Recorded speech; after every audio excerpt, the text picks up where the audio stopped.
If you've ever wanted to start an online business, create more freedom in your life, or make money online, this free training is for you, because I'm going to show you exactly how to build a scalable online course business. Whether you want to become a course creator and sell your own knowledge, or become a course operator and help other educational creators build and scale their online course business while earning revenue share from all the sales, you will learn exactly how both models work step by step in this training. Now, why should you listen to me though? Well, over the last 2 years, I've generated more than $4.2 million in online education, built a $230,000 per month online course business in just 30 days. I won a $100,000 check plus this award from Alex Ramosi, Sam Ovens, and the school team. And I've also helped thousands of people enter the online education industry as well. And the opportunity today is absolutely massive, because the online education industry is already worth over $250 billion, and it's projected to exceed over $500 billion in the coming few years. At the same time, the creator economy is absolutely exploding as well, as millions of creators, coaches, consultants, and experts and business owners look for ways to monetize their audience and knowledge online. So here's the plan. I put together a complete step-by-step, click-by-click training for you designed specifically for beginners, and I will walk you through everything from setting up all of the tech, choosing your niche, building your course, creating your offer, getting customers, and growing your online course business as a creator or as an operator. I've also created a free workbook that you can download and follow along with throughout this training so that you can take action as we go as well. And you can go to course.com/workbook to download it right now before we begin. So with that said, grab the workbook, get a cup of coffee, get ready to take action, and let's get to work. We're inside of my computer. Without further ado, let's just dive right into it. So the first thing I want to talk about is just go over what actually is the best business model to start. And I want to talk about the biggest opportunity that almost nobody's talking about, which obviously is the online education industry, but there's two different ways we can go into this industry. So before we begin, it's important for you to know the different business models available to you and how they compare to each other. Because you might be somebody right now who's looking and thinking through different models, and I just want to compare the 4 most common ways to make money online and why I think the online education industry is the absolute best industry to dive into, right? So the first one that people normally go into is a service-based business, right? You're a freelancer or consulting business, or you have an agency, and you have no physical product. You can still sell for high ticket, which is great. It's pretty tough to keep high margins as you scale because you need to start hiring people. And I had a friend who made $250,000 in revenue when he was running his agency, but he kept $50,000 in profit. I had my agency making around $65,000 in revenue, and I kept the same profit as him. So as you scale, the margins with the service-based business normally declines a lot. It's very tough to scale because you need to hire people, the margins disappear. It's good though, because you have no startup cost. You can literally just start selling your time, and there's no team required, at least when you start, unless you want to scale. The second common way to make money online is selling physical products, right? A lot of people talk about starting an e-com stores or Shopify or drop shipping and all of this, right? Now you have physical products to work with, right? Which is you have to ship them, you have to store them, you have to create them, you have to pay to design them, people refund them. It's pretty tough. Also, normally you don't really sell this for high ticket, which we definitely want to do when we sell online. High margins. When you sell physical products, if like under 20%. 20% is pretty damn good. So when people tell you they're making 100, 200K per month with an e-commerce business, they're only really keeping sub 20% profit from that. It is scalable though, which is really good, because now you're selling a product, low startup cost, not really, because now you have to design the product, not like actually create it. You need to buy it, you need to ship it, you need to do all of these things, which is pretty tough with physical products. And you definitely need a team as you start to scale this as well.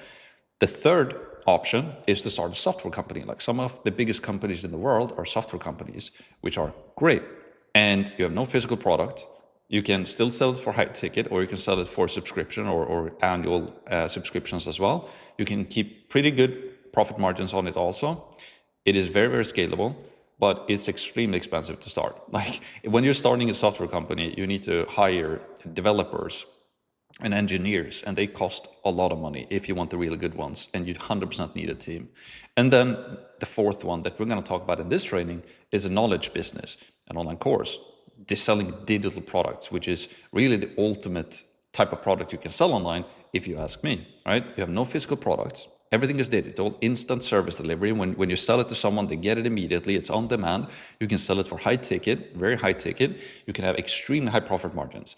Like when you're selling an online product and you're leveraging a lot of organic content, you can keep like 70, 80. Some people even have 90% profit margins with this model, which is absolutely insane. It's extremely scalable. You can sell it to 10 people, 100 people, 1,000 people, 10,000 people. You can sell it to a lot of people, right? And that low startup cost as well. Like you literally use your knowledge, you create a little product, you do it once, it's free. All you need is a computer, an internet connection, or something to record your videos with, and then you can start selling it. And you don't really need a team to get started. Like you can get started yourself, either as a course creator. I scaled my online course to $55,000 per month. Then I started building out a team, but you don't need to hire a team for service delivery. You can hire sales reps, pay people on commission, and it's really, really good as well. And so obviously we're going to talk about the knowledge business in this training, right? So the online education industry is worth $250 billion right now, right?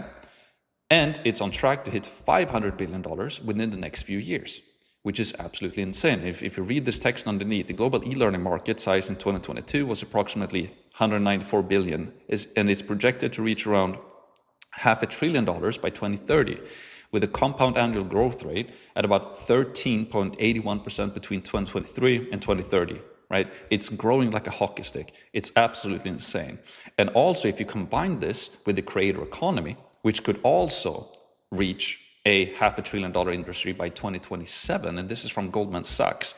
If you understand this, that the online education industry is booming like never before, selling digital products, and then you have the creator economy growing like crazy as well, if you can learn how to leverage these two, you're in a pretty good spot. Either you become a course creator, as I want to talk about, as you do all of this yourself, your own audience, your own brand, your own digital product as well, or you become a course operator and you partner with somebody who already has the audience. So we're going to talk all about that in this video, right? Or in this training. And everyone's attention right now is on social media. You can just look around. Everybody's staring down their phones, even when they're driving their cars or like walking their babies in their stroller. Like everybody is glued to their phones. And the creator economy plus online education is the max leverage that you can have.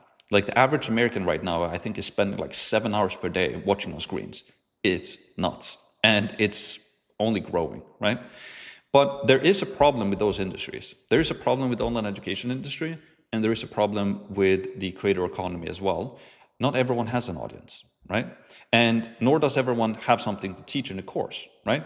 And I know for a fact that there are a lot of people out there who see the online education industry. They see people selling digital products and selling courses, and they're making a lot of money, having fun businesses. They're building a business around something they're passionate about. But a lot of people are like killing the dream right away because I don't have something to teach. I don't know what to teach, nor do I have an audience. And then they just give up, and then they go into, I don't know, e-commerce or affiliate marketing or whatever it might be, right?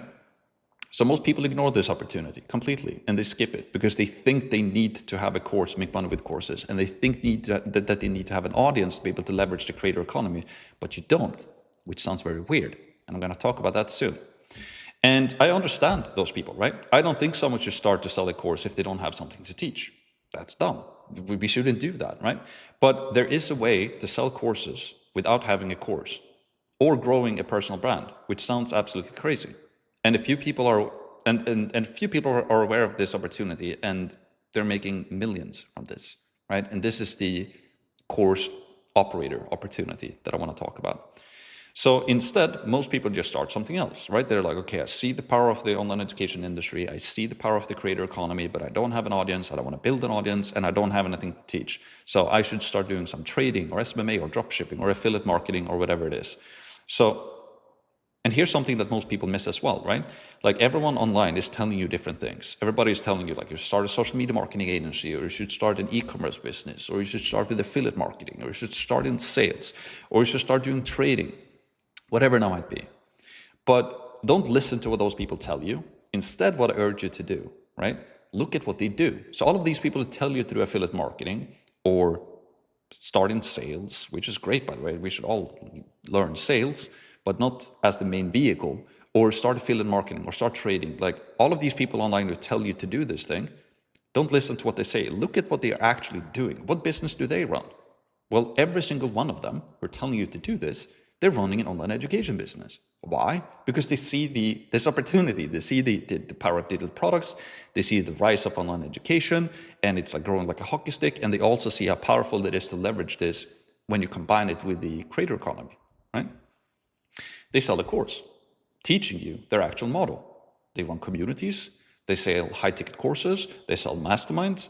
And the model that they're using is online education, right? And I think I'm making it pretty clear why they're doing this right now, right? So online education is the model because it's the most scalable and profitable business model on the internet.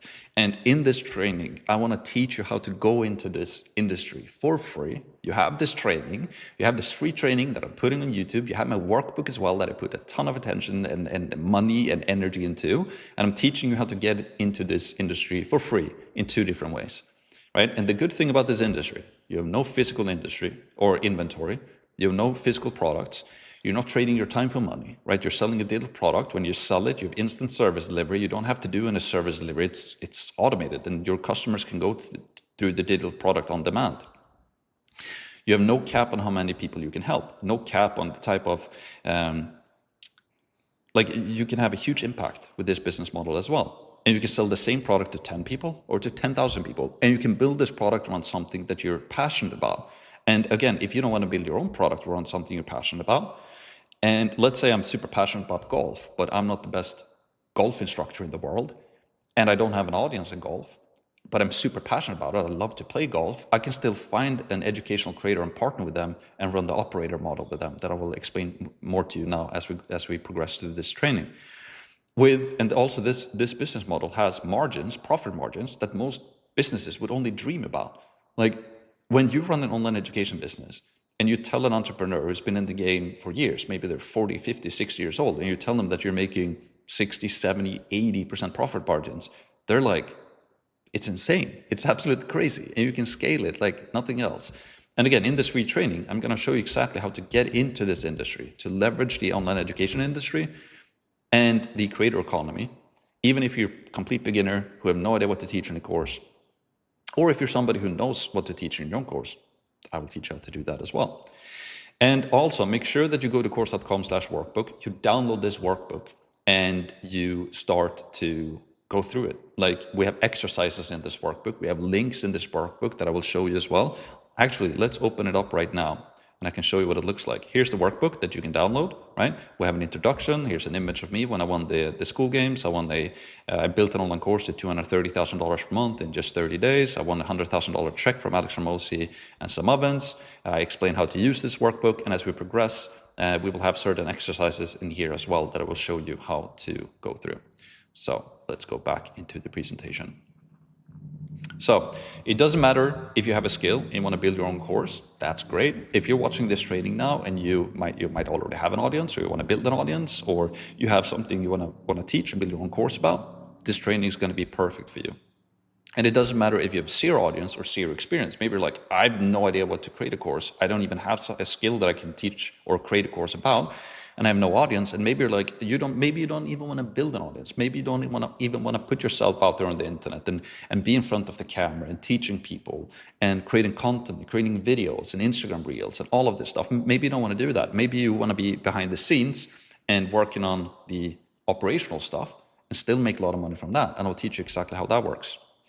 Because there are 2 paths into this industry, right? Both of them work. Both of them are proven to work, and people are making an insane amount of money with both of these models, as I will show you.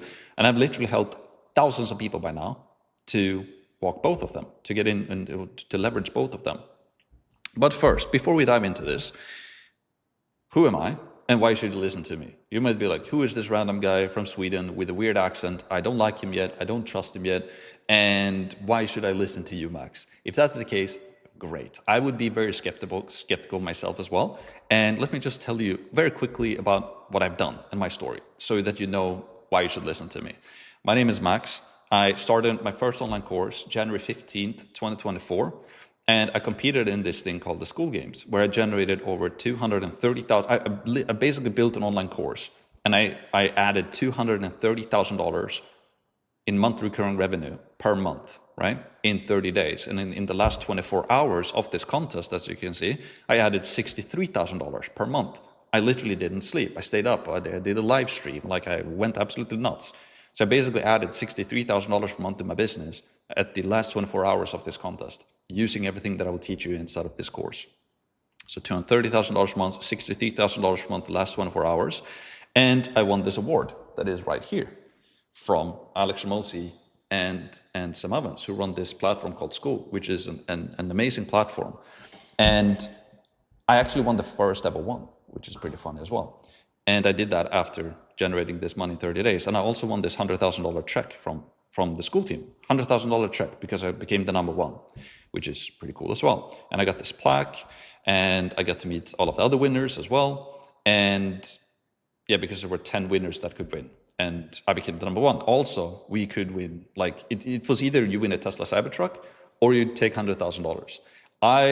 We actually rented this Tesla Cybertruck when we won because we wanted a picture of it, but we took the $100,000 because back then I was living in Sweden, and you're not even allowed to have those cars in Sweden. So I took the $100,000 and I gave my team a nice bonus as well. And then from there, I generated over $4.2 million in my first 24 months with my first ever online course, right? And I also started helping a lot of other people to do the same thing, like Harut, 200K in 90 days, 48K in January 2026, 90% cash collected, 80K MRR in 64 days. Sebastian, 11K and I just started, should I continue? Jiris just made a launch, 66K collected. Atina, $145,000 in new monthly recurring revenue in 3 weeks. Rupert, $8,000 in 2 days. Biggest week so far, 20K, $33,000 per month, 0 to 30K MRR. It all started here with the course. First $20,000 collected in the first 30 days. We just launched in 22 minutes and got $20,000 in revenue, $59,000 in 7 weeks, 85,000 euros in June of 2025, like first 30K per month. And I actually went and visited Hunter when he did that as well. Like, we actually flew out to him and we did a video with him. 33K cash collected over Easter weekend. We have a ton of these results. Like, I won the School Games, 28K in new monthly recurring revenue. Like, I also started generating hundreds of video testimonials and close to 1,000 5-star Trustpilot reviews, which is pretty dang hard to get. And for the past 2 years, I've helped a ton of people by now to start, on and grow 10 to even, we have customers making over $200,000 a month with online education businesses as creators or as operators. And I'm not showing this to you to brag to you or to show how great I am. I just want you to know that everything that I will be teaching you here is based on proven results. I'm not somebody online now creating a free training on YouTube where I'm just teaching something I have no idea what I'm talking about. Everything that you will learn here for free and with this workbook is based on all of these results. So hopefully that gets you a bit excited to actually take this seriously and go all in with this. And in this 100% free training that I'm literally putting on YouTube, I'm going to show you exactly how we do this so you have a clear understanding of your roadmap into online education as a creator or as an operator. There's going to be no fluff. There's going to be no hype, just a clear breakdown from someone who's actually done it and helped thousands of others do too. And you can even see I even have misspellings here on my slides because I've been writing it out, and it's fine. It doesn't have to be perfect. And I wanted to keep this in mind as well as you're building your own course, or if you become an operator and building this for other people as well. The main thing is the information that you provide, right? So how do you actually get into this industry? Because there are 2 different paths that you can go into the online education industry. Most people are aware of the first path, which is the course creator, that I like to call it. You have your own audience, you create your own course, and you start to sell it. And this is 99.99% of people, when they think about an online course or the creator economy, it's you do it for yourself, right? But there is another way, which is super, super powerful. And again, here are just some results we've had from people who've become course creators. 0 to 44K per month winning the School Games. Thank you, Max. 59K, Austin. Again, Atina. We had Jesper there. He won the School Games as well, 35K per month. These are all people that have helped to become course creators, launching their own courses and making money from that. Then the other way to get in is a course operator. And most people have no idea about this. opportunity. And what you do as a course operator is that you partner, like there are literally hundreds of thousands of educational creators out there, micro creators. They might have like 30,000 followers on Instagram, or $50,000 or 50,000 followers on YouTube, or maybe even 100,000 followers on YouTube or Instagram, but they have no product to sell. And a lot of these people want to get into the online education industry, but either they have, like, for example, I spoke with this guy. He is a real estate investor. He has over 100,000 followers on Instagram. And he's 2 years ago, he started just posting stuff on Instagram. And then he grew on Instagram to over 100,000 followers by just posting and teaching people. But he's doing real estate investing and just posting stuff on his Instagram. And he's like, hey, Max, like, I see all of these people making money with online courses. I know that you help people as well, but I don't want to like do all of this back-end tech stuff. I don't have time to do it. Like, could you help me with that? I was like, right now, I don't have time to it because I'm literally running my own business.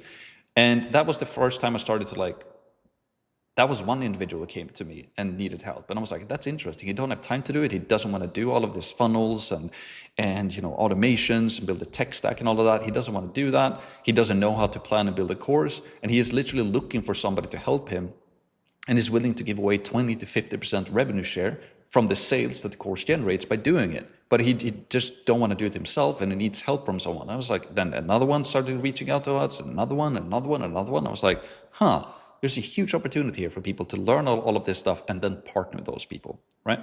And here we have some results. We have a ton more of results. Like won the school games, 54K MRR, operator, 24K MRR as a growth operator, 25K in August with my creator, first $20,000 collected in 30 days. Signed a 20K deal plus 30% revenue of revenue generated. Brian is also an operator, $234,000 in annual memberships. We have a ton of more of these. People are partnering with educational creators, earning 20 to 50% revenue share, right?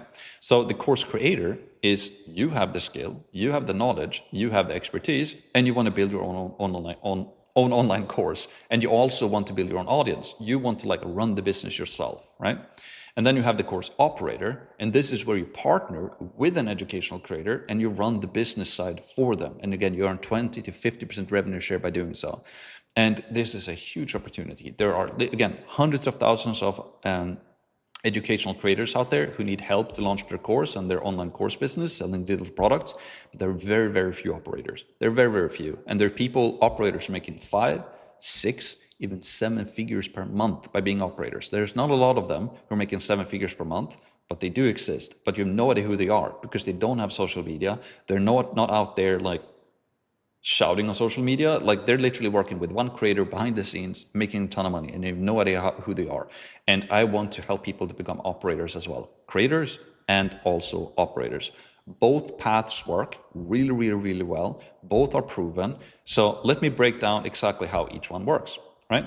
First of all, you have the course creator. So who is the course creator? You have a skill, you have a knowledge, and you have an area of expertise, and you want to turn this into an online course, right? I've helped thousands of people to do this by now. And this is what I did myself as well. You want to build your own brand, build your own audience, and you want to own 100% of the business. It's your thing. You're doing it. You're doing the marketing, you're doing the sales, you're building the product, you're doing all of this. And there's like people making money as course creators in the most obscure, weird niches that they're passionate about. I will talk more about that soon. There's a lady right now or a woman on school right now, this platform that we use, making over $30,000 per month, teaching other moms how to organize their photos, making 30K per month, and she's a creator, right? So it's absolutely, it's insane, the obscure niches that people make money in as course creators. You want to run and operate the business yourself as well, right? You are kind of the creator and you're also the operator, and eventually you can start building out a team as well. Now, who is the course operator, all right? You, the operator, you partner with an educational creator who already has an audience and already has an expertise. Again, as this guy I talked with, he spent 2 years building an audience on Instagram, 100,000 followers. He spent, I don't know, a decade or more, probably more than that. I should ask him that. Learning real estate investing. He's an expert at real estate investing and is teaching other people for free on Instagram how to do it, but he has no idea how to launch a course, right? So then you basically partner with them and you build the entire course business back and for them. the marketing systems, the sales systems, help them plan out the course. Obviously, you're not recording the course material for them, but you help them to plan it out. And like you use all of these frameworks that we will talk about in this retraining, and you help them to launch it and making sales from it. And using all of these strategies we will talk about in this retraining, you can earn 20 to 50% revenue share by doing so. You run their funnel, you run their ads, you run their sales system, you run their email. You're basically behind the scenes doing all of this work for them. And you help them launch and sell their course, right? And you earn a setup fee upfront and then a revenue split. So a lot of people, they charge like $1,000 to $5,000 when the partnership begins to basically build everything and plan everything. And then when they launch it and start making sales, they earn 20 to 50% revenue split from that, not profit share, revenue split. Every single dollar that you generate, you earn 20 to 50% of that. It's nuts, right? And the creator are super happy because they don't want to teach all of this back end stuff. They're busy doing their thing and busy running their content, essentially, right? So here are the 7 steps that I took to grow my online course to 7 figures in 7 months, right? And this is what we're going to walk you through in this retraining as well. It all starts with tech. We always start with the tech first, right? And I will explain why. So we start with the tech, the backend system, the platform we need to actually host the course and the community on. So we start with all of the tech, and I will literally show you, and will give you away all of this tech for free, which is absolutely insane. Like I've spent I've spent over $500,000 myself into my own online, my own education to be able to learn all of this when I started, and then I've spent hundreds of thousands of dollars figuring out all of the tech and all of the settings. I'm literally going to give that away to you for free, and a bunch of more things. You will get my entire tech stack imported into your own business with one click, and it's going to be extremely cheap. You don't have to pay me a single dollar for it, but you have to sign up to the actual platform for the tech, and I'll show you how to do that. Then step 2 is that you learn how to pre-sell, right?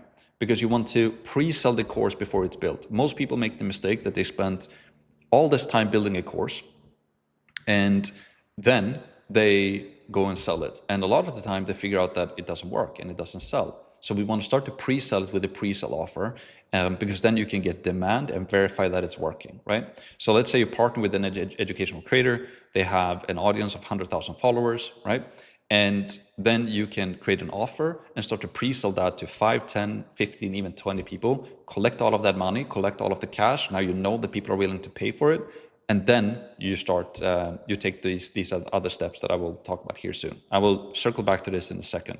So we set up the tech, then we start to pre-sell it or do a pre-sell offer. Then we start running traffic to the pre-sell offer. Then we'll learn all of these different promotion strategies, right? Because as we start getting attention and it's traffic, we need a way to actually convert that traffic, right? We can have a funnel, like a video sales letter funnel, like a VSL funnel. We can run webinars. We can use ManyChat automations. We can send emails. We can run retargeting ads. We can do all of these things, right? To bring that to our sales process. Then we also need to learn about sales. So when you generate calls from people and somebody's going to invest $2,000, $3,000, $4,000, $5,000, maybe even $10,000 into an online digital product, like an online course, you need to do it over a sales call. So either you do it yourself if you're a creator, or you learn how to do this for your educational creator that you're partnering with. I will lay out exactly how to do sales. Then we build the course, right? So we're not starting with building the course as step number 1 or step number 2, but we set up the tech, we create a pre-sale offer, we run traffic to that pre-sale offer, we create a conversion system to convert that traffic into sales calls, then we jump on sales calls, then we sell this pre-sale offer to 5, 10, 20 people, we collect the money, and once we have that money collected and we know people are willing to pay for it, meaning that we have an offer that people are actually willing to pay money for, then we build the course. And obviously a lot of people are like, oh, that sounds sketchy, that sounds weird. Like, isn't that like almost scamming people if you're selling something that's not even built yet? No, because we're telling people in the pre-sale offer that the product is not built yet and they're getting a really good deal because of that. I will walk you through exactly how to do that.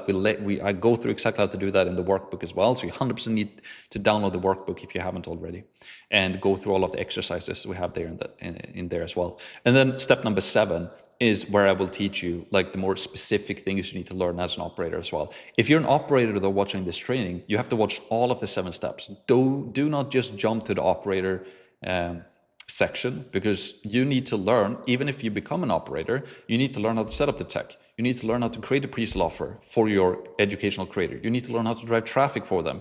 You need to learn how to do promotions, the sales, and build a course. You need to learn all of these steps. The only difference between the creator and the operator is that obviously the creator, you will build all of this for yourself as we go through this training, and the operator, you will build this for them, and then the operator will also learn how to reach out and actually partner with an educational creator. So the final step, if you're an operator, I will show you like how do you reach out to them, how do you tie partnership with them, and all of these different things, right? And in this free training, I'll cover all of these steps. So sit back, take notes, take action, and don't just consume this training. Like actually have the workbook. I can actually encourage you. It's a 55-page workbook. I put a lot of time and energy into this workbook, as you probably can imagine. And it's really good if you can print this out and you can have this alongside with you, because then you can actually take notes in it and you can do the exercises and you can check off the check boxes as we go through it.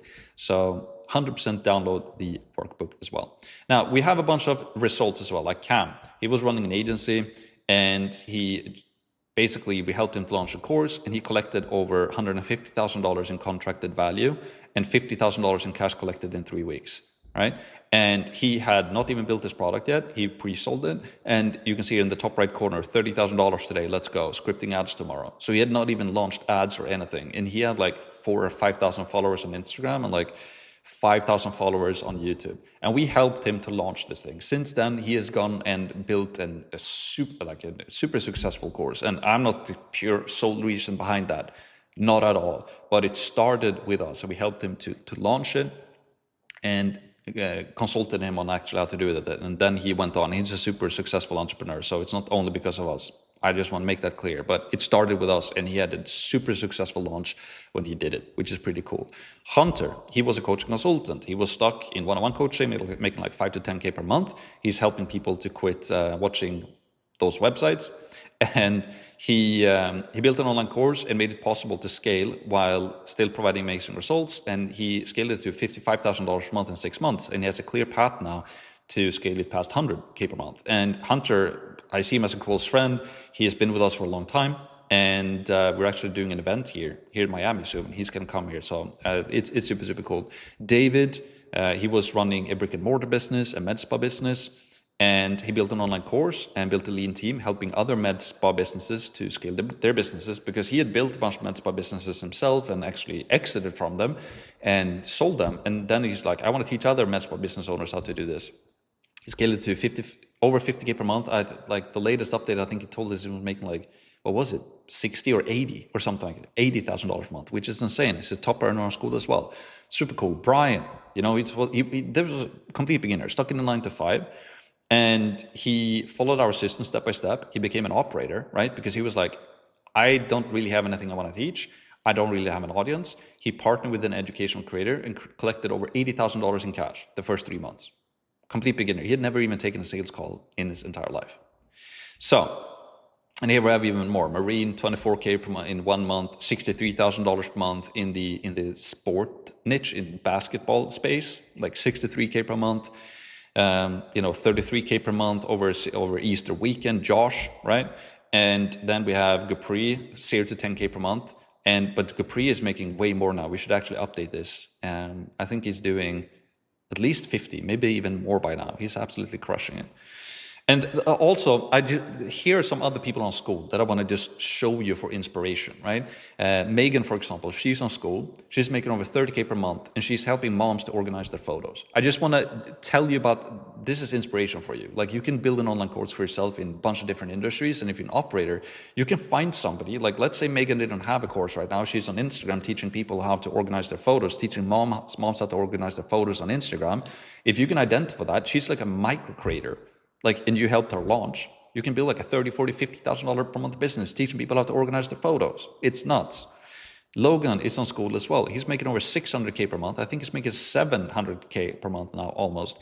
And he's in the blue collar niche. He's helping blue collar businesses with their businesses, right? He's also on school. Samuel is on school, 155K per month in the spirituality niche. Like Oscar, maybe you've seen him on TikTok. He's on school as well, making close to $300,000 per month, teaching people how to become more healthier and look better, like looks maxing. Maybe you've heard about that, right? Cycling, these guys are also on school, almost 50K per month in the cycling niche, right? And Michael, he's on school as well, making 100K per month, and he's like in the law school and bar exam prep, trusted by over 100,000 law students, right?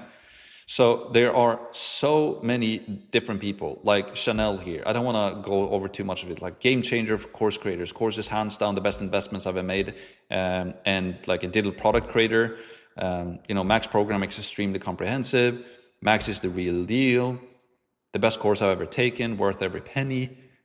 Course is truly step-by-step guide. Like all of this stuff, I'm going to teach you all of that here in this free training on YouTube. So hopefully you're hyped up and you're ready to go, and let's dive into it. This was just the introduction. So make sure you have the workbook downloaded as well. And now what we're going to dive into is that we're going to start with the tech. So let's do that right now.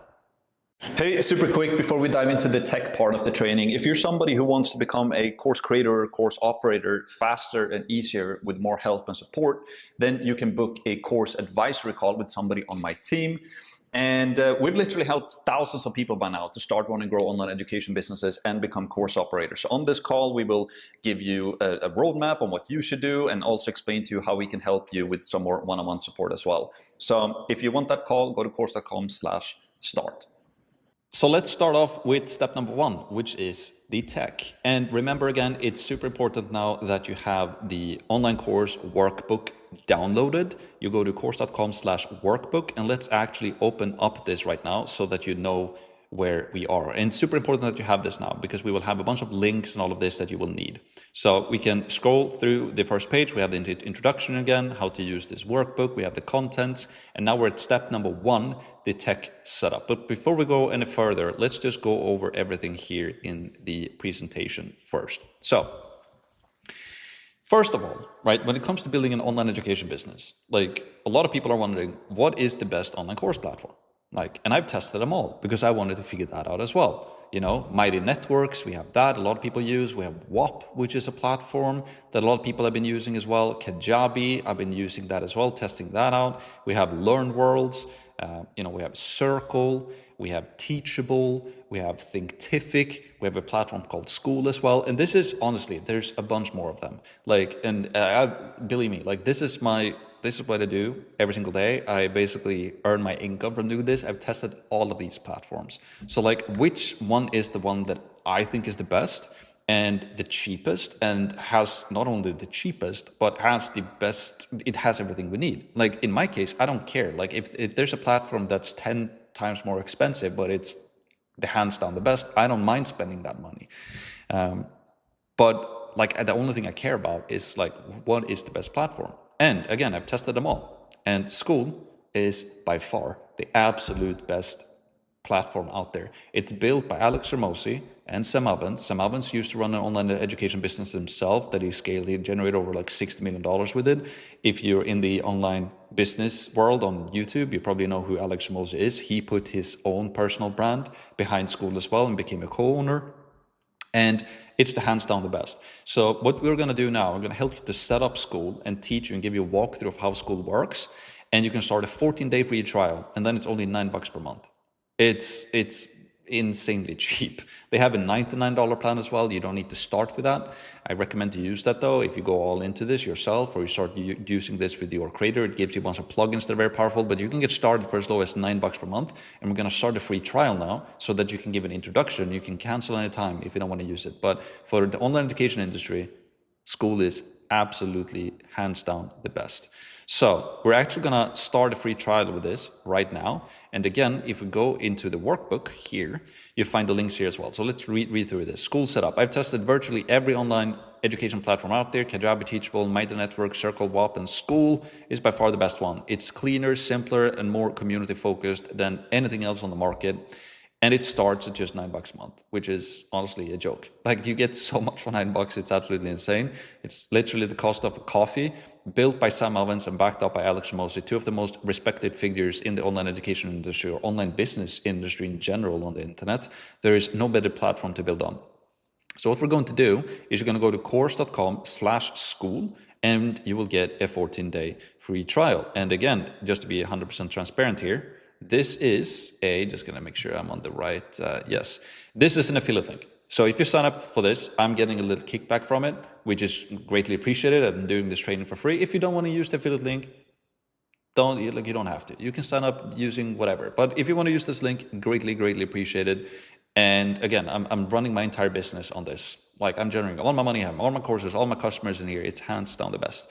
You're literally just going to click here to create your own community. And then you're going to fill out this information that I will do right now. And then I will see you on the inside. Then when you come to this page, they have the hobby plan for $9 per month. They have the pro plan for $99 per month. Here you have you have unlimited members, unlimited courses, unlimited videos, unlimited live calls. They have a 10% transaction fee, and you get 10% transaction fee. You cannot customize the URL for your community, and you cannot use affiliates. Like, you can start with a hobby plan. If you just want to follow along with the training, just sign up for the $9 one and start the free trial for that. If you're going all in and you're actually building a business and you actually, I recommend the $99 plan. You get 2.9% transaction fee, which is a lot lower. You get a custom URL, you get custom affiliates, and you also get a bunch of plugins here. And also, if you just want to sign up right away and save 2 months for free, you can do that as well. You get it even cheaper for $7.50 a month or $82 per month. For now, I'm just gonna use whatever plan you want. I personally use the $99 plan, but for the sake of this training, and you can just follow along, you can just test the hobby plan. Or actually, I'm gonna do the pro plan because I want to show you all of the features. So I'm gonna click here, try for free, and then I will just call this group name my own name right now. It doesn't matter, you can change this later. So for now, don't get caught up on the name or group name. Just call it your own name, and then I'm gonna put in my credit card details here, and then I will see you on the inside. After you've signed up, they will ask you a couple of questions, like select your audience size. And so if you're a creator right now and you already have a big audience, put that in here, because Skool actually has some pretty cool benefits for people that join Skool that already have a big audience. So don't be surprised if they actually reach out to you if you have a bigger audience, and they will provide you with some cool benefits. But again, here, I'm just going to say that I have under 10K, let's say right now. I'm just starting out. I'm going to click on next. And then you can just update your bio here. So I can say like CEO at course. And then you can just upload a profile picture here. So I will do that real quick. So I just uploaded a profile picture. I will click on complete, and there we go. So now you can see you're signed up to Skool, and this is now your own community where we have community, classroom, calendar, members, map, leaderboards, all of this stuff. I will walk you through this in a second. And also what you get access to, which is a really cool thing, as you sign up to Skool as you have your own community, you also get access to this community called Skoolers. So this is run by Sam Ovens, who is the CEO at Skool. And all of those people here, see almost 200,000 people, all of these people are other Skool community owners. So this is a great place to just learn. Like here you can see interview with Logan, for example, making over $700,000 a month on Skool. They also have some free training here, like Skool 101, Skool News. It's a really, really cool place to be, to just learn more about Skool and interact with other Skool community owners. And they also have a YouTube channel called Skool News, where they do updates on Skool every single week, right? So this is just a great place to hang out, to learn more about what Skool is and how it works. Here's like Alex Mosi and Sam, here's Logan, etc., right?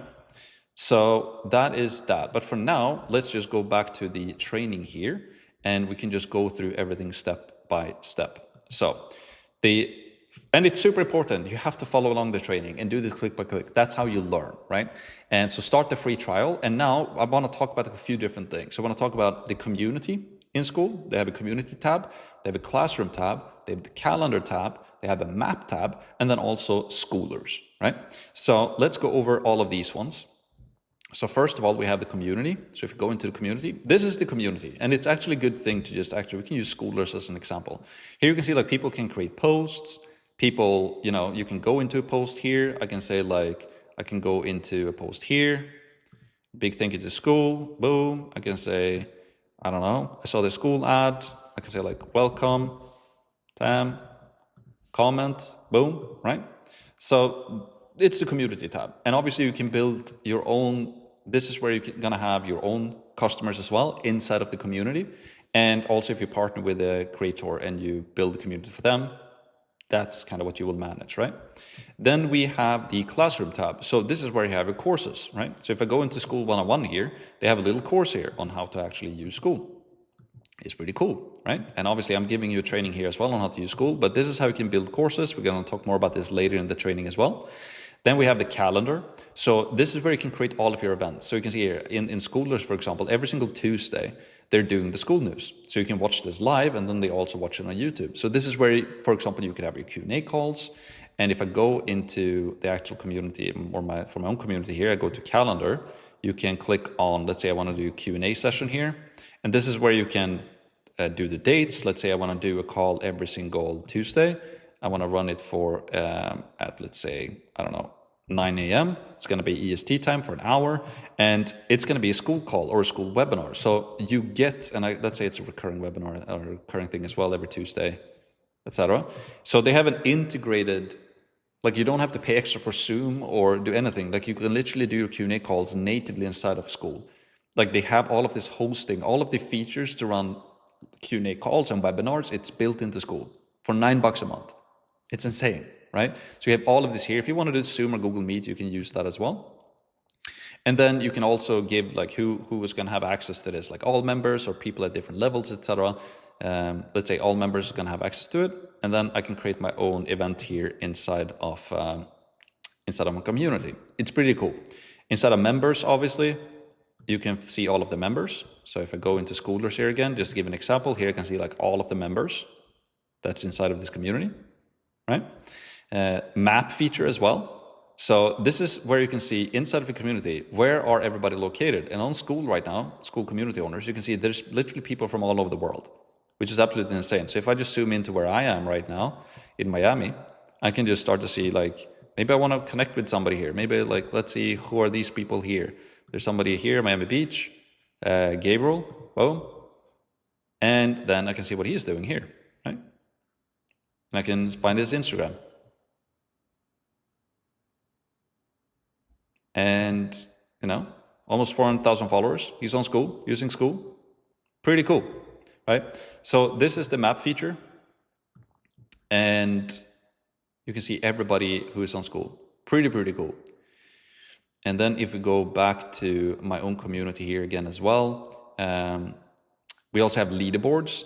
So actually, this is a feature of School. This is a little bit, like we don't have to go too deep into this, but the more active your community members are, you can give them different perks. So let's say somebody, and like every single time you make a post in School, or you leave a like, or you make a post and somebody like your post, you get points. And the more points you get, you can level up inside of the community and you can unlock certain things. I'm not going to go too deep into this right now, because I want to keep the pace up. But all of this you can learn. The easiest way to learn how all of these things work is literally how to be active in Schoolers and see how it works. And obviously, this is something we go a lot more deeper into. We're going to talk more about this later in the training as well. And if you're somebody who just want to go all in with this as well and learn everything, like we teach that as well.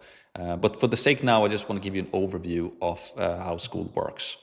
And then also here on the settings inside of School, you can do a bunch of different things. You can, here dashboard, you can see how much money you're generating. School also has this thing called the discovery.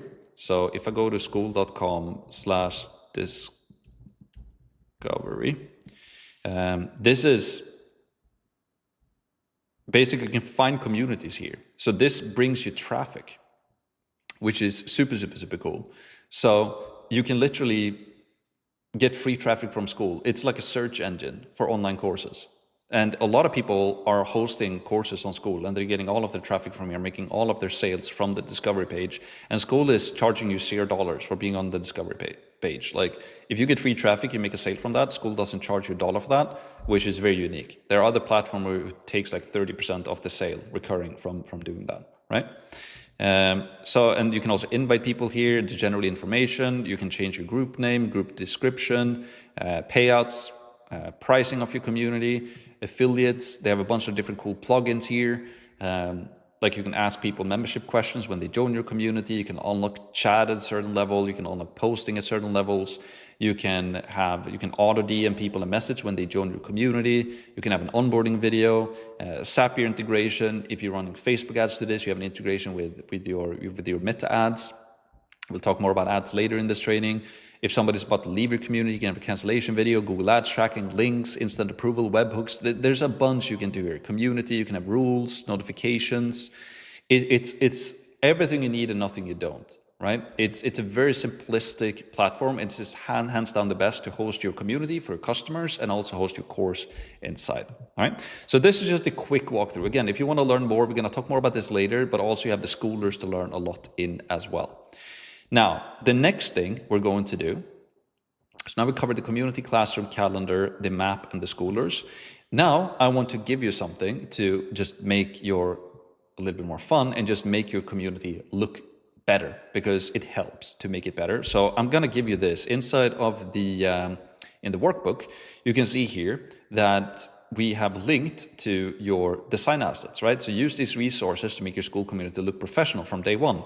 So if you click on about page graphics here, we can open that up, and classroom graphics, we can open that up, calendar graphics, banner graphics, and icon graphics, right? Because inside of your school community, if you go back here, right? When you create a classroom, for example, if I create a course here, you can upload different graphics here, right? And also in your community, you have a graphic here, and on your about page, this is the page that people will see when they're about to join your community. So if I open this up in an incognito, if somebody want to join my community now, like there's no text here, there's no video here, there's no banner image here, there's no description here at all, right? And if I go to like one of the top communities, let's just take a random one. Let's take like, I don't know, which one should we take? Peach Club, looks like fun. So you can see here like Alex Peach, it has like a banner here. It has some different descriptions here. They don't have a video though, which I recommend. And this is not in English, it's by in another language. I'm not really sure what that is. But like we want to make our school about page look as good as it can, right? So we've provided you with those graphics, right? So here you have the about page graphics. So we have here we have different graphics that you can use on your about page. You can literally open this up in Canva and you can adjust it to your own community. You can upload different images here that you want as well. So we're giving you that. Also, we have like the classroom graphics. So this is what you can use for your classrooms. Different designs. We have your Q&A templates for your Q&A calls, live webinars, etc. You can download this to Canva as well. It's free to use. You can start to customize it. We also have the actual image of your community that you can adjust, and like an icon for your community as well. So these are just some very simple, proven templates that we've been using.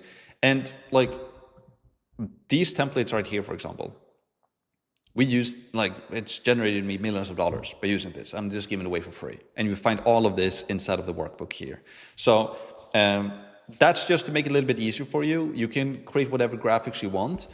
But here we're basically giving you all of the graphics that you need to get started. So you can open up this in Canva, you can customize them, and you can start to upload your cover photo here, your images for your school about page here, for your classroom, for your calendar, and you can start to customize it. And if this is not something you want to do right now, keep it handy when you come back later and want to do this, or when you're launching this for your creator, if you're an operator, you have all of these assets here, right? The easiest way to learn about school is literally just like click around, be inside of school, join schoolers, and see how people are doing it and take inspiration from it. And also go to the Discover page and take inspiration from how people are designing their communities as well. Also, we have nail your copy, right? So you're copywriting the text, right? Just your school community lives or dies on two pieces of copy, your about page and a welcome post. These are the first things a new member reads. So use these templates below to get them right. So first of all, we can open up the about page copy. So this is the copy that we have on our about page here, right? So right now we can add a description here. So right now we have no text here. So if we just open up this text, right? So use this template to build a high converting school about page. It's the same framework we use to generate over $4 million in our first years on school. It's proven, it works. For best, you can pair this with the school design pack as well that I provided you with. So community name, I go over how to do that. Community cover, right? So these are basically the designs. And then we have the description. If you do a free community, you can just copy paste this. So let's say I copy this into my community here, boom. So then we can say join Max Pearson community and learn how to train your dog or whatever the community is about. Here's what's inside Max Pearson community. You get a free course, weekly Q&A calls, tools and templates, exclusive bonuses, community, click join group now, and get access to a bunch of free resources. This is if you want to build a free community. If you have a paid community, which we obviously want to do as well, right, and charge money for it, we can adjust this as well. So you can take a lot of inspiration from other people's communities inside of Schoolers as well to adjust this. So this is a quick crash course on how to use Skool and how to set up your Skool community, and you have all of your copy here, your design assets, and again, we will refer back to this later in the training as well. But this is the introduction to Skool. It's cool. It's the best platform you can use. So now let's continue with the training. We talked about the Skool design pack, the about page template. Now what we're going to talk about is the whole backend system that we need, because just having the Skool as the platform where we host our community and our course in is not enough. We also need a lot of other things, right? So, and we prepared all of this for you. This is the really, really cool stuff. So when you run an online business, right, you need a website, right? And you need to be able to build a website. You need a website builder. You need to be able to, you need a domain. You need to host your website somewhere. You need a website hosting platform. You also need to be able to do some tracking and analytics to see how many website visitors you're getting. You also need a funnel, right?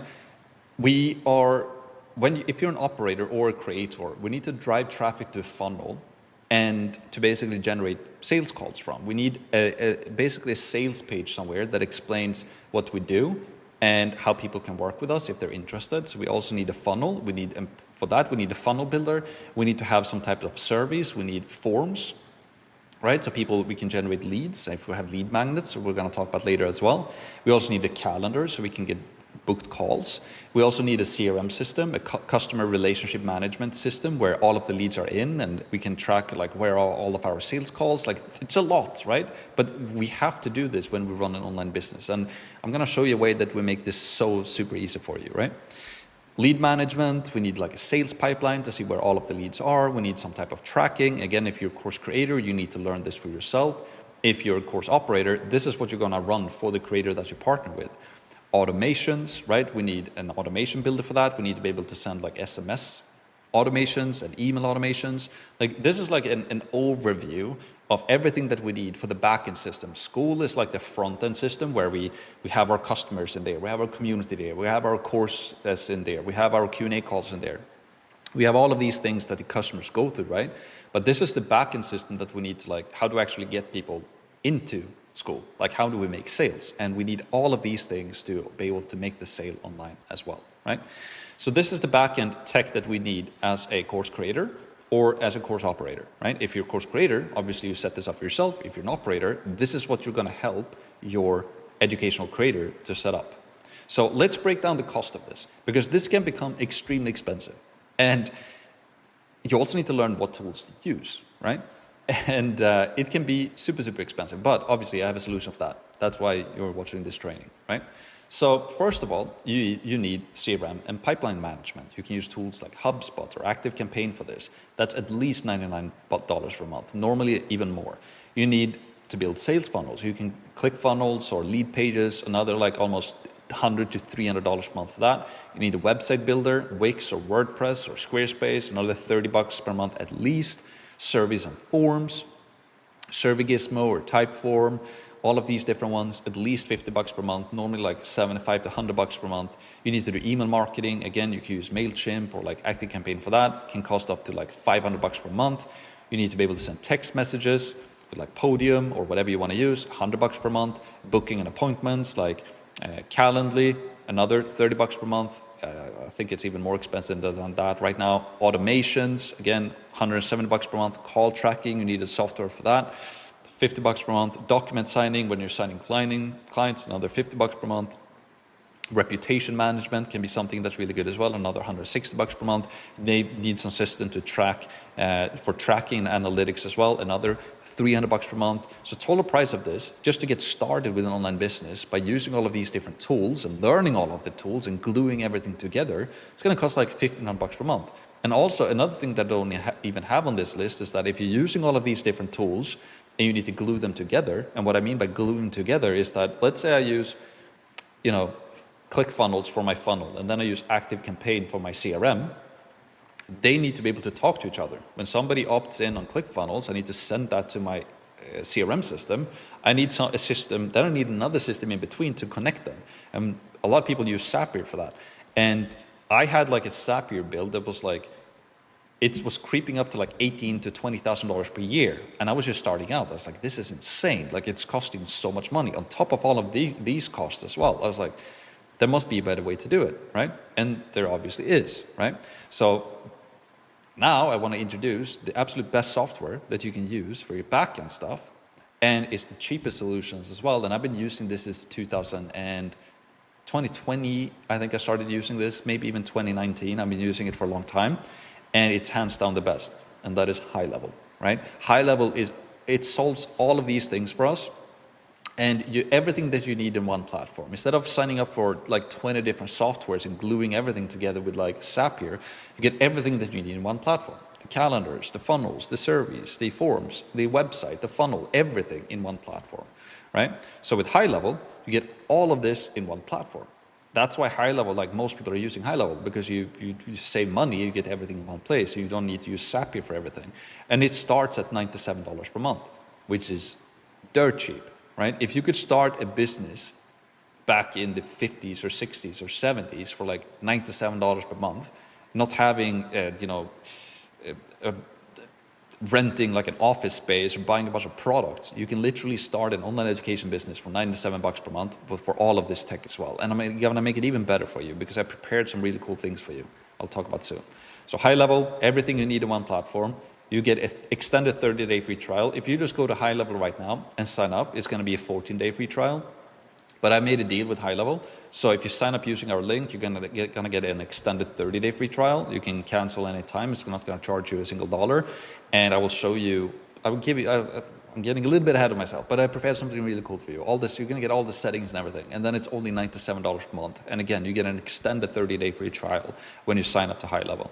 So if you go to course.com/High Level, you're going to get that extended free trial. And I also I'm going to give you something here real soon, but let's just go to that page first. So if we just close all of the tabs here, and you go to course.com/High Level, you will be taken to this page, which is a custom page. You can see my face here. A friend of Max is a friend of ours, right? So sign up today and enjoy a 14-day. No, you're going to get an extended 30-day free trial, which is really, really, really cool. So we're going to sign up with this now really, really soon. But I'm also and again, 100% transparency. This is also an affiliate link. When you sign up to High Level and with an extended free trial and you want to continue using High Level, I get a kickback from that.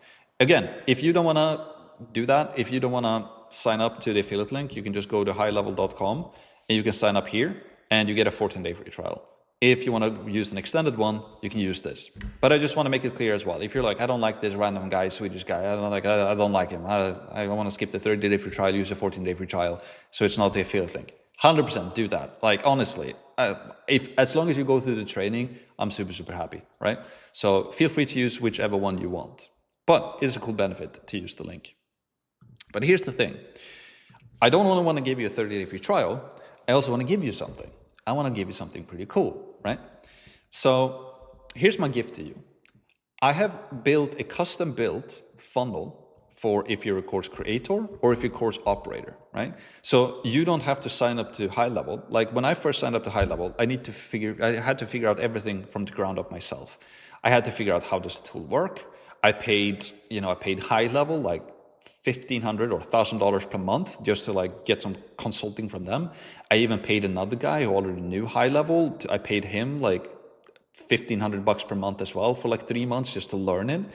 And then I have paid designers. I paid all of these different like funnel builders and all of these different people. I invested a lot of my money to learn the software and build everything that I needed, right? Which you don't have to do. I'm just going to give that to you. So we have built a custom-built funnel for you, which is a beautiful funnel and it works really good. And it's what our customers are using as well. So I put that price at like $1,500. Like I don't even want to know. Don't even ask me how much money I've invested into course like funnel designers and funnel builders. It's a lot more than $1,500. So, but let's say it's $1,500, right? So this is the beautiful funnel we're going to give you, right? Ready to launch an online course for your audience, right? So this is like the operator funnel. You have a beautiful funnel, beautifully designed, and I will show you how to customize this as well. And you will have a video there. We will talk about that as well. Also, we have custom built the actual calendar page for you, right? So where you have your calendar and all of these settings for that. And also then a confirmation page. When somebody books a call with you, we get them to a confirmation page. Super minimalistic, super clean website. If you're an operator and use this, you're going to be just seen as so much more professional. And also we have a custom funnel as well if you are a creator and you actually want to sell your course. So we're giving you that. Also, we're giving you our pre-built automations. I put that at $250. It's literally a joke. But like if I would have put a price that it's worth $5,000, which I've invested more than $5,000 to, like, first of all, figure out how to build those automations, but then also what to write in the automations. But if I put 5K there, you would be like, oh, that's bullshit. But let's say $250 then, right? So like pre-built automations.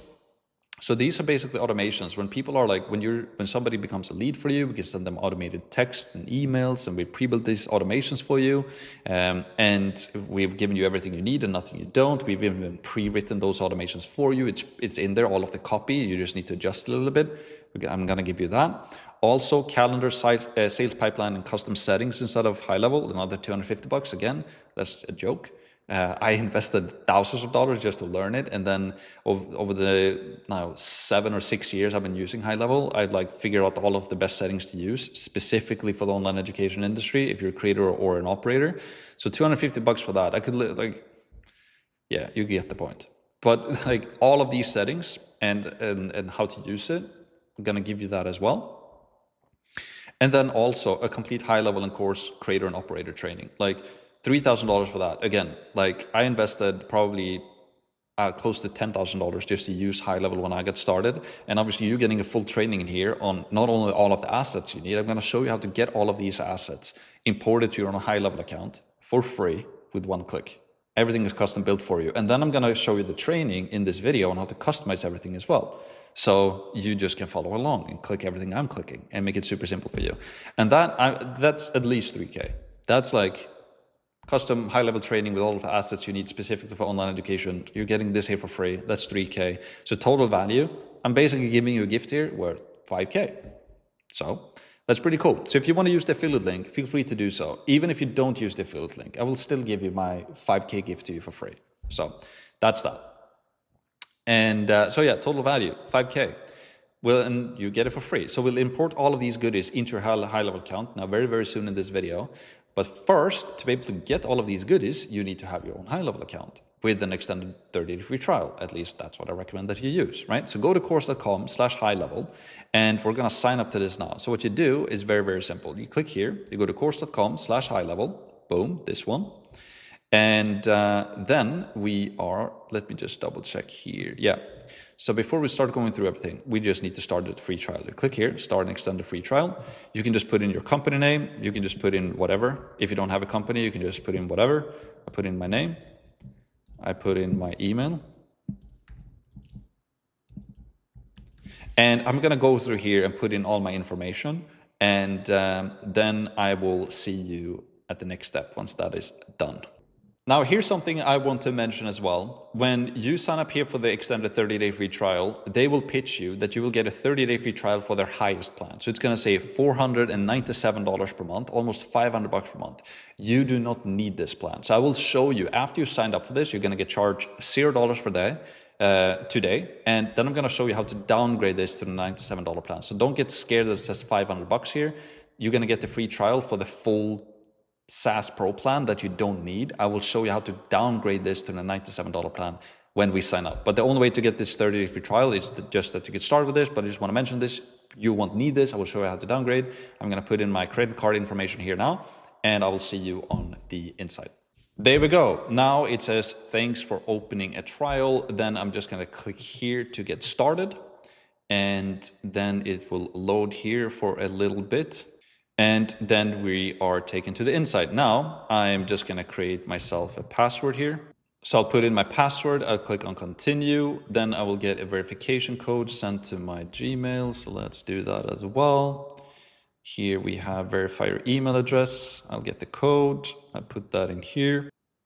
Then I'll put in my address. I will just go through all of this and I'll see you once it's done. How do you plan to use high level? Here we can say, it doesn't really matter. We can just put, I want to use high level for my own business now. Even if you're an operator, that is fine. Here we can just click on continue. Doesn't really matter. How many customers do you have? We can say 1, 2, 3. Here we can just say set up my account. Here, what you can do as well, your account is ready. I highly recommend that you sign up to the onboarding call with High Level as well. It's 100% free, and it will just, I can highly encourage you to do this. For now, I'm not gonna do it because I will basically onboard you in this video, but 100% do this. It will give you a great introduction to High Level. When you do, say hi from me as well, say hi from Max. They're a super cool team.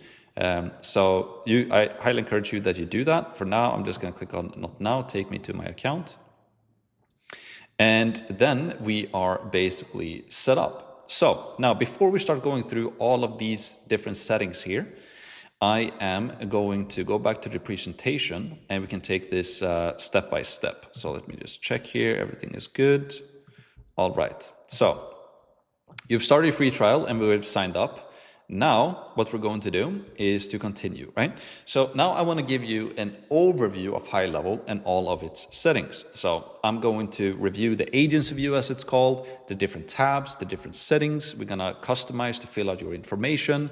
I want to talk about Stripe and email and SMS. So we're not going to worry about this for now. We'll get this fixed later in the training. For now, we just need to focus on the basics and get everything set up. And that's basically it. So High Level, right? First time I signed into High Level, this is overwhelming. There's so many different things. And it took me like a long time and cost me a lot of money to figure out like, what do I actually need to know about and what do I do not need to know about. So I will teach you everything that you need to know about High Level in this training and nothing you don't. And my promise to you is that at the end of this training, you will be a complete High Level ninja. You will know as much about High Level as I do. And I've spent, I don't know, 6 or 7 years using this platform now. So let's just dive right into it.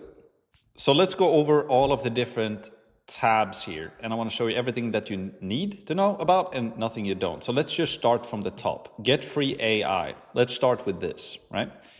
This is basically a promotion going on right now. You don't have to know anything about this. You can completely ignore this. Summer offers. This is probably might not even be here when you're watching this. Do you need to know anything about this? No. AI suite, don't need to know anything about this. We can ignore it. Ask AI, we can ignore this as well. Don't need it, all right? If we go to Launchpad, here we're gonna do all of this, like adding a brand logo, set up API domain, white label domain, email services, snapshot, all of these things. We're gonna do this step by step in the training now as we progress. So you don't need to put any mental activity on this for now either. If we go into agency dashboard, this is where you can see a dashboard of how your financials are performing and you can connect Stripe. You will not even need to connect Stripe because we're going to do payment through Skool. So you don't need to know anything about this neither. SaaS configurator. This is if you want to resell High Level as a SaaS or as a software. If you don't know what that means, again, you don't need to know anything about that. All right. So don't spend any time on this neither. Prospecting. We don't need this neither. Like, you notice, right? There's so many different things here that we don't even need. So I just want to highlight, like, so far you don't really need to know anything about these ones. Sub accounts. A sub account is you do need though. And I will show you how to set up the sub account as we progress through the training. And we will set, and I will give you this this template, or this, it's called a snapshot. So I will get, the website and the funnel and the automations, all of that I will give you. I will provide you with here a little bit very soon in the training. But here we have the sub accounts.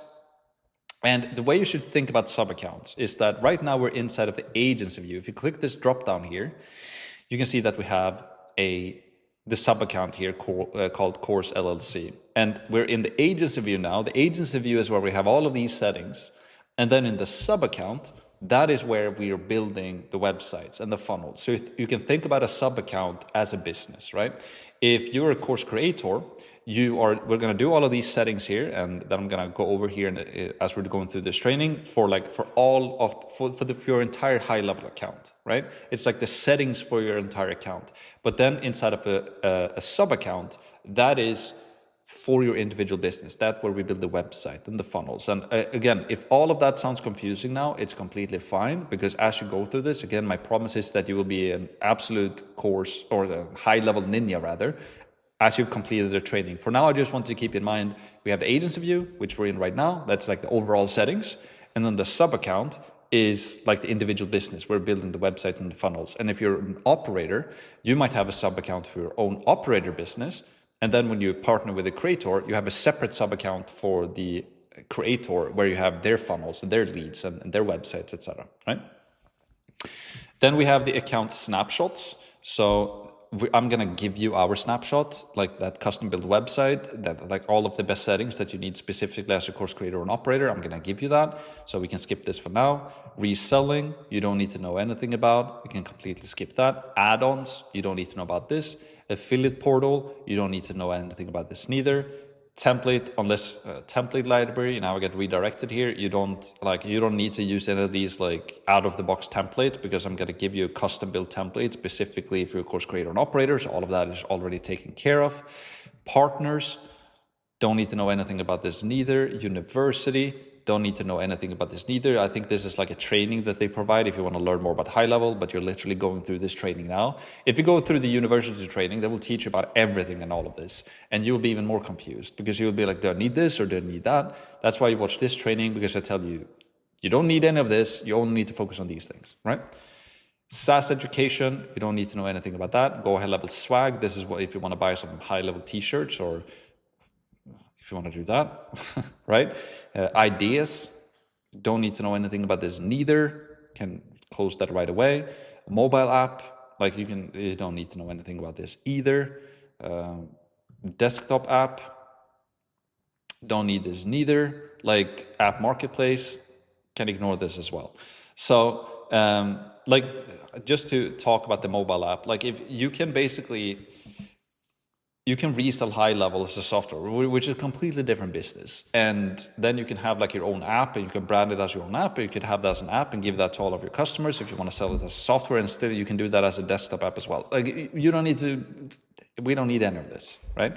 So now I basically walk you through this entire list, and I basically told you that the only thing you really need to be aware of is like the snapshots and sub accounts. Everything else here is we don't need. So now you might be like, okay, I just signed up to the software, I don't need anything. Well, there are a lot of things that we do need as well. So now if we go into settings here, so again, we're still here, right? We went into settings.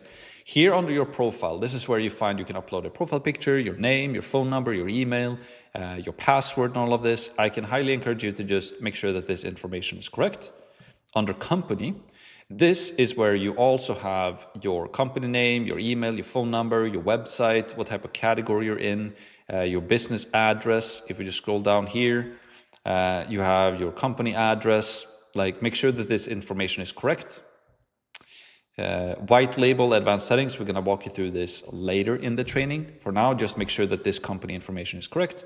Team, this is basically if you want to invite more users to it. If you have a team, you can invite here, just click add users and invite more people into your account. Not really that necessary or mandatory right now. I will show you how to do this later if you want to invite more people, like sales reps or stuff like that. For now, we can just keep this as is. Billing, this is where you can see your subscription, right? And your payments and your wallet transactions and your notifications. So this is also where you can click here, click to modify or cancel your subscription. And if I click more here now, you can downgrade your plan. What I recommend that you do is that you downgrade the plan just like a day or two before it's about to charge for it. So what I would do now, just go into your phone or do a sticky note and or a calendar event even, and just make a reminder for yourself to go in here and downgrade the plan in like 25 days from now or 26 days from now. So yes, that is what I would recommend that you do. Obviously, you can skip the trial and pay right away if you want to do that, which I wouldn't recommend, because here your trial ends in 29 days and it will or automatically charge you when the trial runs out. But I would just leave this for now, but just do a reminder for yourself to downgrade the subscription before it starts to pay. And you need the $97 plan. You need the cheapest plan. You don't need the $497 plan or the $297 plan. You only need a $97 plan. And here, HIPAA compliant, all of these things, we don't need any of that. You don't need to be aware of any of that. Phone integration, this is, we're going to do this later in the training. We're going to talk about this later, how you can integrate a phone number so you can send text in automations. And same thing with email services as well. This is, we need to sign up with an email service so that you can start to send emails from your high-level account as well. I will have a step-by-step, click-by-click training, exactly how to do that also. For now, we don't need to do any of this. System emails, this we can keep as is. Announcements, don't need to be aware of this. Workflow premium features, we don't need that. Ask AI configuration, we don't need that. I don't ever use that. Workflow external AI models, don't use that. Domain purchase, this we do need. We're going to buy a domain for you later so you can actually have your website and your funnel someplace on the internet. You can buy a domain for as low as, I think it's $10 per year or $15 per year, something like that. This is something we're going to do later, but we don't have to do anything here right now. Private integrations, you don't need anything. Affiliates, don't need anything. Custom menu links, no. Stripe, no. API keys, no. Compliance, no. Labs, no. Audit logs, no. Media storage. We're going to talk about this later inside of your actual sub account. But here's the thing. The reason why I want to go through every single tab like this and just tell you that, no, you don't need this, you don't need this, you don't need this, is because I just want to plant some seeds into your head so that you might feel overwhelmed right now, which is great, by the way. If you feel overwhelmed, that means that you're learning. But the reason why I wanted to go through all of these tabs is just to show you that 95% all of these different settings here, you don't need to worry about. And that is what scares a lot of people when they sign up to high level the first time. It's like they see all of these different things and they have no idea what to use or what not to use. And I just want you to be rest assured that I will show you everything, click by click, step by step. I won't leave a single stone unturned. And all of these things that I told you that you don't need to know, like honestly, like I don't use them myself. I am aware about them and how they work. I never use them. So that's why I'm just telling you, just don't focus on that. So just to reiterate here, on the first page here, right, the only really thing you need to be aware of is like sub-accounts and the snapshots. And I will show you how to set that up in a second. Can ignore everything else unless you want to buy some high-level swag. And then under settings, it's mainly just the company, like my profile, the billing, the team. We're going to fix the phone integration, email services later. And that's about it. Yes. So planting some seeds into your head, that's really, really good. Now let's continue. Now what we're going to do is that we're going to import this snapshot into your account. So all of these goodies that I showed you before, right? The website, the funnel, the automations, all of that is pre-built for you. And we're going to import that into your account with literally one click. So here's how we're going to do it. You're going to go to course.com/GHL for Go High Level -snapshot. So you're going to open this up and we're going to go into our browser and I will just put that here, Go High Level Snapshot. And then it will automatically import this into your account. So, do you want to import the core snapshot? Yes, import now. I will import it. I will click back to snapshots. And now we have our snapshot here. And if I refresh the page, it should be available here. So there we go. So here you have the snapshot that I'm giving you, the core snapshot, Max Pearson.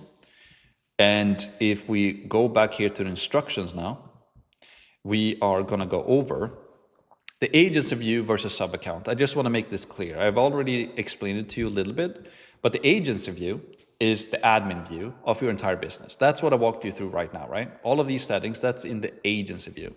And this is the admin account of all sub-accounts, right? And this is where you set up settings for all of the sub-accounts. So the agency view is, let's say you're an operator, right? And let's say you want to work with 3 clients. Then in your agency view, that is where you can see all of your sub-accounts. And each sub-account is, maybe you have 1 sub-account or you have 1 sub-account for your own business, right? And then you have 3 sub-accounts for your 3 clients that you're working with. You, like, in my opinion, you don't even need to work with 3 creators. Like if you can find 1 really good creator, That's what most people do, and you just make most of your money or all of your money from one creator. And if you're a creator yourself, your agency view is the settings, and then you have one sub account for your own business. And that's literally it. So that's the difference between agency view versus sub account. And again, if that still feels a bit over weird, it's going to make a whole lot of sense. As we progress, you're going to be an absolute high level ninja. Then in the sub account is what you set up for an individual business, right? So this is for your new online course or your operator business. That is like one business. If you're an operator, you have a sub account for yourself and then sub account for the course that you will launch with the creator. So, and what I mean by an individual business, like if you have a funnel or website and you start to generate leads or booked calls, you want that to be in one place. You only want all of leads for one offer in one place. And so if you're an operator, you have all of your leads for your operator business in one sub account. And then when you launch a course for the creator, let's say you're partnering with a real estate agent and you help them to launch their course and you generate leads for that real estate course, then obviously you don't want to mix that with your own leads for people who are interested in your operator business, right? So that's what a sub account is. And I will show you how to set that up here in just a sec. So your new sub account, customize your new sub account. And let's go over the settings and review your new website funnel and automations. So let me show you how to do this now. So what we want to do is when we signed up, if you go into sub accounts here, you can see that it created a sub account for us kind of out of the box. And maybe you put in some information here.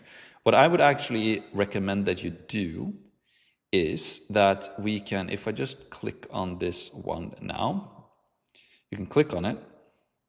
And then you can click here, actions. And then you can click on load snapshot. So we're going to click on load snapshot. And you will choose snapshot. And then you can select this one, imported core snapshot. I will click on that one. And I will click on proceed. And then here, we select all of the assets. I'll click on proceed. And then we can click here as well, select all, and then click proceed again. And then I will just write confirm. So now what's going to happen is that this sub account that you set up once you were basically signing up to high level, now we're just importing all of these, like all of the pre-built funnels, the automations, the websites, all of that stuff is now going to be imported into your sub account. And now if you just exit out of this, and just go back here. If I click here now in this drop-down menu, and if I go into this actual sub account now, right? Again, we're in the agency view. I click this drop-down. I click into my sub account. Now, if I go into sites here, I just want to check that we got the goodies that we wanted. So now we're inside of a sub account. I'm going to walk you through this here in a second as well. If I just go to sites and I click skip for now, you can see that we have funnels, course creator funnel and course operator funnel. So that means that you've successfully imported this snapshot or this template into your sub account. So now with one click, you've literally imported all of the settings, all of the assets, the websites, the funnels, the automations, the calendars, everything that you need. You've literally just imported now into your own sub account with one click. So now we just basically built a bunch of stuff for your sub account worth thousands of dollars and years of trial and error from my end. You just get that with one click. Pretty cool. So also what I want to do before we go any further in this, it's a little bit back and forth, but that's how it goes when we're setting up tech. I want you to click this drop-down menu here again, and I want you to go back to the agency view. So click back to the agency view.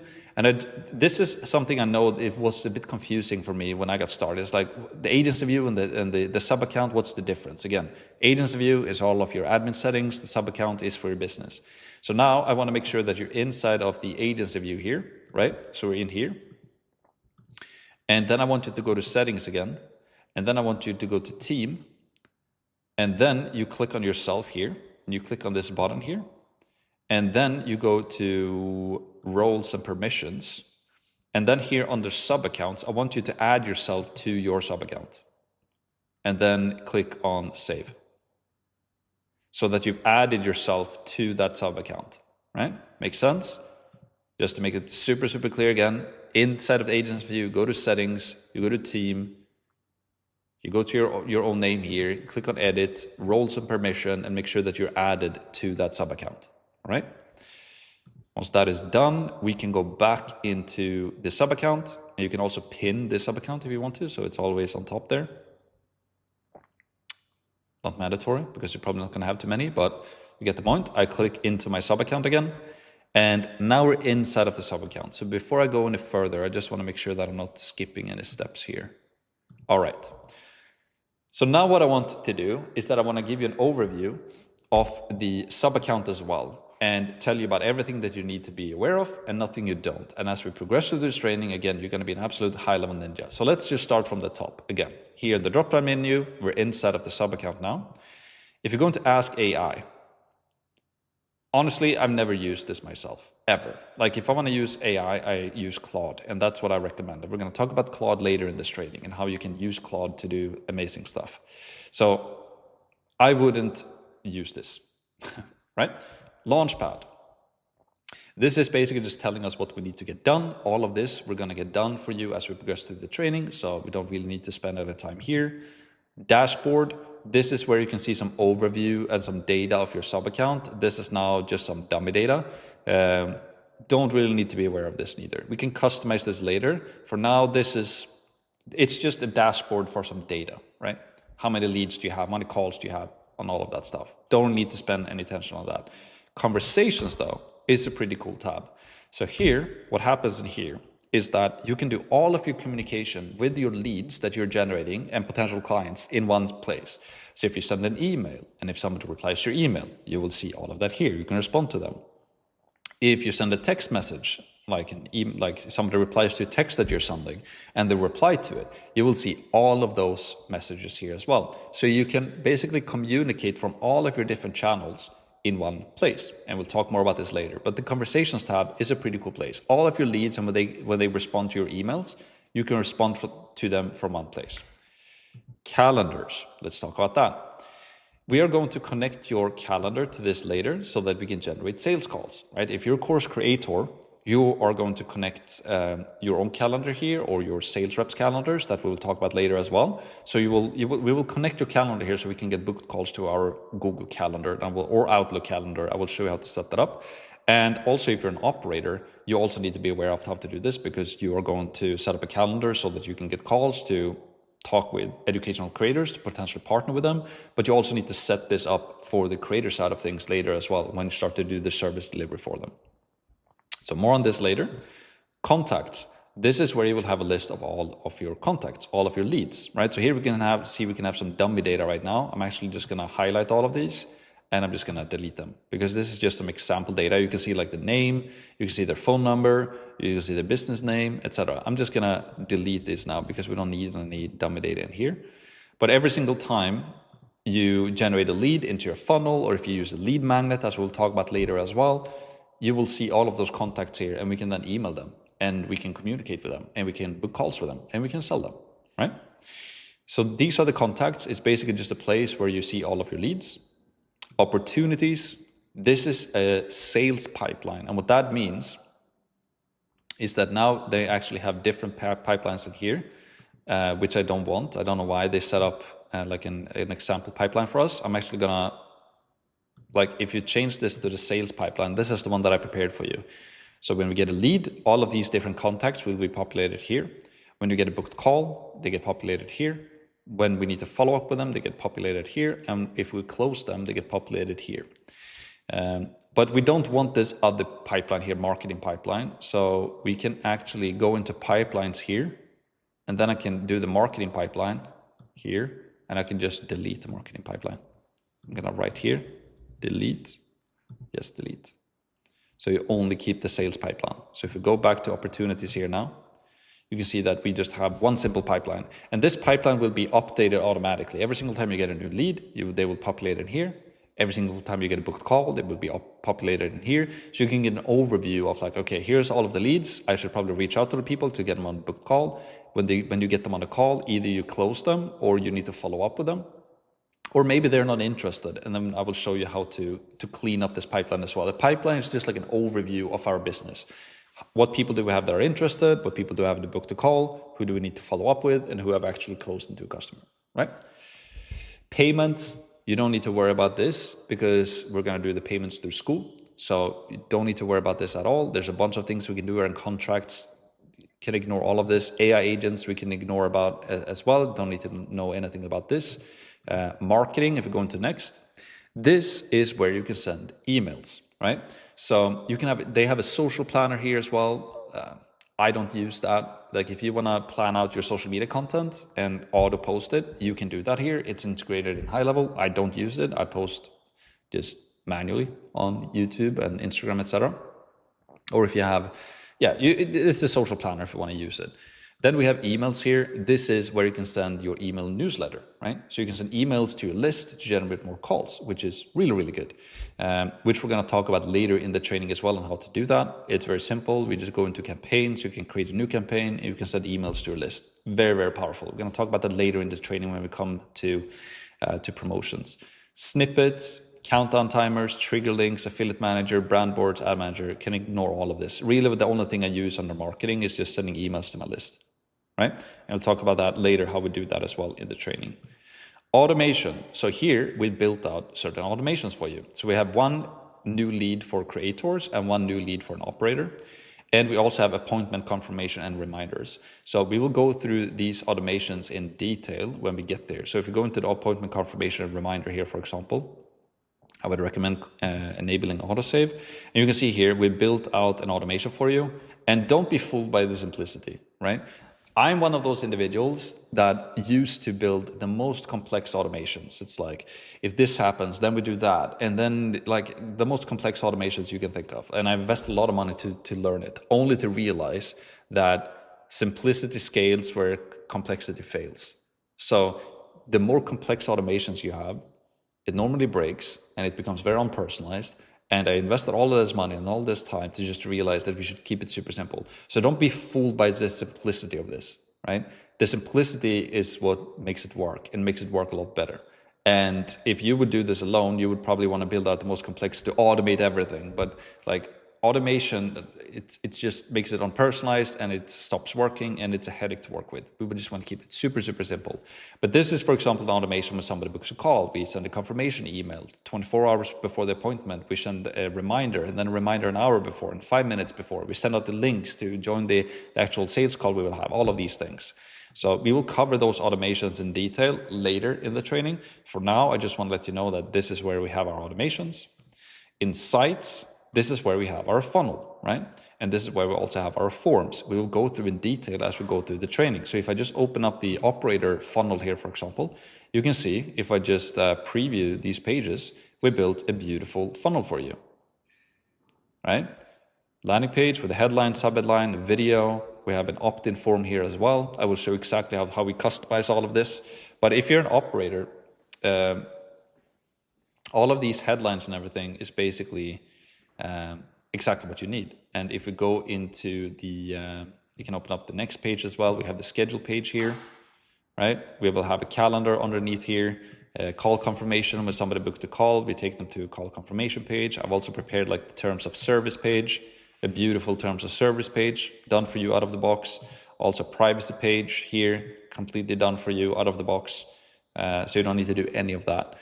And then also, if we go into the creator funnel here, it's very, very similar. So we have the lander, looks like this. Very, very similar. Opt-in form as well. But here we obviously need to customize the headlines a little bit.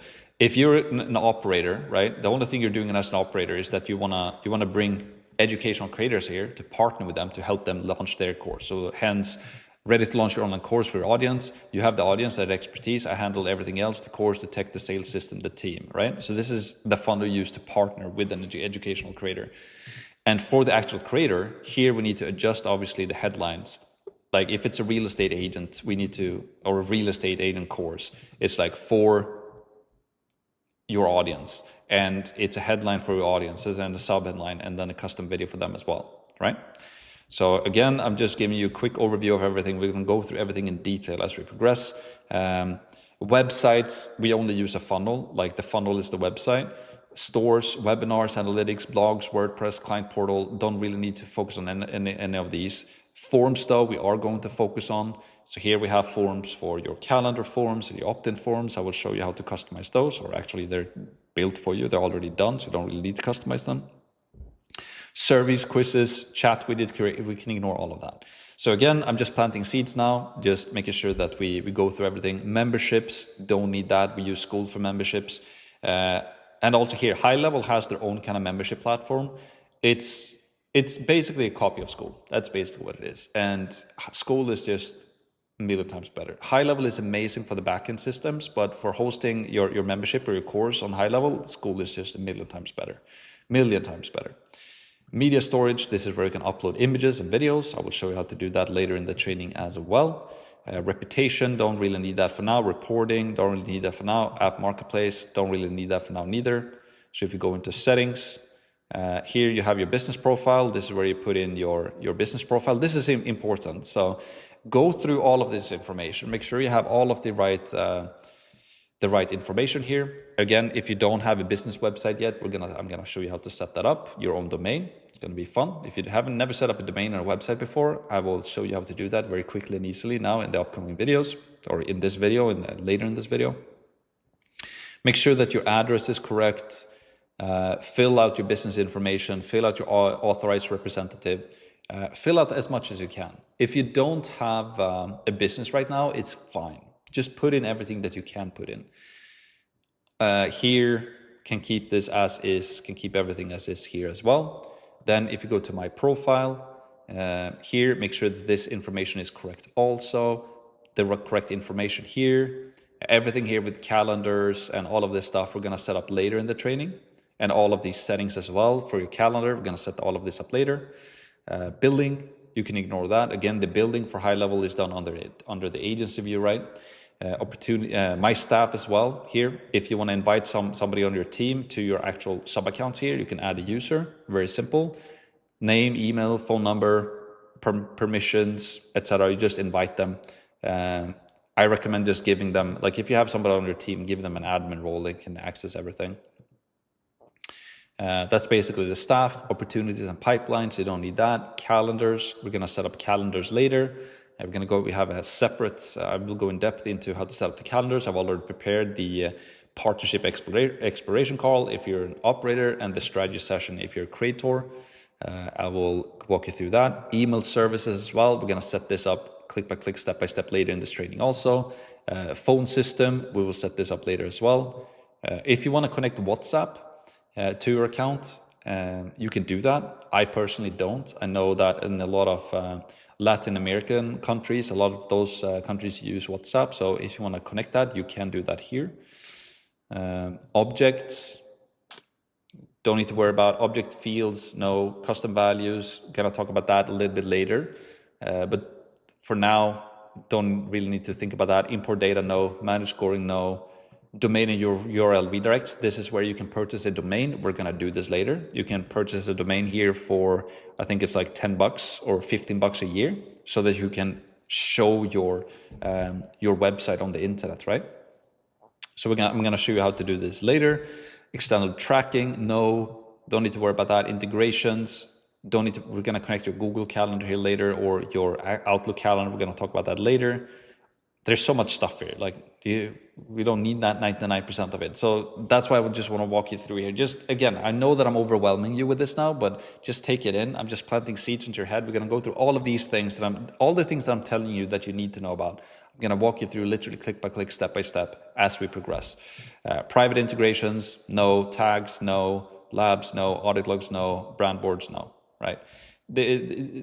That's the quick overview of the sub account, right? So let's just finalize this now.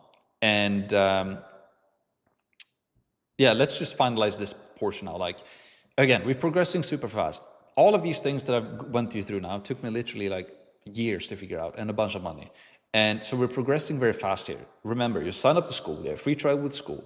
You have signed up to High Level. You have a free trial with High Level. You have imported the snapshot. You have a website. You have a funnel. You have the automations. You have the calendar settings, all of the system settings. And you're getting a training on click by click, step by step, exactly how to set all of this up. If you're progressing extremely fast. For somebody who doesn't have this training, it will take them months, if not years, to figure this out, that you can do in a day. It's absolutely nuts. So just soak it in. If you get overwhelmed, take a breather, take 10 minutes, 15 minutes, go for a walk or something. But just the faster you can go through this, the better, right? Just stick to it, right? At the end of this training, you will be high level ninja. So this is just brain dumped a bunch of stuff into your brain. It's going to be in there. And as we progress, everything is going to make a lot more sense, right? And we're going to circle back to all of these things that we need to do now as we progress through the training. Now, let's talk about how to get help and support when it comes to high level and all of these things, right? First of all, this training, right? The best and easiest way to solve a problem is to watch this training in its entirety, right? I've spent countless of hours to making sure that I don't miss a single detail, taking everything literally step by step, click by click, right? So if the easiest way just to learn and get help and support how to use high level, just watch this training and take everything step by step, click by click. Also, we have high level has 24/7 chat support as well. So if I miss the detail, or if you don't find an answer to something specific, then high level's 24/7 chat support is your best option. You find it inside of high level. So inside of high level, at the top right corner, they have like a question mark. Let me just show you what that looks like up in here, right?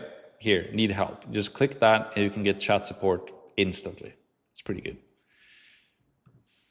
Then also, so we have the training, we have the chat support. So, they also have a support portal, which is a pretty cool one.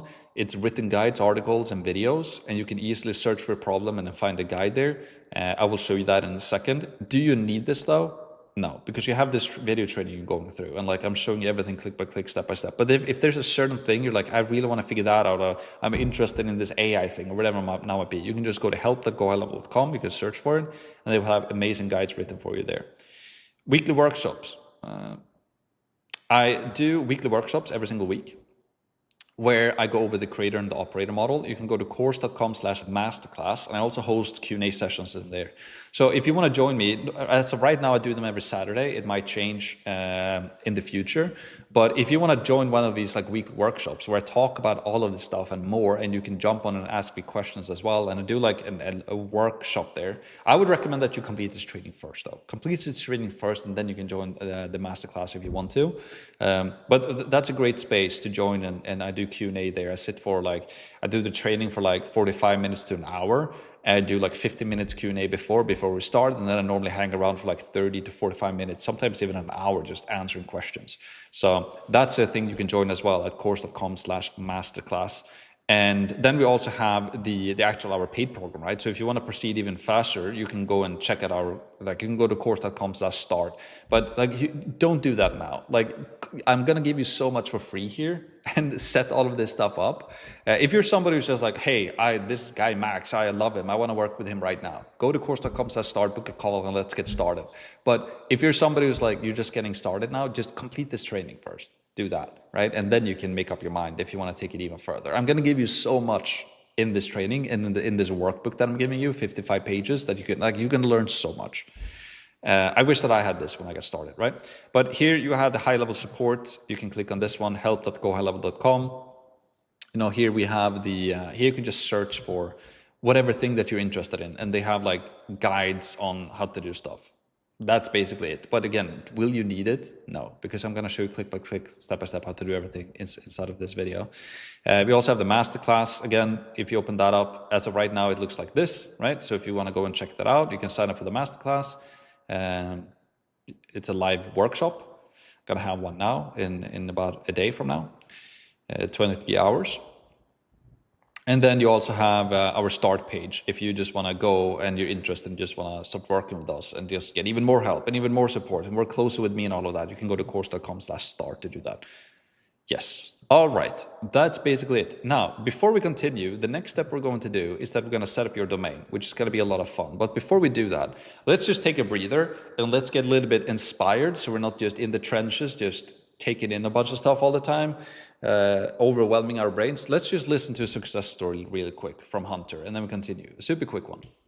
Just take Hunter Otis as an example. When he started working with us, he was struggling with his online coaching business. And today he's generating over $50,000 per month consistently with his online course, using just a small advertising budget of $2,500 per month. I was probably doing between 5 and 10K a month. Very distracted, pulled in a ton of different directions, a lot of uncertainty and difficulty figuring out the model, like what pricing and what I was gonna do. We ironed that out. Max was like, dude, you hit $30,000 in a month. We're coming to the farm and gonna come and visit you. 8 weeks on the dot, like literally to the day, I hit 30K in a month.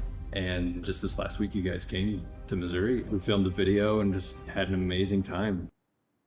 Pretty cool story. Like, it's funny because I started working with Hunter and he was like, I want to go to 30K and I'm going to do it in 3 months.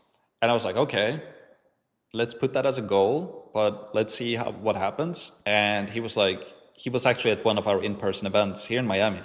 And he left the door and the last thing he told me is like, yeah, I'll do it in 3 months. And literally on the dot, literally the 90 days from when he walked out that door, he did it. And then scaled it to 55K and now he's on path to make over 100K. So it's just a little inspiration story. It's always fine or fun to kind of include that in between. All right, it is possible. It's, I guess, what I'm trying to say. Now what we're going to do is that we're going to set up your domain, right? And this is fun to do. Like if you've never set up a domain before, it's a cool feeling the first time you launch something on the internet. You have your own website, your own funnel. So let's do that right now, right? So go high level domain. The easiest way to get a new domain is to buy directly from within high level, right? That way you don't have to do anything with like name servers or Cloudflare or all of these different things. If you know whatever that means, like you don't have to. If you buy it in high level, it's like you click a button, you pay for it, 10 or 15 bucks, and you get your domain. It's super simple and it connects directly to your account. So let me show you how to do that in 1 sec. Others, if you already have a domain or another domain registrar, if you already bought domains before, you have Namecheap or GoDaddy or whatever you use, then you can also import that domain into your high-level account. But it will take time. It will be a process. It takes time to kind of move over the domain. So the easiest thing to do is just to buy a domain. Also, don't overthink the domain name. Like I used maxpearson.com for like a super long period of time. It always works. It's a classic and it's timeless. And then we're going to connect the domain to your funnel as well. So let me show you how to complete that. Now, if you are, if you're building a course, even if you are like, you're running a YouTube channel, if you're a creator, right? Your YouTube channel is in your name. Your Instagram is in your name. It just makes sense to have your website in your name as well, right? And even if you're real estate, building a course about real estate investing, let's say, you can 100% have your funnel in your name. People who find you on social media or when you run ads, they're all going to see your name anyway. So just having your domain in your name makes a whole lot of sense. If you have a specific brand though, like I used maxpearson.com for the longest period of time, then we rebranded it to Course. And now we have course.com, right? But don't overthink this, right? And if you're an operator, 100% use your name. If you're an operator and you're going to have a funnel and a website for yourself, either you just call it your name, like maxpearson.com, or another thing that people do is just like your initials and like media. So I can do like MP Media, or I can do whatever, like you can just MP Agency or MP Operating, like, don't overthink it, but your name is just very, very classic. And having a .com domain just makes it, everybody's used to .com. So that's what I recommend. So let's just go through it and set up a domain. Make sure that you're inside of your actual sub account, right? And then go into, so we're inside of the sub account, you go to settings, and then you go into domains and URL redirects. And then we are going to purchase a domain. So here I can just search for a domain. So let's say I want to have like mpmedia.com. Let's see if that's available. I basically bought all of the different Max Pearson ones. So MP Media is not available. I'm just going to do like Max Pearson Media. See if that works. All right, you get the point. I'm just going to buy a domain now because so I can use this in this tutorial essentially, right? So I can just click here, 11 bucks a year, super simple, .com. I recommend the .com, click buy. And I am basically just going to agree to this, and I will click pay, 11 bucks. There we go. So now it's maxpearsonmedia.com has been purchased. Now it's just going to load here a bit. Might take a little bit of time. I'm just going to refresh the page. And here we can see it. Now it's green. Really, really good. And then I can click on manage here. And you haven't connected any product yet. DNS records, advanced settings, auto renew. Don't really need to do anything here. If I click on connect product though, I want to click on funnel or website. So I'm going to click on connect and I want to use my domain. Click on continue. Connect your subdomain. Also add here, yes, you want to do click www. So just follow along what I'm doing right now, right? Gonna click on continue.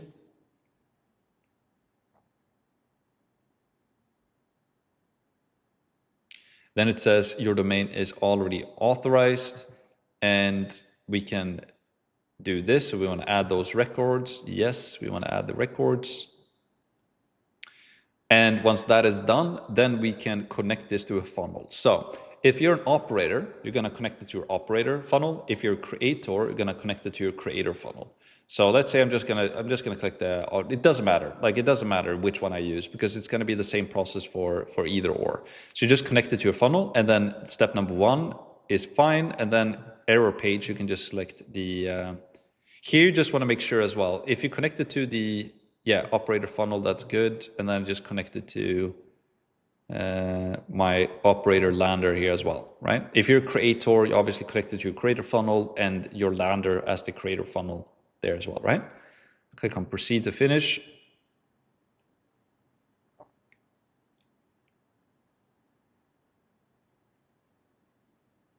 And there we go. Everything is done. So in just a couple of clicks now, if I open up a new page here, if I go to maxpearsonmedia.com on the internet, voila, I just set up my first website. You just get your first website in a couple of clicks. And if I go to www.maxpearsonmedia.com, it should be redirected to the non-W version, which it does, which is great. And you can see that we have HTTPS as well. So we have SSL, which is just basically, it's a secured website. So you just basically fast-tracked yourself for months, maybe even a year, and you didn't have to pay a bunch of money to design a website. You just got it done in a couple of clicks. Don't forget about that. Like how fast you're progressing. It's pretty cool. And you're getting it customly, specifically for this opportunity as a course creator or as an operator. Beautiful website, if I have to say it myself. And it's super simplistic, and that's what we want, right? We just want headline, subheadline, video, opt-in form, and that's it.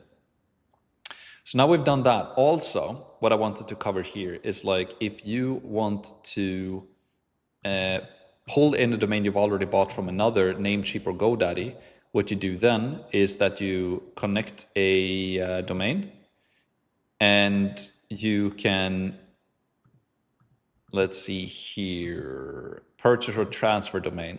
So if you want to transfer a domain, you can click here on transfer in and you just go through the steps. I do not recommend this though. It's like, you can 100% do it. There's nothing wrong with it. It's just that it's a process. It takes probably 4 to 5 business days minimum to, I would say max 10 days. It's probably 4 to 5 days, 4 or 5 days to get it transferred in. So you've already bought a domain Namecheap, you can transfer that into your high level account. The easiest way and the fastest way is literally just to do what I did. You just buy a domain and it's done. All right. Cool. Now let's, that's basically that. So we can also now just go back here to our sites. So make sure you go back into sites here. And then inside of funnels, for me here, I just set up the operator funnel. You can see here now, if I go into settings, that we have our funnel here now, or a domain rather, inside of our funnel. We're going to adjust all of this now as we progress. And the next step we're going to do is going to be about email setup, which is going to be a lot of fun. But before we do that, again, let's take a little breather. Let's listen into David Goldman, and we can just get a little bit inspired as well before we continue to the next step. Take David Goldman as an example. We helped him start, run, and grow his first ever online course business from scratch. And today, David is generating over $55,000 every single month consistently, ranking in the top 1% of earners on Skool with very high profit margins. All by following our roadmap systems, and strategies. I don't think I could have done it without you all. I was running 4 med spas that I own. I had a baby on the way. I needed a foundation. Max is the reason that my course has been so successful and that we're in the 1% earner of school. It's because of Max. Max helped me with the roadmap and also pushed me. His course is incredible. And if you're looking to upscale your life, you need to join course immediately. Pretty cool. And David is making like over 80, I think it's like $70,000 or $80,000 a month right now, which is super cool. So he's even making more than since we made this little video snippet here. Hey, super quick. If you're somebody who wants to become a course creator or a course operator and get more help and support and get there faster and easier, then you can book an advisory call with my team by going to course.com/start. And we've literally helped thousands of people by now to start, run, and grow successful online courses as creators or as operators. So on this call, we will explain exactly how we do that, how it works, and how we can help you with some more one-on-one support as well. So if that sounds interesting, you can go to course.com/start and we will see you there. Now, let's dive into the email setup. But before we do this, I also just want to remind you to keep going through the workbook, right? And we have the checklist. So as you're going through all of these different steps, make sure to check off the entire checklist, that you've signed up to high level, you've imported the snapshot, you've reviewed the agency view and customized the company settings, you've uploaded your logo, you purchased the domain, you've connected your domain to your sub account, to your funnel, all of these things. And now we're at the email step, right? So we're going to set up the Google Workspace with a professional email address. We're going to set up a dedicated sending domain as well. We're going to do all of these different steps. So as you progress through this checklist, make sure that you are checking it off. And you can see we're only on page 7 so far. Like as we're later in this workbook, we're going to go through a bunch of very, very powerful exercises for you to implement when it comes to your pre-launch offer, your pre-sale offer, your traffic, your promotions, your sales, your course, all of these different things. But we take it step by step and make sure that you, best case scenario, have this printed out and keep checking it off as we progress. All right, let's talk about the email setup. So here's the thing. Professional email. Instead of using like maxpearson@gmail.com, I use maxp@course.com, right?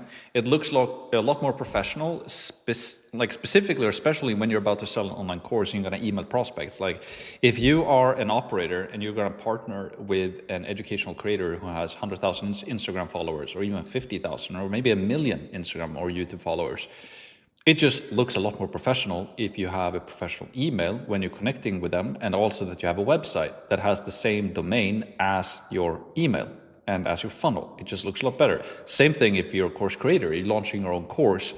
If you start selling people into your online course for $2,000, $3,000, $4,000, $5,000, maybe even $10,000, and then you're sending the emails from a Gmail, it just doesn't have the best look. And there is a solution to that, and that is Google Workspace. It is hands down the best if you ask me. It gives you everything that you need. Not only do you get a professional email, but also you get Google Meet that you will use for your sales calls. It gives you a calendar for your sales calls, Google Drive for all your files and resources, and Google Docs and Sheets, which is absolutely a no-brainer, especially when you want to start running and grow an online course. You have different resources in there, and it's only $8 a month. And it's pretty cheap. So let's get you signed up. If you haven't done this before, it's just an absolute no-brainer. I'm not affiliated with this in any way, shape, or form. I just want to mention that as well. It's just it's a huge core it's like one of the biggest backbones of the business is having Google Workspace in place. And when you start to onboard new setters and new closers, people are going to take sales calls for you. You can simply give them a professional email from Google Workspace as well. So let's get you signed up. I'm going to walk you through this process. It's very, very simple. You simply you can just Google Workspace and see where it takes us. Right here, workspace.google.com. This is it. And you want to make sure that we click on, you can see here, $7 a month, $14 a month, $22 per month. You will not need, like you can see here, the only difference is that you're getting more storage in your Google Drive. So if you want more storage, you can pay more, but like you only need, it's even $7. So I'm going to click on the $7 and it gives you 30 gigabytes of storage to begin with. You can always upgrade later. And then it says like upgrade this account. I'm actually going to create a new account. And then business name, I can just call this one like, what should we call it? I can just call it Max Pearson for now. I would call this your domain. So I would call it, I'm just gonna call it Max Pearson for now. I'm gonna say it's just me for now, United States. And then these are my details I have for now. Get a new custom domain or set up your existing. So we already purchased the domain. So I'm gonna click on continue with this method. And the domain that I bought was maxpearsonmedia.com. Correct, right? So this is the domain that I will use. I'll just put my domain there, click on next, and use this domain for the account, maxpearsonmedia.com. Yes, I want that. And then username, I'll just put my first name. So my email will be max@maxpearsonmedia.com. Pretty simple. I will create a password here. And I will reiterate it here. Let's actually do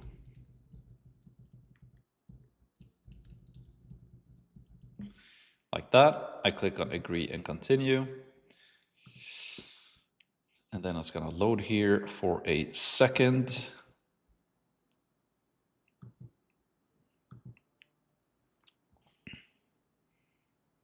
And then it takes us to the Try Google Workspace for 14 days. It's $8 per month. And if you do annual, you can save it down to 7. I'm just gonna keep it on monthly for now though. You can choose whatever you want to. And then I will click on start a trial. And then I will have to put in my name and address, email and address, or name and address. And I will also have to put in my credit card details. So I will just pause the recording now, fill that out. You should do the same. And then I will see you on the inside after this is done. So now the next step after I filled out my address and my credit card details, it also asked me if I want to add more users to it. If you want to invite somebody on your team to get access to have a similar email as well, you can do that here. For now, I'm going to skip this for now. I will show you how to do this later if you want to do that later as well. You can add more users anytime inside the admin console. I'm going to click on skip for now. And then what we will do is that let's just set up your domain. Let's get started. And then we want to switch to manual verification. And here we want to select that we select other here in this dropdown. And then we click on continue. And then what we're going to do is that we're going to add a DNS record inside of HighLevel. So the way we do that is that we go back to our HighLevel account. We are in the sub account. We go into settings. We go into, let's see here, domain and URL redirects right here. We click on manage under our domain. And then here it says DNS records. We're going to click on that. And here we're going to add a new DNS record. So we're going to do a TXT record here, and we're going to copy this content. And so I'm going to add a record. Type, we're going to add to TXT. I'm just going to place that thing here, and then we can use an @ sign for this and auto here, right? So TXT, an @ sign, and then whatever you get, the string you get here, I'm going to copy here into content. I'm going to click on save. And then we have added the TXT record right there. Once that is done, I will simply click on down here to confirm, and then click on confirm here. And then it's going to take a few minutes here. It was pretty much instant. Your domain is verified. Great. Then we're going to click on activate Gmail, and then click on continue. And then we're going to click on proceed to activation. And then we're going to add another record instead of HighLevel. And it's going to be an MX record. So here it's going to be an MX record. And we are going to have a priority number 1. And we're going to redirect it to mail server to this one. So I'm going to copy this, and then we go into HighLevel. I'm going to click on add record here again. This time it's going to be an MX record, and the name we can set to an @ again. Mail server is going to be what we just copied from here, right? And then priority is going to be 1, and TTL is going to be auto. And then we click on save. There we go. And then I click on down here again. So I confirm, and I confirm that this is done. and then it's gonna take pretty much instant. Here again, boom, Gmail is activated. So now we have that done. So now what we can do is optional setups. Okay, that's pretty much done now then. Explore premium workspace features. We can click here, get started, and we can, I'm not sure yet, we can just go through this. I'm not sure yet, I'm not sure yet. Continue. So actually what we want to do now is we're going to go to admin.google.com. I'm not sure why they don't redirect us there automatically, but admin.google.com. And then what we can do is that we can log into our new email. So you can see here, max@maxpearsonmedia.com. And then I can log in. Welcome to your new account. Click understand. And now we're inside of the admin console. And then I can click on, let's see here, cancel here. So I just want to show you what we just did. If I go to gmail.com right now, and if I change my email here now, you can see that I have max@maxpearsonmedia.com. So if I open that up, you can see that I have a completely new email address. And I can turn on the smart features here if I want to. Sure, we can do that. Absolutely. Why not? Reload. So now I have a completely new Gmail account with my domain, right? So if I send an email here to someone, it's going to be sent from max@maxpearsonmedia.com. So now we have a professional email. Literally took us, I don't even know how long it took, 5 minutes. Pretty insane, right? And we've signed up to the cheapest plan, so we don't have to do anything with that. And also, what you can do here later if you want to, is that you can click on users here and manage, and then you can add more users here. So add new user, and you can then invite more people to have an email under your company email as well later on if you want to. But not only did we get a professional email now, if I go to drive.google.com, and just want to make sure that I have the correct here, right? So I'm logged in on my new domain.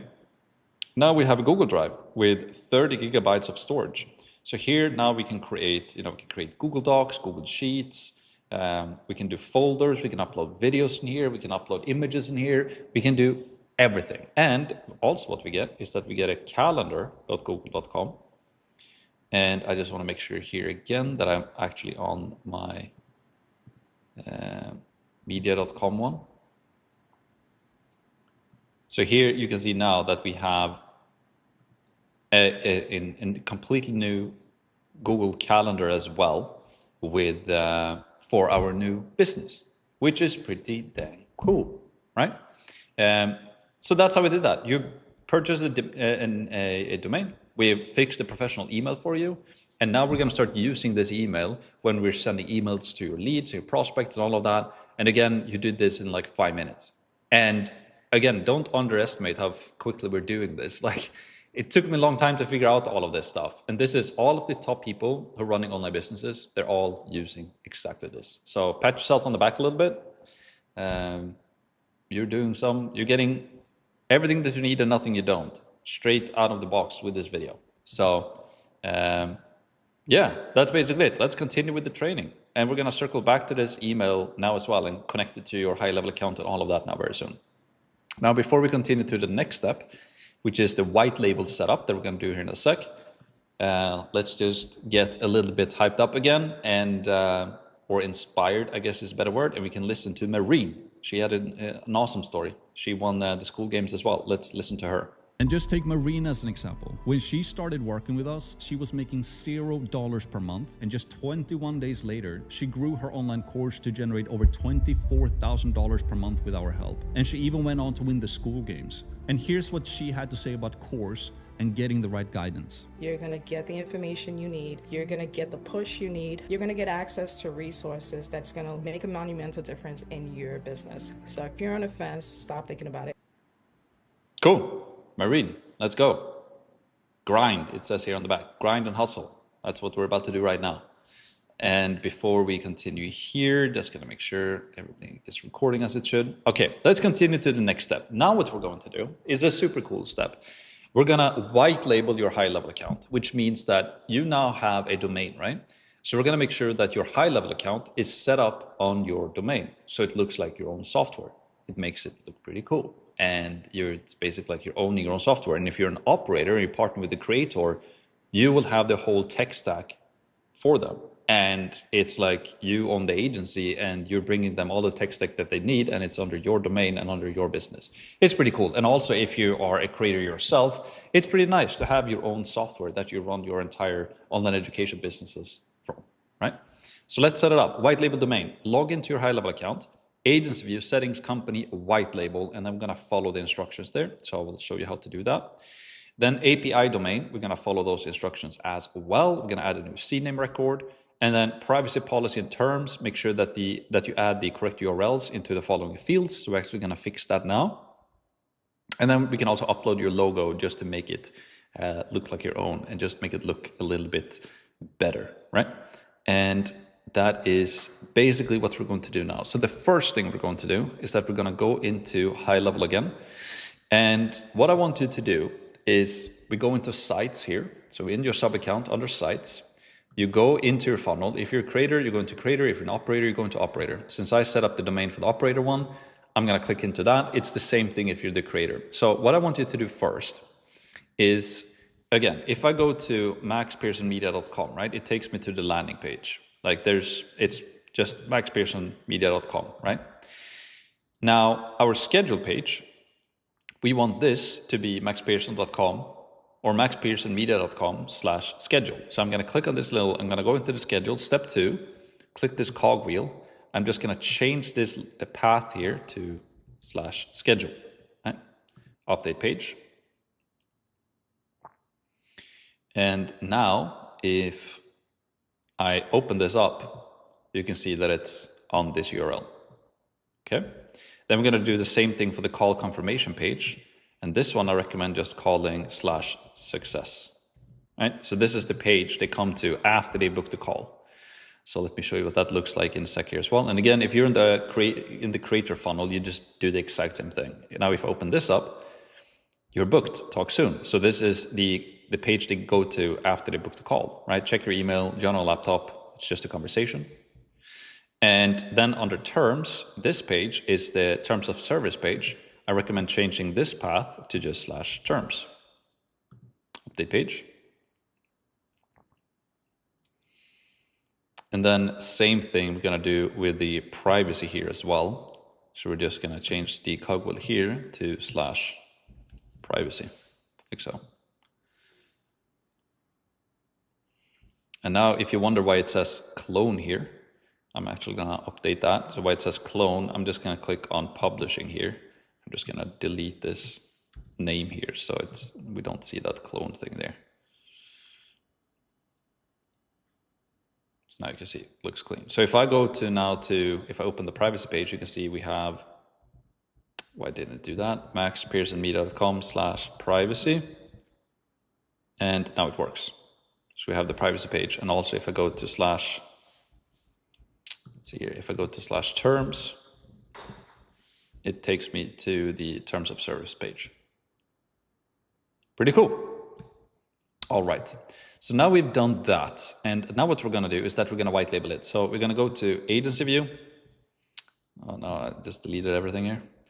Agency view, settings, company, white label. So let's do that. Now, again, if you remember, we click this drop down. We go back to the agency view. We go to settings. We go to company. And then we go to white label here. So first of all, what you can do is that you can upload your logo here. And when you upload your logo here, like I can just do a random logo PNG. Let's see what we find. You would obviously do your own logo if you have one. Let's say I want to do, which one do I want to use? I don't know, a bird? Why not a bird? Or a phoenix, maybe it is. So I'm just gonna put this in on desktop and I can name it like logo. right? When I go in here now and I upload my logo, go to desktop and go to logo, you can see that I have my logo up here now instead of high level. Just makes it look like my own software. Pretty cool. And then what we want to do is that we want to add a white label domain and an API domain. And also here in the privacy policy URL in terms of conditions. So privacy policy is going to be my maxpearsonmedia.com/privacy, right? And then terms of service is going to be the same thing, but terms, that's just what we set up. I'm going to save those changes. Now we have that in there. And then on the white label domain, if we click here for setup instructions, we are going to, yes, so here's what we're going to do now. We can open up the API domain as well, just so we have the instructions open. I will show you exactly how to do this. Yes, so we're actually going to have to go back now to our sub account and then go back into settings. Again, it's a little bit back and forth. That's how it goes. And then I'll go to domain and URL redirects. I will go into my domain here. I'll click on manage. And then I will go to DNS records here again. And then I'll click on add record. And what we're going to add here now, so this is for the white label domain. So it tells us here, we're going to add a CNAME record. So again, here, I'm going to, in the type, it's going to be a CNAME. And then the name is going to be app. So this is, you can see here, right? app.gohighlevel.com. I want this to be app.maxpearsonmedia.com instead, right? So it's going to be app. And then the target is going to be this right here. Not with a dot at the end. It's just whitelabel.ludicruise.cloud. However you pronounce that. I'm going to put that here. Then I click on save. All right. And then for the, if we go to the next one, which is the API domain, what do they tell us to do here? So it's going to be a CNAME record, and it's going to be links, and then it's going to link to this thing. So again, I'm going to go back. I'm going to click on add record. You can just follow along. It's going to be a CNAME record. This one's going to be links. So I'm going to write links here. And then it's going to be, the target is going to be whatever I copied from here, brand.ludicruise.cloud. And I'll put that in here. And I'll click on save. All right. So now again, we have to go back to agency, switch to agency view, go to settings, go to company, go to white label. And here in the white label domain, it's going to be app dot, in my case, maxpearsonmedia.com. And API domain is going to be links dot maxpearsonmedia.com. And if I click on add domain here now, app, I could probably have done it directly from here. But now we did it manually. So it should be fine. And then verify records. And there we go. Now we just added that domain. And then I'm going to do the same for API domain and click add domain. And then click on continue.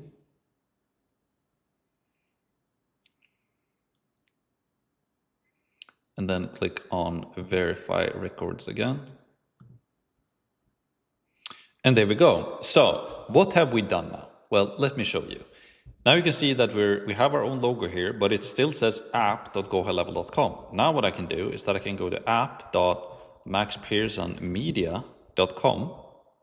And guess what?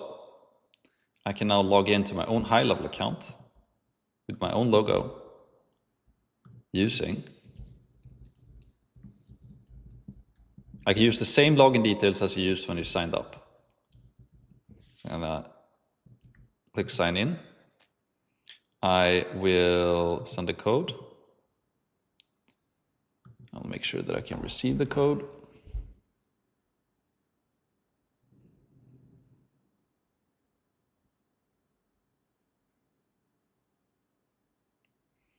Here we go. I got the code. It's 3, 4, 6558.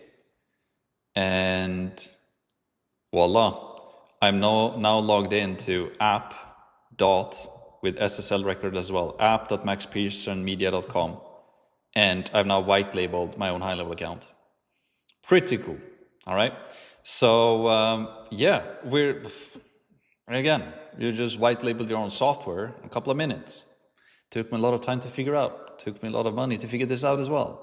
And it's going to help you to grow your business. And if you're an operator, it's going to help you to look more professional and close more clients and all of this stuff. So yes, let's just go back to the keynote. Again, don't be fooled by the simplicity of it. Hopefully you're excited, I guess is what I'm trying to say. Now the next step we're going to do is the funnel setup. And again, make sure to also now check off that you're doing all of these things. You've set up the Google Workspace now. We've not set up the dedicated sending domain yet, so we haven't done that. We have set up your white label domain now though, and your API domain and your privacy policy and terms service URL. So we've checked off all of these. And now the next step is that we're going to go through your funnel setup a bit more here. So let's do that. Before we do that though, let's listen to another inspiring story by Brian Clifford. He was a PE teacher, never done business before. He got into as an operator. So let's listen to Brian. Just take Brian Clifford as an example. When Brian started working with us, he had 0 online business experience, no marketing background, no sales background. He had never even taken a sales call before in his entire life. But by following our roadmap step by step, Brian took his first ever sales calls and went on to generate over $81,000 in revenue, building a business doing more than $30,000 per month. And here's Brian in his own words. I don't come from a background of online business. I'm new to this. I don't come from a marketing sales background. So it's like, if I can do this, anyone can really do this. And I just followed the steps that Max set out. And then I, made my first high ticket sales calls, and I had never done sales at all. I was a PE teacher. So to close on my first high ticket sales call, I called my friend. I said, it's working. So we've made $81,000 in annual memberships. Yeah. And so it's like, you get the roadmap and the platform, you can't fail. I just did what Max said and followed the steps that applied to me, and the rest is history. Pretty cool. He just followed the steps, the exact steps that you're going through right now as well. So let's go through some more steps, right? Funnel setup. So here's what we're going to do now. So the VSL funnel, that is the funnel that you have, right? And VSL stands for Video Sales Letter. So you will drive traffic from your YouTube channel or Instagram or from ads to your funnel, and we will generate leads when they opt into your funnel, right? And then we can convert those leads into booked calls and close them into new course customers or operator partnerships, right? So if you're an operator, you're using the operator funnel for yourself to get new partnerships, right? And if you're a creator, you use the creator funnel and you get new sales to your course. And obviously, if you're an operator, you will also use the creator funnel, but for the creator that you partner with, right? And so what we're going to do now is that we're going to customize each page of the funnel, the headline, the SEO, the calendar. So let's do that together now. And also perfection. It's 100% okay if you don't know exactly what your headline should be just yet, right? If you're a course operator, you can use the copy that we've given you out of the box. It's basically done because all of you guys will have the same offer. You're an operator, want to partner with the creator. But if you're a course creator, right, you will have to adjust it so that it fits your niche and your offer. And we'll cover this in more detail later in the training as well, exactly what to put here. But yeah, let's just dive right into it. So the first thing I'm going to do is I'm just going to go back into the sub account, right? And then we will go into sites. We go into funnels here. And since I've set up the course operator one, I'll just go in here. It will be the same if you're an operator or a creator, right? So the first thing is that I'm just going to go into the lander and click on edit. So the way we built this website for you, it's all in HTML code. And the reason why we do that is because it just loads so much faster.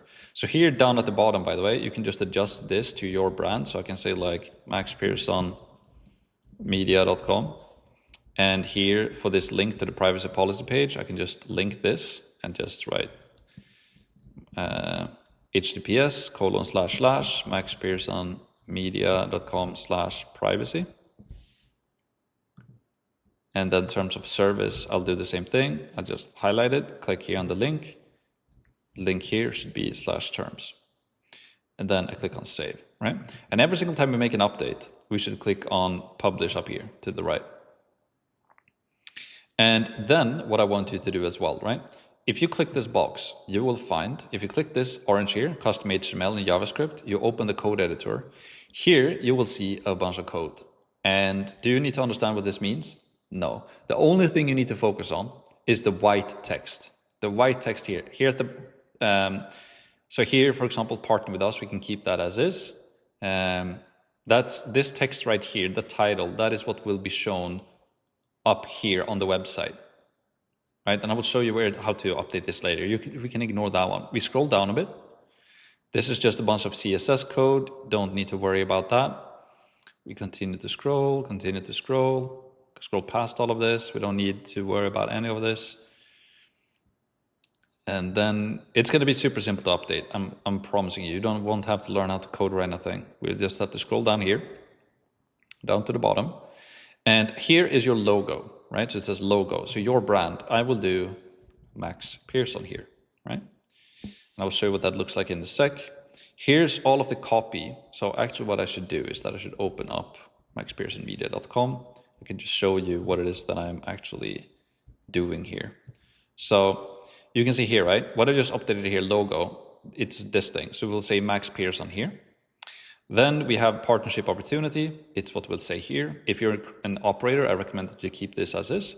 Then we have the headline here, ready to launch an online course for your audience. Boom. Like if you're partnering with a creator, I think this is a great headline.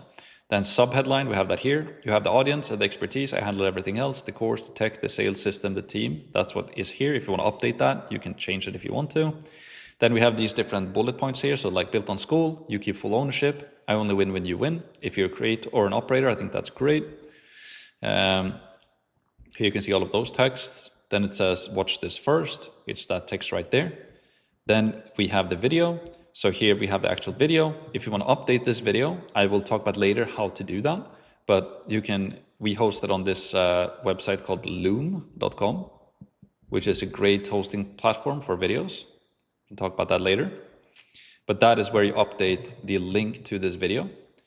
And then down here, we have those different bullet points here, right? Like I build it all. Course, community, funnels, offer, and sales team fully managed. You create, I operate. You stay on brand, right? So this is kind of if you're an operator, you will basically you will partner with a creator who has the audience and has the skill. And this is like a landing page to get them interested in that, right? So these are those different bullet points. I think this copy is perfect if you're an operator, don't really need to change it. And that's basically it. So if I click on save now, and I click on publish, the only thing I changed was really the name up here, right? So if I just refresh this page now, it says Max Pearson. Boom, or Max Pearson Media, I could have done as well. Then underneath here, we have an opt-in form that is from high level. And I'm gonna show you how to adjust this later, but I recommend keeping this exactly as, right? So when somebody opts in here with their name, email, and phone number, you generate a lead into your high level account, and then they get redirected to book a call with you. And we're only asking them for their, again, name, email, and phone number. It's more than enough. And that's the super simple funnel page, right? Or landing page. Again, I'm going to go into the creator funnel here in a second as well and show you exactly how we do that in there also.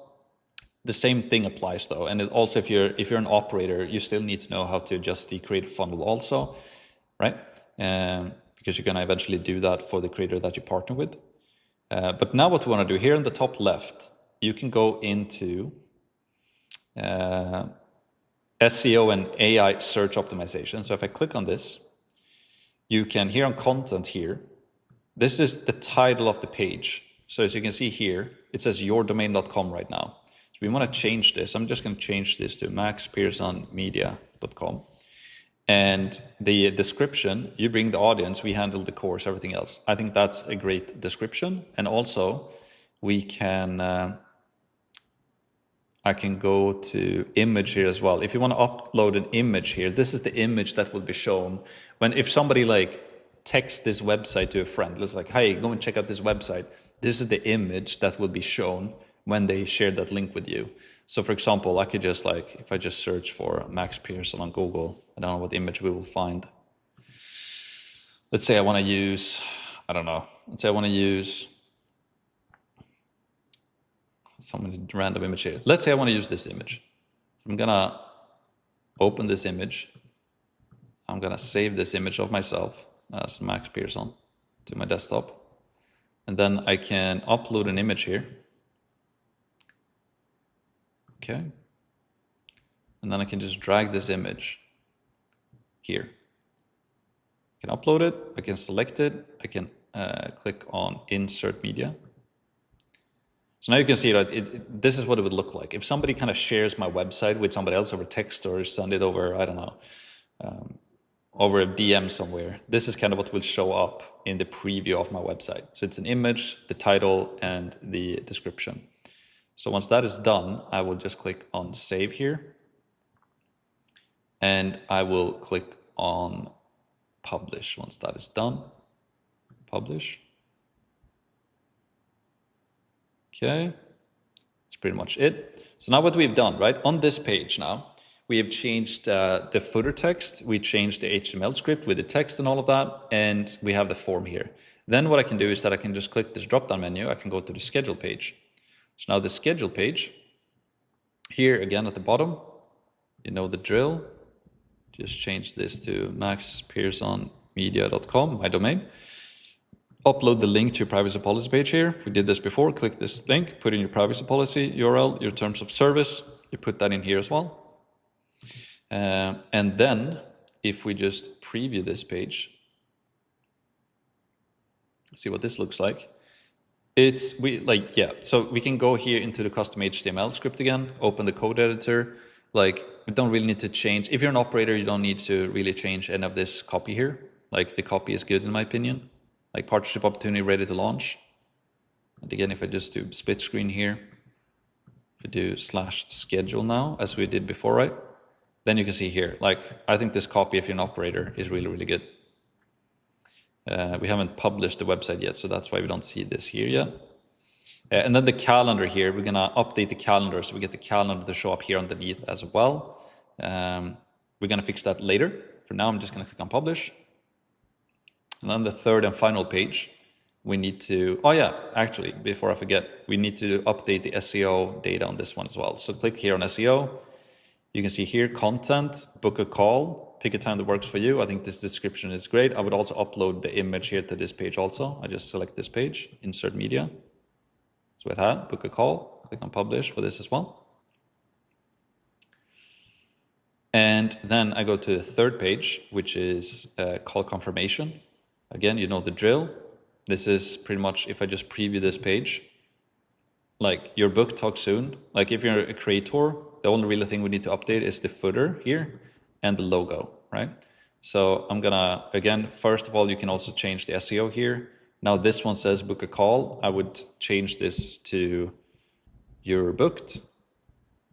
Like this is not really gonna be shared anywhere, but it's like, I would just say like looking forward to meeting and serving you. Boom. And then I would upload the image here also, just select the same image. Like so. And then I would also open up this code again on the third page. Title is you're booked. That's good. If we scroll down here now, we can scroll way to the bottom. So here I would just change this to Max Pearson media.com. Here we can't really link the privacy and the terms. I would just keep that as this for now. We'll link that on the other pages, so it's fine. And then if I scroll up here a little bit, I also want to change the your brand here. I would change this to just my name. Save. Click on publish. And then we preview it. And now you can see it says Max Pearson. And this is our success page after somebody books a call. Great. And again, if I go to maxpearsonmedia.com/success here, you can see it's the same page, like so. Everything looks great. All right. Now, Then also what you can do, if you go to the terms, I would just check if we need to adjust this a little bit. Again, if you're a creator doing this for your funnel, just follow along as well. You know what to do. First thing, make sure that you just change the SEO and metadata here for the content. Now we're on the terms page. I would just say terms of service. Like, keep this the same. It doesn't really matter. Image, you can upload the image here as well. You know the drill. If I open up this code now, don't really need to update anything here. I'm pretty sure we don't have the brand on this page, I think. No, so I'm just gonna, again, if I publish this now, if I preview it, we don't really, yeah, we have the brand name here, so we actually do have to update that. Let's see, open the, let's see if we can find that here. It's probably closer to the bottom.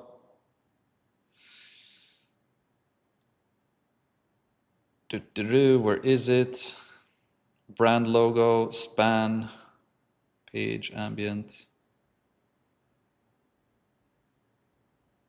So your brand name. Let's see, now I actually have to find this in here. Legal, brand logo, ID. Is it at the bottom potentially? Oh, here we go. So at the bottom, you can update everything here. So you have your brand name. I will just change this to Max Pearson. The domain, I would change this to maxpearsonmedia.com. And then I would change this to my email here as well. So max@maxpearsonmedia.com. Privacy URL, that's good. And that's it. I click on save. So what happens now, if you click on publish here now, if I go to maxpearsonmedia.com/terms, you can see that we've uploaded or updated the name here. The domain is in the terms. And we also have the email down here, and we have the link to the privacy policy page here as well. If I click that, it takes them to the privacy policy page. Great, so now we updated that page, right? Again, just to be clear, at the bottom, you basically scroll down here where it says config. It's where you update your data, right? Then if we go, we can go to the final page, which is privacy. You do the same thing here. Again, first of all, change all of your SEO, your content here, your title, your description, also upload the image. Highly recommend that. Once that is done, open up the code here, code editor. And then we scroll down to the bottom for this one as well. We have a config here as well. I'm gonna change this to Max Pearson. And my domain is maxpearsonmedia.com. I have my domain, which is max@maxpearsonmedia.com. And terms URL is /terms. Perfect. Click on save. Click on publish. And now if I go to my terms of service page and I update it. Oh, this was the privacy. Yeah, this is the privacy page. So now if I go to the privacy page that we just updated, I go to privacy, or then you can see here. Why hasn't it updated yet? Let me just check this now. Privacy, I scroll down.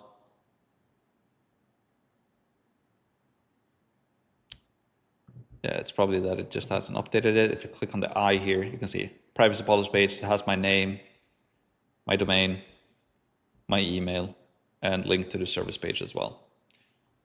Pretty cool, right? So that is how you update the funnel if you're an operator, right? And just rewatch it if you need to redo it, but it's pretty straightforward. I also want to show you how to do this for the creator funnel here real quick. It's the exact same thing. If I go into the lander page for the creator, and close some of this now. Close out of all this stuff. Oh, now I just closed the entire thing. app.maxpearsonmedia.com. I have to go back. That's what happens. Go back here to my sub account, sites, funnels, into the creator one. And I open up this page just to preview it. Again, you can see here, we need the brand name. We have our headline, sub headline. We have some descriptions here. So let me show you how to do that. So we go into the lander. Again, same drill here, right? You need to update the SEO as I just showed you how to do. And you can update the footer here as I showed you previously how to do as well. Link to the privacy and the terms. And then if I open up, again, yeah, here as well, update the content as I just showed you how to do, and also the image as I just showed you how to do. And if you open up this one here now, this box, open code editor, we have the title here you can ignore. So you can scroll down to the bottom here. This one, I show you the code here also. It's pretty cool, right? We basically built a custom-built HTML website for you. And it just loads a lot faster. Here we go. So I think we have a config here at the bottom as well. So here you have the config. Here you can change to your branding, right? So let's say I want to change this to Max Pearson. Here is the niche label. So for here I can say like, let's say I wanted to update this to like for coaches and consultants, or whatever the niche is for coaches and consultants. And then the headline is how to.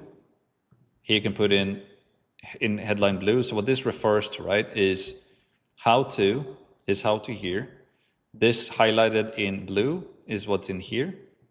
Without is the text underneath here, right? So that kind of creates your headline. And then subheadline, you have the subheadline here. So that is the text that we'll put into here. And you're also, here's the video that you can embed, which will be the video right here. And then you also have the steps underneath, right? So here you can just watch the free training. When you change this text, it will change the headline here. And then one sentence of what they will learn. But I recommend keeping those steps as just like, first, what they should do is like watch the training, they should book a strategy call, and then get your custom roadmap. The only thing you really need to customize is like one sentence of what they will learn and why they should watch the free training, then book a strategy call, one sentence of what the call is, one sentence what they will walk away with, and then get your custom roadmap, like one sentence of what the roadmap covers, one sentence on what makes it possible. And then here we have a divider, let's talk, keep that the same, and then ready to achieve outcome. Here I would just like ready to scale your coaching business, ready to scale your consulting business, ready to improve your marriage, ready to get a six-pack, ready to learn how to play the piano, whatever the outcome is, right? And then also leave your details and we'll be in touch within 24 hours. That is the text that is here, which I think is it's good. You can tweak it if you want to. And that's basically it, right? So this is also super simple to update. And then we have the opt-in form as well that we keep as is. Like we want them to put in their name, phone number, and email, and then they can become a lead. So I'm just going to click on publish here. And now I don't have a domain selected to this one because I only did the operator. But if you're the creator, you add your domain to this one, obviously, you can publish it. Yes, and that's basically it. And again, I don't think I need to walk through, like obviously you go through every single page here as well. You go to the schedule page, you do the same thing. You go to the call confirmation page, you do the same thing. And we just take it step by step. So the schedule page, if you just preview this one, just be super. So same thing here, right? Like free strategy call. Let's build your desired outcome together. Pick a time below, one sentence on what to expect. Again, update the SEO metadata, update the text here. If you open up this box, you can scroll down to the bottom where we have all of the text, right? Let's build your desired outcome together. Here's where you can update the headline and the subheadline. This is also where you can update. That's basically it, right? And then same thing for the call confirmation page. If we preview this page. So we have your book talk soon and confirmation been sent. You would obviously have to change the title here. Join on laptop, just a conversation. Yeah, so we can keep this the same as well. Cool. And then you update the terms and privacy, as I showed you before. So this is how we customize the funnel. The only thing you need to learn is just how to navigate the code and just scroll down to where you should update things, right? And believe me, it's really good that you have an HTML code website. Like we spent a lot of, it's a fully custom built HTML code website. Is it a little bit tricky to scroll through this? Well, you could argue, yes, but like everything they should update here, I've showed you exactly how to do it, and it's literally just right. So anyone can do this. If you can use a keyboard and a mouse, you can update that. And yeah, that is basically it. So that is how you update your funnel for your creator or for your operator funnel. And I can't think of anything else that I should show you. I think I've showed you literally step by step, click by click, how to update it. Yes.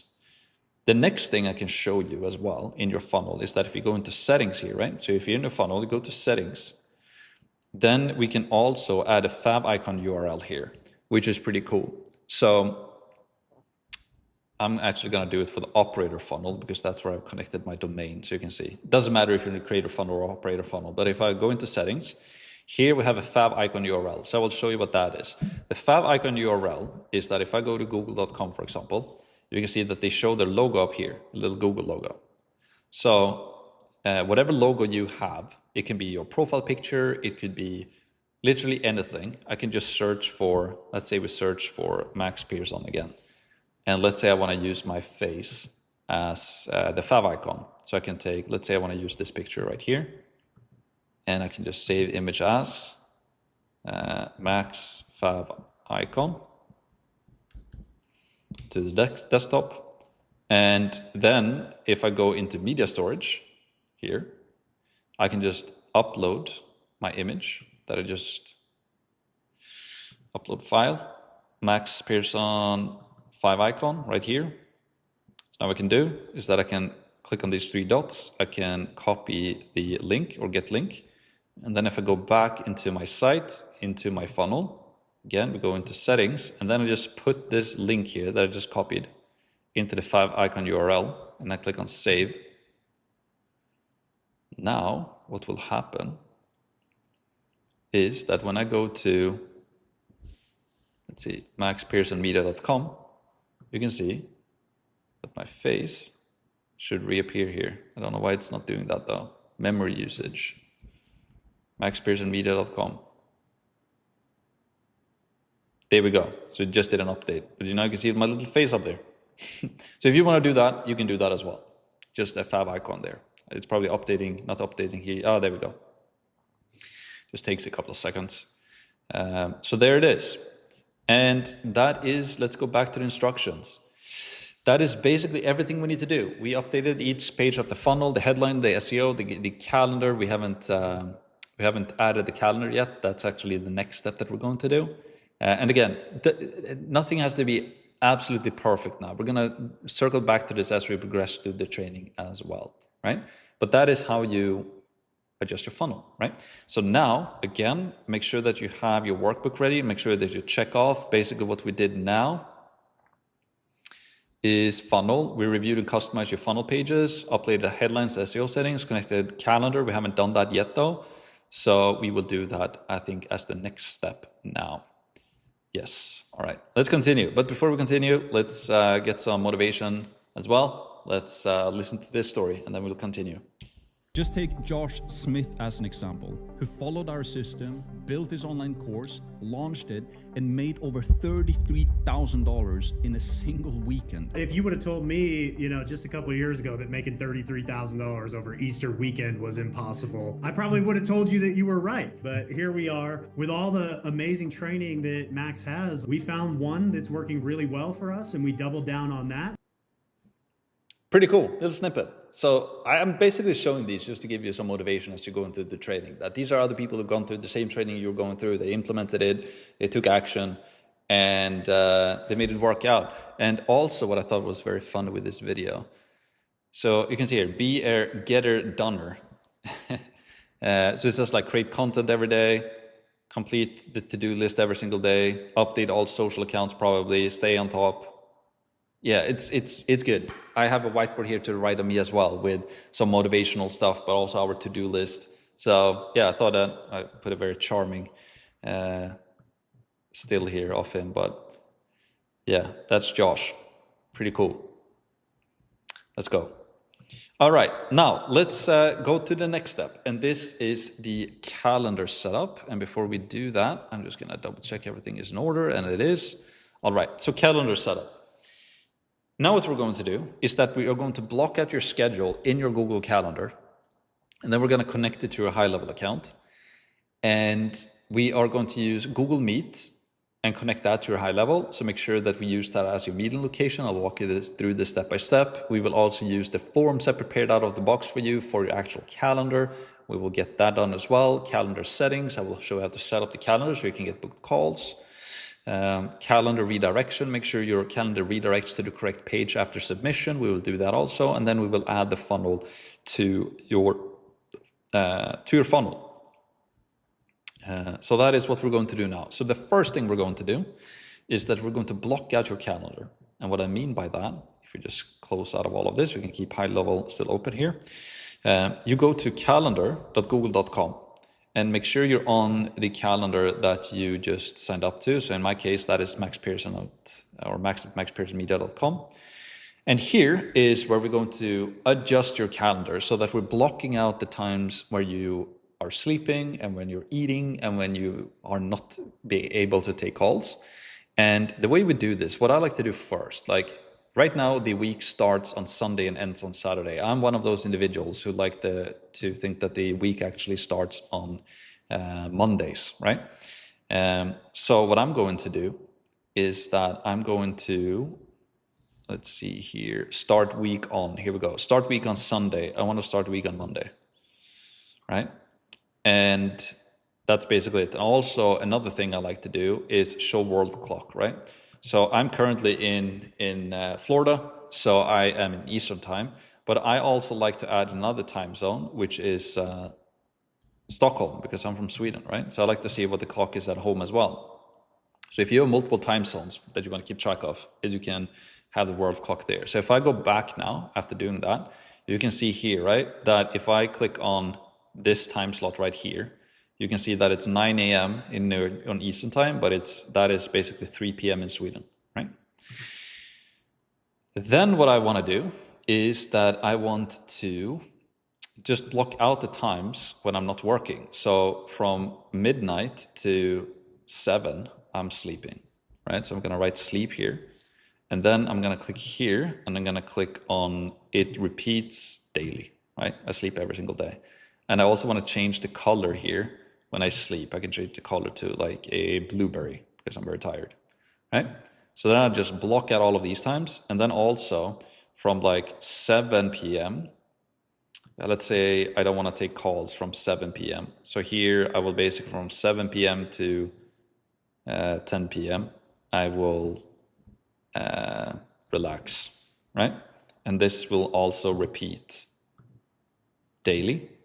And I want this to be in the color of lavender, right? And then from 10 p.m. to 12, I'm sleeping as well. So I'm going to put sleep. And this also repeats daily. And it's the same color as we did before, right? Which is the blueberry, save, right? And then from 7 to 9, I might be having like a morning routine, right? So I might just say like morning, and I might be going to the gym. I might be taking my walk. I might be preparing for the day, whatever it is. So I don't want to take calls. Like I don't want to wake up at 7 a.m. and then have a call at 7 a.m. So this also repeats daily. And here I might just pick, I am also lavender because I'm kind of starting to get into the day, and I can save that as well. So now I blocked out all of these times, and let's say at 12. I have my lunch, so I'm going to do lunch. I can't take a call while I'm having lunch, so I will do this maybe at a yellow color, and it repeats daily as well. It repeats daily, and click on save. So now I block at lunch, and then let's say I have dinner at 5, so I can just do dinner here, and then I do this in the same color. And it also repeats daily. So there we go. So that means that I can basically take calls 1, 2, 3, 4, 5, 6, 7, 8 time slots. So I can take sales calls 8 hours per day. So that's pretty good, right? And if you're an operator, you might be taking calls for your creator as you start, or maybe you just want to hire a closer to take the calls for you. Or if you're a creator building your own course, maybe you start taking your own sales calls, or maybe you just want to start working with a closer who can take the sales calls for you right away. And we will talk about all of that later. But this is how we block it out. And let's say on Saturdays, I am actually out of office after lunch. So I'm going to block out Saturday. So here I'm going to be out of office, and it's going to repeat weekly on Saturday, right? So save and decline. So I can take calls on Saturday, but I only take them in the morning. And then the whole Sunday, let's say I'm just like, on Sundays, I'm not going to take any calls. So here I can also be out of office, and I want to repeat this weekly on Sunday. Click save. Save and decline, right? So I can take calls Monday through Friday and before lunch on Saturdays. And if I go into the future now, you can see that every single week looks the same. So now we've done the first step, right? Now what we're going to do is that we're going to connect your Google Calendar. So we blocked out your schedule. We already did that. Now we're going to connect your Google account to your high-level sub-account. And the way we do that is that we go into high-level, we go into settings, and then we go into my profile, right? Now we're inside of my profile. What I'm going to do now is that I am going to scroll down to where it says calendars, and I'm going to click on add new. And then I will connect my Google Calendar. If you're somebody who's using like Outlook, you can connect that here as well. But in this training, I recommend Google Calendar, right? So I'm going to click on connect my Google Calendar. I will select my Max Pearson Media account, and I'll click on continue. And I will check this box, click on continue as well. And now you can see that I've linked my Google Calendar. And if I go to video conferencing, I've also linked my Google Meet. So out of the box, when we use Google Workspace, we also get Google Meet. So we can use Google Meet for our sales calls, which is pretty good, right? It's Zoom, but the Google version. And it's included in our $8 a month. That's that. We completed that. Also, the next thing I want to do is here, I want to adjust my availability, my weekly working hours. And what I want to do here is I want to select all days, and I want to change this to 12 a.m. to 12 a.m. And then I want to copy this to apply to all days. Because basically what I'm telling high level now is that I'm available 24/7, right? 24 hours per day, 7 days a week, I'm available. But I have blocked out my availability in the actual calendar, right? So I won't be able to get bookings when I'm sleeping or I'm having lunch or on afternoons, on weekends, or the whole Sunday I'm not available. I will only be able to take calls those opening slots. And so once I've done that, I'm going to click on update availability. And again, if we go into the calendar here, everything is correct. Yes, that's good. So that's everything we want to do here. Again, under my profile, make sure that you update this, make sure that you connect your calendar as well. And here you can see linked calendar, sync bookings with linked calendar. So here you can see that it's basically conflict. So it's checking for conflicts in our calendar, meaning it's checking for the conflicts here so we don't get bookings when we're having lunch. And then we keep the availability here open 24/7. All right. So we've done that. We fixed this, Google Meet. We fixed that as well. Here I did a misspelling as well. So you know that I've actually been writing this myself. Calendar form. Use the forms that I prepared out of the box. Let's cover them now. Yes. So now what we're going to do is go back here in your sub account, go to sites, and then go to forms. So I created 3 different forms. We have the opt-in form. So this is the form that is on the actual website here, right? Just somebody opts in with their name, email, phone number. We keep this. Either if you're a creator or an operator, this stays the same.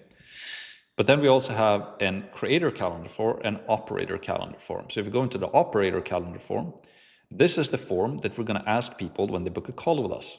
And I prepared those questions for you. We asked them for their name, last name, phone number, email, Instagram handle, audience size, and YouTube channel. And what do you teach or help people with? So this is actually, now when I think it here, I'll probably move this up there. So it's Instagram, YouTube, and then audience size.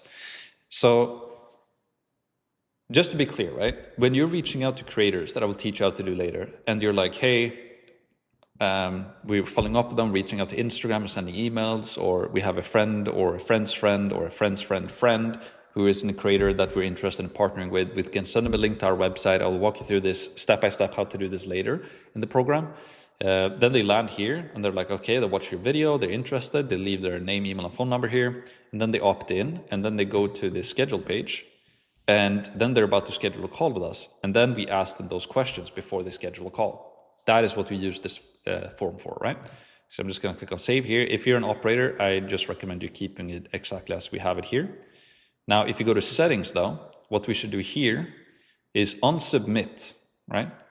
When somebody fills out this form, we want to redirect them to a URL. And the URL we want to redirect them to after they've filled out this form is our success page, right? So that's going to be maxpearsonmedia.com/success. So that is this page, right? So when somebody's filled out this form and booked a call with us, we take them to our success page. So that's the URL I will put there. And then I will click on save. And then I will walk you through the creator form as well. So if I go into the creator calendar form, this one is also made so that you can, doesn't matter what type of creator you are, you can use this form to begin with. So if somebody's interested in buying your course, right, we ask them for their name, phone number, and email when they book a call with us. What is their biggest challenge right now? And we also ask them, what's your biggest goal or your goal for the next 12 months? And how willing and able are you to invest into getting help? Like, I have the financial resources to invest in getting help right now. I have access to financial resources. I don't have the financial resources.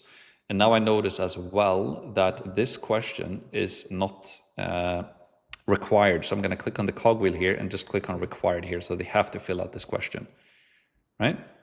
That's why we double check stuff. I'm going to click on save. And these are our calendar forms. Now, if you want to add new custom questions here, you can do that by clicking on add object fields, and you can click on add, and you can add custom questions here if you want to. But now, just to begin, like, just keep it simple, keep the questions we give you out of the box. And if it doesn't matter if you're a fitness coach or if you're a relationship coach or a business coach or helping people to play an instrument or improve their hobby or sports, whatever it is, like, what's your biggest challenge? What's your goal? And how willing and able are you to invest in getting help right now? All of these ones are relevant to whatever niche you're into, right? So these are our forms, and I will show exactly where we use those forms right now. So again, just going back to the steps here. Now what we're going to do is that we're going to set up the actual calendar. And the way we do that is that we go into settings, we go into calendars, and then here we have two different calendars. The first one is the partnership exploration call. This is for the operators.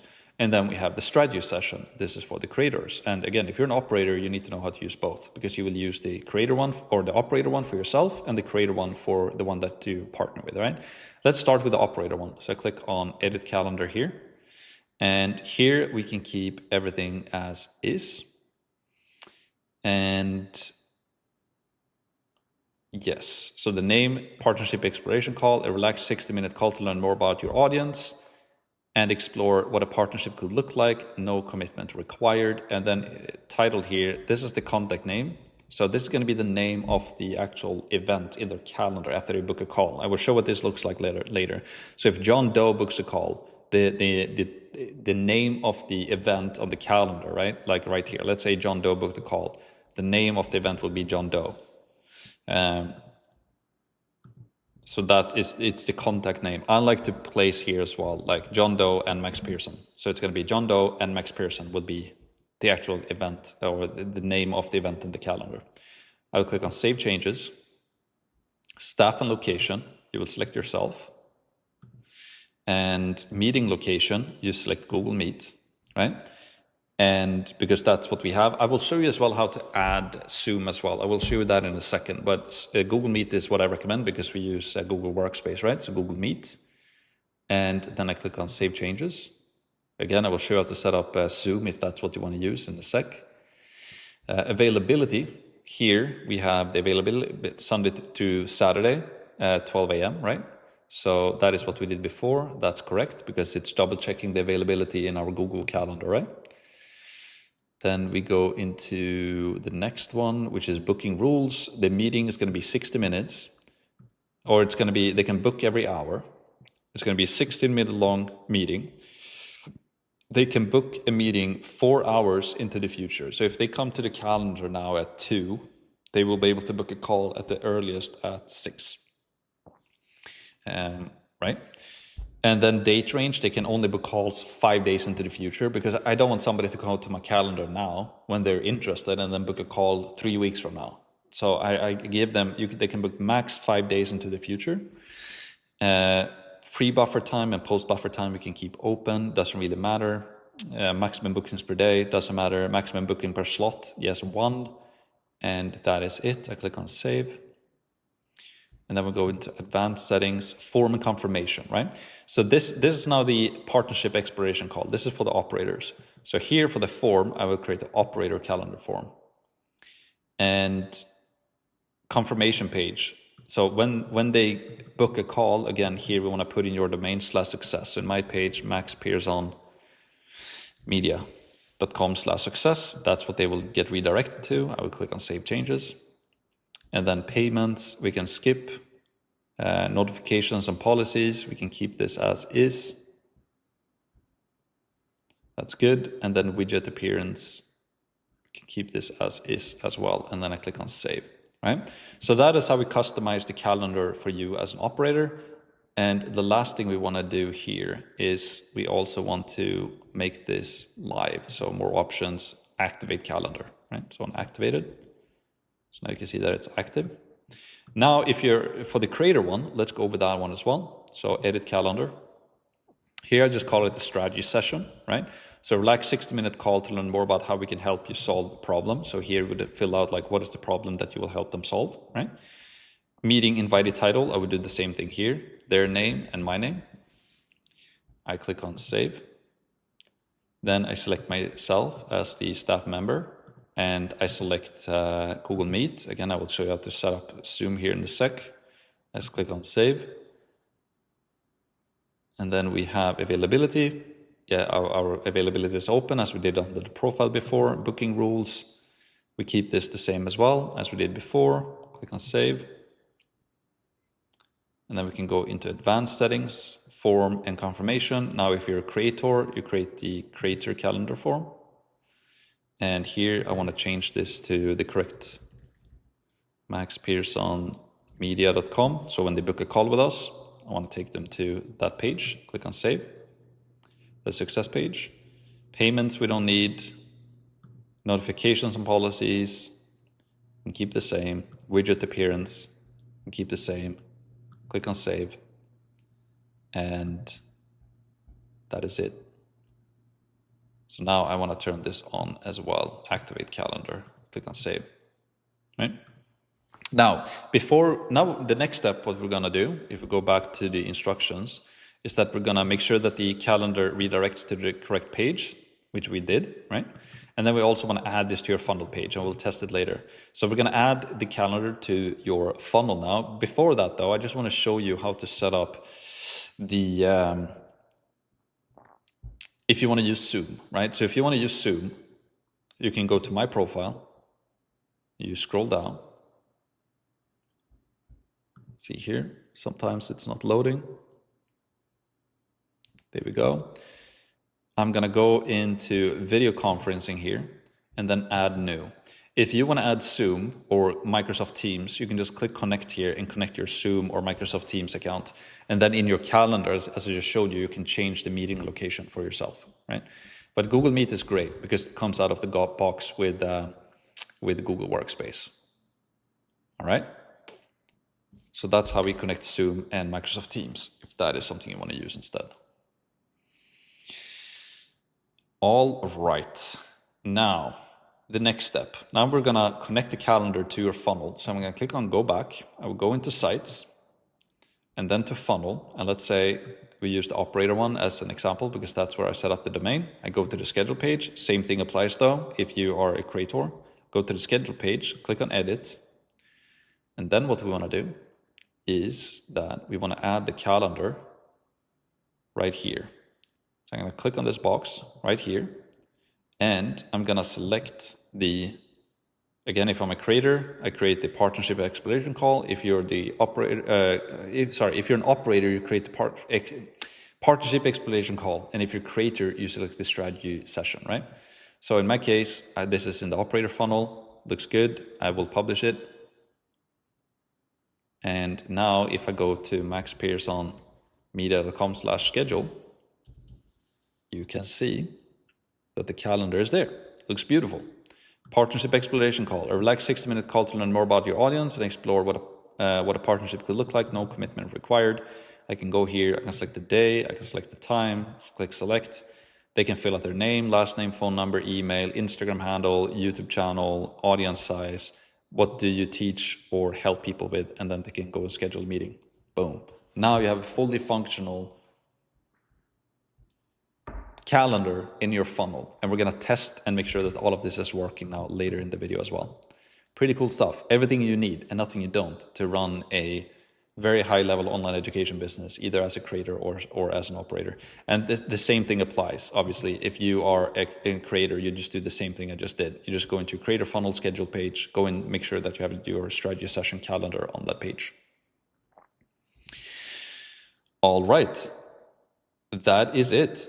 Congratulations, you've now gone through the calendar setup as well. So once you've done that, make sure you go here and make sure that you update the checklist as well in the online course workbook. So we blocked out your availability, connected your Google Calendar and Google Meet to high level, configure calendar form and round robin settings, and set calendar redirect to confirmation page. Yes.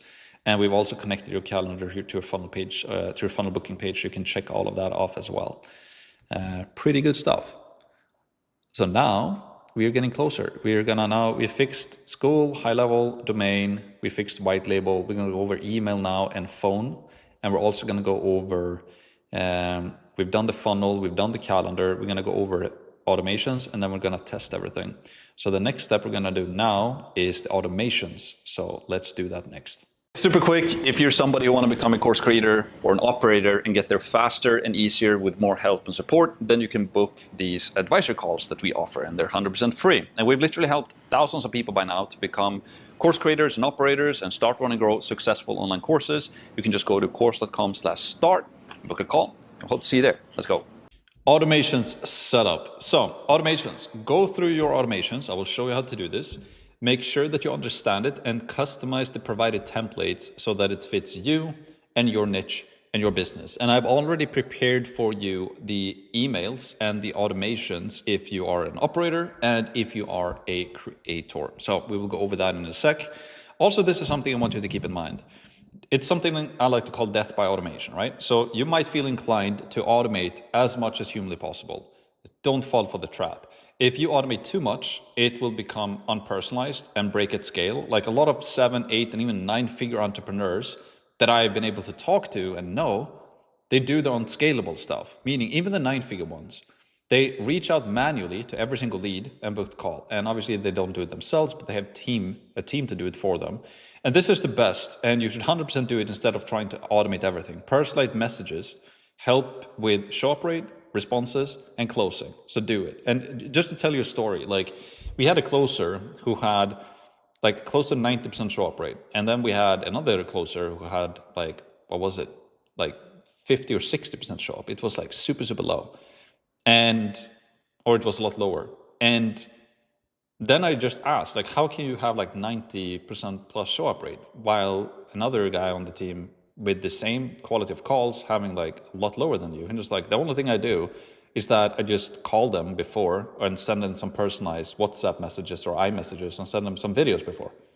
And it's like, that's what I do, right? So it was the personalization, and every single step that you take improves your business by a lot. Like if somebody opts into your funnel, if you can get, which you will, whenever you get a notification that somebody opted into your funnel, if you can just pick up your phone, either you call them or just pick up your iPhone and send them a iMessage or a WhatsApp message, like a personalized video, just, hey John, just saw that you opted into my funnel. I don't know if you booked a call yet or not, but I just wanted to say, super cool that you opted in. And I'm super excited to potentially have a chat with you. Let me know if you have any questions. Like if you can do that for every single lead that comes in, or as you scale, hire somebody who can do that for you, it just improves the amount of money you make, like by a lot, right? So don't try to automate everything. And this is why the automations that I built for you are very simplistic for this very specific reason. Like we don't want to build those over complex automations. Like every single time you see somebody on YouTube and they have all of these like Miro boards and Figma boards with like 100 different types of automations, it's just like, yeah, I don't agree with that as well. The main thing is like be notified that you get a lead and reach out to them ASAP with personalized messages. It's the hands down the best thing you can do. Also phone numbers. We're going to talk about this. So phone numbers, it's getting harder and harder to get phone numbers verified, and I'll tell you why.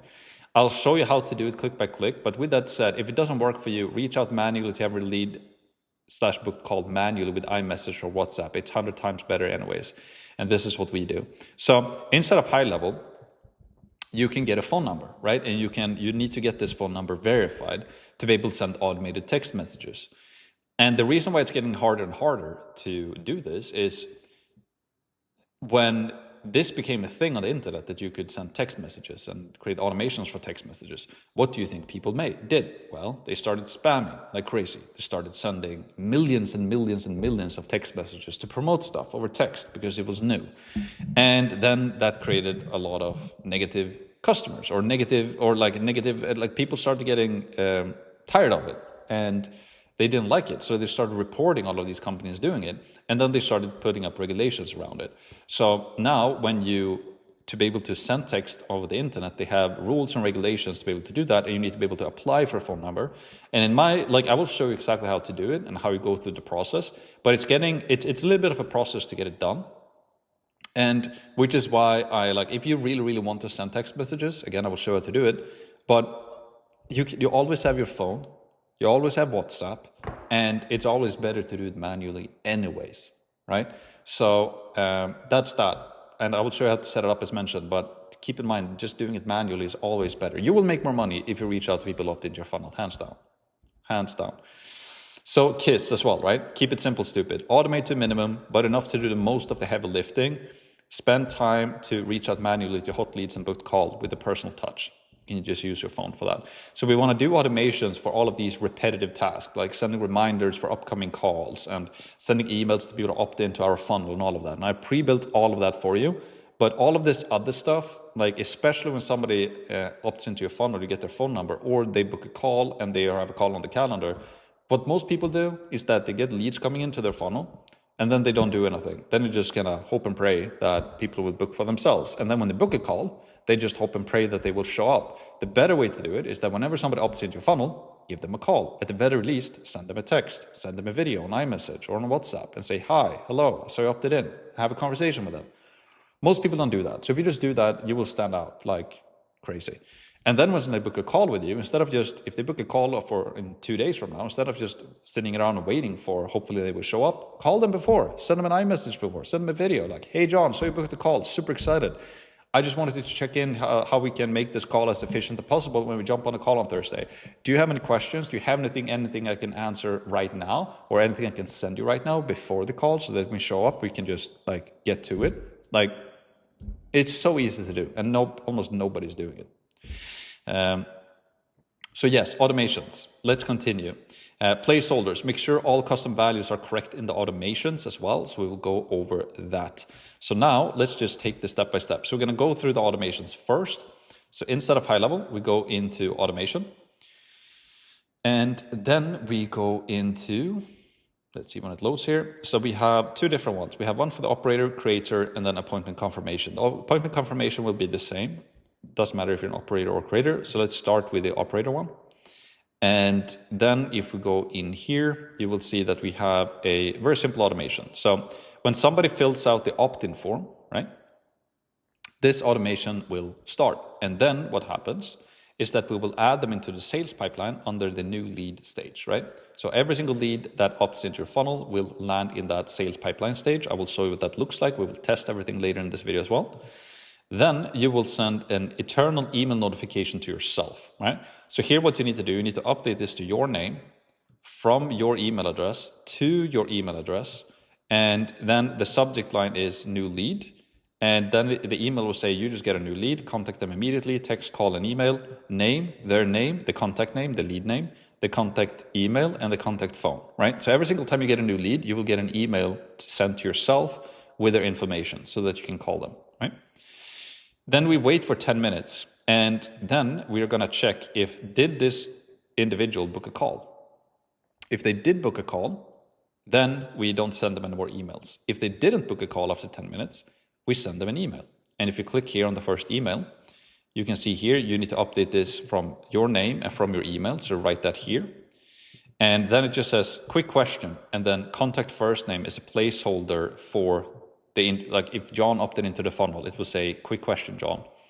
And then you can open up this email by clicking 3 dots, edit design. And then you can see what the email looks like. So for the operators, these emails are pretty much completely done, right? Because all of the operators will basically do the same thing. So it says, hi, John. So I checked out the partnership opportunity, but didn't book a call yet. Totally fine. I know people get busy. You can read this through, right? We help with the back end. On a quick partnership exploration call, we will go through 1, 2, 3, 4. No pressure, no commitment, just a free strategy conversation. Book a time here. Here you need to put in the link to your funnel. So in my case, that would be Max Pearson media.com/schedule. And then I would just say, adjust this to /Max, right? And then I click on save. And then exit. And then I would click on save here as well. So now also I would have to update this as well, right? So I would say Max Pearson here, and I would say max@maxpearsonmedia.com. Click on save. And once I've done the update, it automatically updates, right? And I would also publish this automation if I'm an operator. If I'm a creator, I would not update or publish this, right? Then you wait for a day, you check again, did they book a call? If they booked a call, we don't send an email. If they didn't book a call after a day, we send them an email again, right? So here, I'll just put my name again.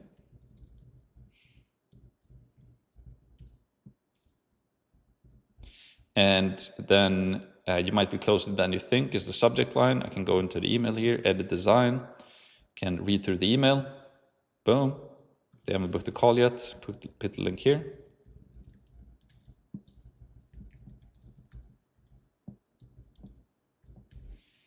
And then my name right here. Save. And so on and so forth, right?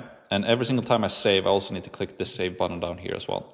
So what you need to do as an operator, you need to go through all of these emails, right? So we're waiting a day, waiting another day, a third day, fourth day, fifth day. So we're sending 5 follow-up emails. You need to go through all of those emails and make sure that everything is correct. You have your name here, your email here. You need to go through the email, update everything so everything is correct, right? So for the operators, this is pretty straightforward because most of the emails are pretty much pre-written for you. It will be for the creator as well, but as the creator, you will need to update a little bit more because every single creator has different niches and so on and so forth, right? Once you've gone through those emails, you need to double check them. You need to triple check them. You need to check that every single email is correct and all of that is working, right? Once you're done with that, click on save. The creators will do the same thing. So we go into the creator one.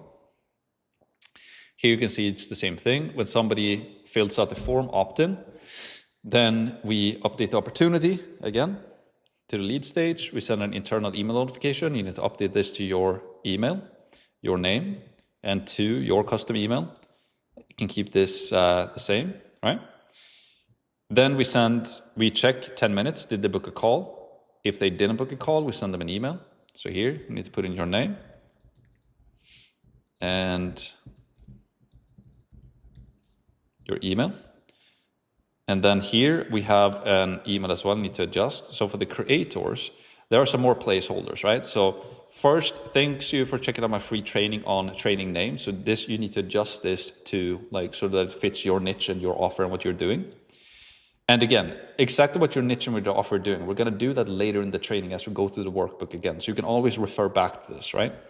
And then it's, I noticed that you didn't book a call afterward, so I just wanted to reach out quickly. If you're still trying to solve a problem, I genuinely believe this could help. A lot of people struggle with things like pain point 1, pain point 2, pain point 3. And most people stay stuck because they keep trying, common mistake. But the truth is, getting to desired result usually takes a clear system, accountability, and the right strategy. And that's exactly what we help people do inside your program there. On the call, we'll simply look at where you are today, what's stopping you, a realistic plan to get to the desired result. No pressure, no weird sales stuff, just clarity on whether this could help. Book your free call here, add the booking link and your name. Once you're done, you click on save.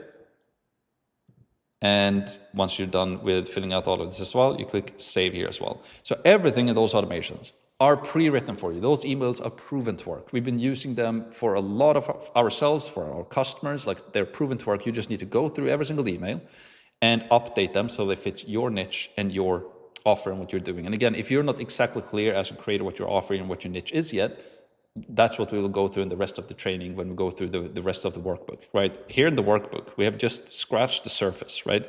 We're on page 8 out of 55. So we're only at the text stage right now, right? But those are the two automations, the creator and the operator. And again, if you're an operator or a creator, you publish this. If you're a creator, you publish the other one, right? Yes. And also if you're wondering, well, what do I do if I'm an operator and I also have a creator? Well, if you're an operator, then you have one sub-account for your operator place and you have another sub-account for your creator, right? So you don't do operator and creator in the same sub-account. You have one for the operator stuff and one for your creator. If you're a creator, you only have a creator, right? Yes. So this is pretty straightforward. You just have to go through every single email, double check it, triple check it, quadruple check it. It's very important that you don't miss, like, you need your name here, your email here, all of the placeholders here. Make sure that you save everything. And it's super important that you double and triple check everything, because the last thing you want to do is start sending emails and, you know, they're not sending, or they're not sending from the right email, or whatever that might be. And I'm actually going to double check the lead operator one here, because we're actually going to test this one later. So eternal email notification here, for example, it's going to be from Max Pearson, and it's going to be Max plus lead at maxpearsonmedia.com to custom email max at maxpearsonmedia.com. And if you wonder why I put the plus sign here, this is basically, this is still the same email, max at maxpearsonmedia.com. It's just that when you put a plus sign and you put, I can write whatever here. I can write like this if I wanted to. Doesn't matter. It will treat it like a separate email in a way. And yeah, you can search for this email in your inbox and you'll only see the emails from that. Doesn't matter. Like it's side note. I shouldn't even have brought that up, but I'm going to click save here. I'm going to click save here. I just want to make sure as well that this email is correct. So Max Pearson, that looks good. And then here as well. Yeah, okay, cool. Yeah, so you need to go through every single email, make sure that it's correct. And then also in the appointment confirmation and reminder. So what this automation does is that whenever you get a booked call, then this automation will trigger. And here we actually don't have a trigger now, I notice. So this trigger will be triggered when we get an appointment, customer booked an appointment. And here you will select contact only, you will add a filter, and you will select in calendar. And you will also select whatever calendar you have. If you're an operator, you select this one. If you're a creator, you select strategy session, right? And I will click on save trigger. And then I will publish this as well and click save. So this automation will trigger every single time somebody books a call from within your calendar. So you need to make sure that you have your trigger there and your automation and your calendar selected, right? And again, contact only in calendar, and you select if you're an operator, partnership exploration call, strategy session if you are a course creator. Then it will basically update the sales pipeline, so it will move them to the booked call stage, right? And again, we will test this later, so I will show you exactly what happens step by step, right? Then we send a confirmation email to the individual who booked the call. So here from name, we can write, it's going to be from Max Persson, from email, max@maxpearsonmedia.com. And it will be a very simple email, which is just like, hey name, your appointment has been confirmed for start date, start time, and time zone. It will be in this meeting location. And then location name, I would actually change this just from Max. You can do track clicks as well, and then click on save. And then 24 hours before, we have a 24-hour reminder email. So it's going to be from Max Persson. It will be from max@maxpearsonmedia. Your meeting is in 24 hours. Boom, boom, boom, meeting location. And it's going to be sent from Max here. And all of these things in gray, they are auto, like the contact.first name, that will pull in if it's Sarah, or if it's sending to John, or if it's sending to Richard, or whoever it is, their name will be pulled in here. And same thing with the appointment meeting location. It will be the Google Meet link, right, for that specific meeting. So you don't have to update those. Those are placeholders, right? And then you do the same thing for 1 hour before. So from Max Persson in my case, and max@maxpearsonmedia.com. And we can track link clicks for these as well. Click save, click save. All right. So you just need to go through all of these emails as well, making sure that they're correct.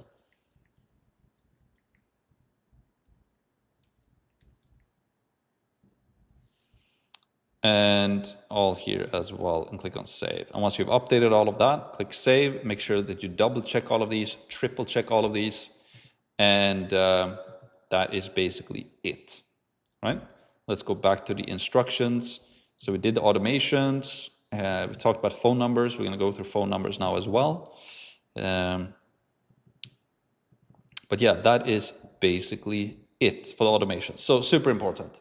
Just to reiterate, if you're a creator, you have this one published and the appointment confirmation reminder published. If you're an operator, you keep this one published and the appointment confirmation reminder automation published. And you need to double check everything, triple check everything, and make sure that everything is correct. You can't afford to miss a single detail when you go through those automations. And if you do miss a detail, you will notice that when we do the testing now a little bit later in this video or in this training, right?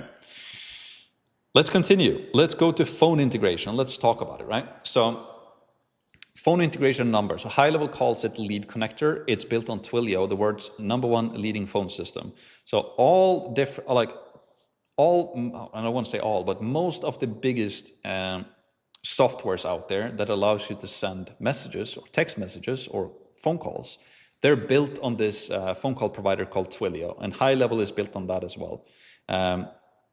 And I can actually show you what their website is. So let's see here. If we go to Twilio. So this is kind of the one platform for every customer interaction. Like, you know, Netflix, Airbnb, IBM, all of these. It's like the leading provider for text messages and phone numbers. And High Level uses that as well. And that is what we're going to use, right? Setup. It's kind of tricky to get a phone number approved for your Go High Level account due to laws and regulations. I'll show you how to get approved for it. However, it's an extremely important thing to do. However, it's not an extremely important thing to do part of this course. Like, you don't have to have a phone number, right? We can get along just perfectly fine without a phone number, only using email automations and texting people manually and calling people manually. This is what I recommend doing anyways. And I have an A2P guide there that I will show you how to, if you want to set up a phone number, I will show you how to do that. Inside of your sub account, we'll now have to set up the phone system and the phone number. Let me show you how to complete the A2P process and get verified. Note, again, if this seems like too much for you right now, skip this phone number step. It's not a big deal. Email is the most important thing anyways, right? And so if you want to set up A2P, the easiest way to do that is to go through this. You can go to course.com/A2P guide, and you have a full guide here on how to actually do it. And you can see here, step by step, what to click. Like, it's literally right here. And you need to have yeah, your EIN number, for example. Like there's quite a lot of stuff. So this won't be applicable to everyone, which is why I don't want to spend, you know, a bunch of time here in the training. Like everything is literally put out here step by step for you. And again, if you just take it from the top here, right? You just go to settings, phone numbers, and trust center. So let me show you here. Inside of your sub account, you go into settings, phone system, trust center, and this is where you start going through the A2P for messaging here, right? And you start registration and you go through it step by step. Is it super hard to do? No, it's not. It's just like you need to apply for it, and like High Level makes it super simple for you, especially if you follow along in this guide right here, and they show you literally step by step, click by click how to do it. It's not impossible at all, but it's just that it's a little bit of a hassle to go through it. And in my opinion, like it's not mandatory to use it, because you can always, like every single time you send an automated text, they get this like opt-out message. Like if you send them, the best type of message you can send is from WhatsApp, or send it from your phone using iMessage, sending blue text, right? Instead of getting this green, like green SMS bubble, right? Let me show you what it looks like. So normally when you use automations, right, you get those green bubbles, right? And when you send iMessage, blue, people get this, right? So you just trust this way, way more. Every single time you get a green text message is like, and it says like, click here to stop or opt out. You know that it's an automated text. If you just take 2 minutes by sending a voice note or a message manually over your iPhone, they will get a blue message, and it's just so much better. So this is why I recommend doing this anyways. Like it's 100 million times better, right? So that's that. But if you really, really, really want to set up the automated text inside of High Level to use the green text messages, you just follow this this guide, and you have it right here, right? That's how to do it. And yeah, I'm not, that's the best way to set up. You just follow this along. It's not that hard, right? But again, I recommend this anyways. Just sending every single time you get a new lead, you get an email sent to you. You can put a notification on your phone that you get a notification every single time you get an email. Oh, I got a new lead. Boom, open up your iMessage or your WhatsApp and send them a message. Not even, like it's a million times better. All right. Let's continue. The next step is email integration, right? So Mailgun, High Level also makes it extremely simple to set up an internal email system for your business using Lead Connector, built on Mailgun, which is the #1 leading email solution in the world, right? Most of the big softwares that are out there, they are built on Mailgun. Like it is the real deal. So same thing as High Level with their text services and phone services are built on Twilio. They're building their email services on Mailgun. And pretty much every single email tool you can think about out there, like ActiveCampaign, MailChimp, all of these ones, they're built on Mailgun as well. All right, I will show you the website in a sec. So dedicated sending domain. It's super important that we set up a dedicated sending domain using the domain that you've just bought. So let me show you how to do this. We also need to warm up this domain for increased deliverability. I will show you how to do this in the next step as well. IP, right?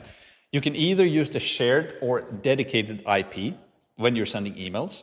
And a good IP also helps with email deliverability, right? You always start with a shared IP. When you're sending 100 to 250,000 emails per month or more, then you can start warming up a dedicated IP.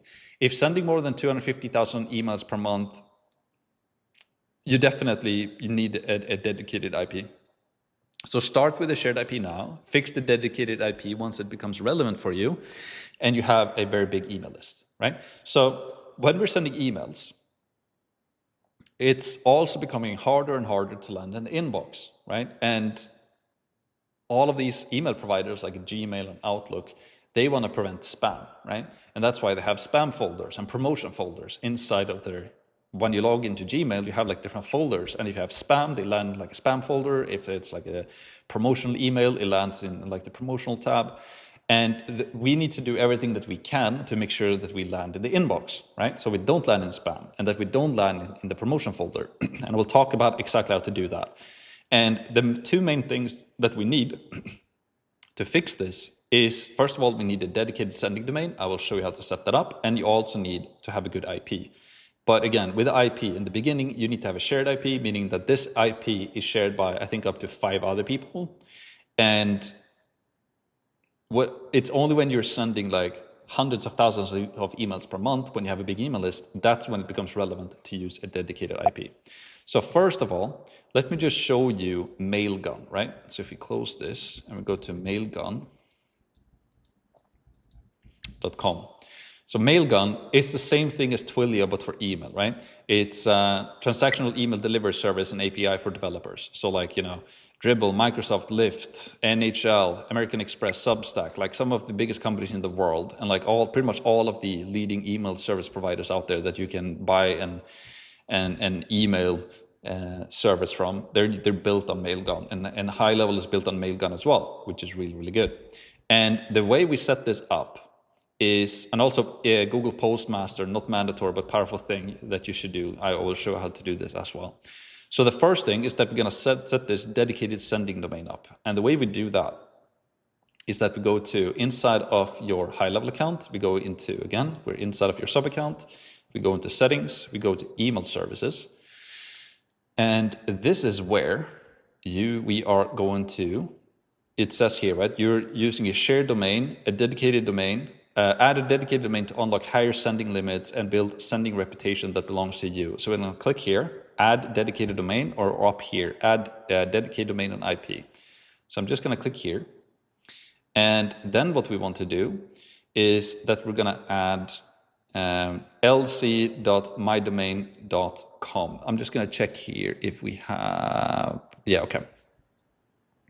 So here, what we can do is that we're just going to set up this domain. So I can just write here like email.maxpearsonmedia.com, right? So you can use the same email.yourdomain.com, right? We put that here, enter domain name. I click add and verify. And then we click here, we click on continue.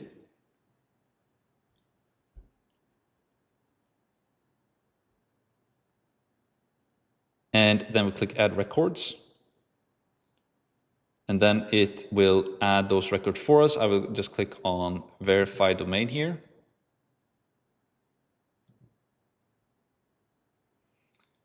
So sometimes it takes, so now we can see one got verified. So normally we just have to click back and forth here a little bit. So I will simply click on these 3 dots here again, click on verify domain. Now they're all being verified. I click on verify domain here again. And there we go. That's how easy it is. Literally created a dedicated sending domain in 2 clicks or 3 clicks. Like High Level is making it so simple for us. And you can also see here, warm up in progress as well.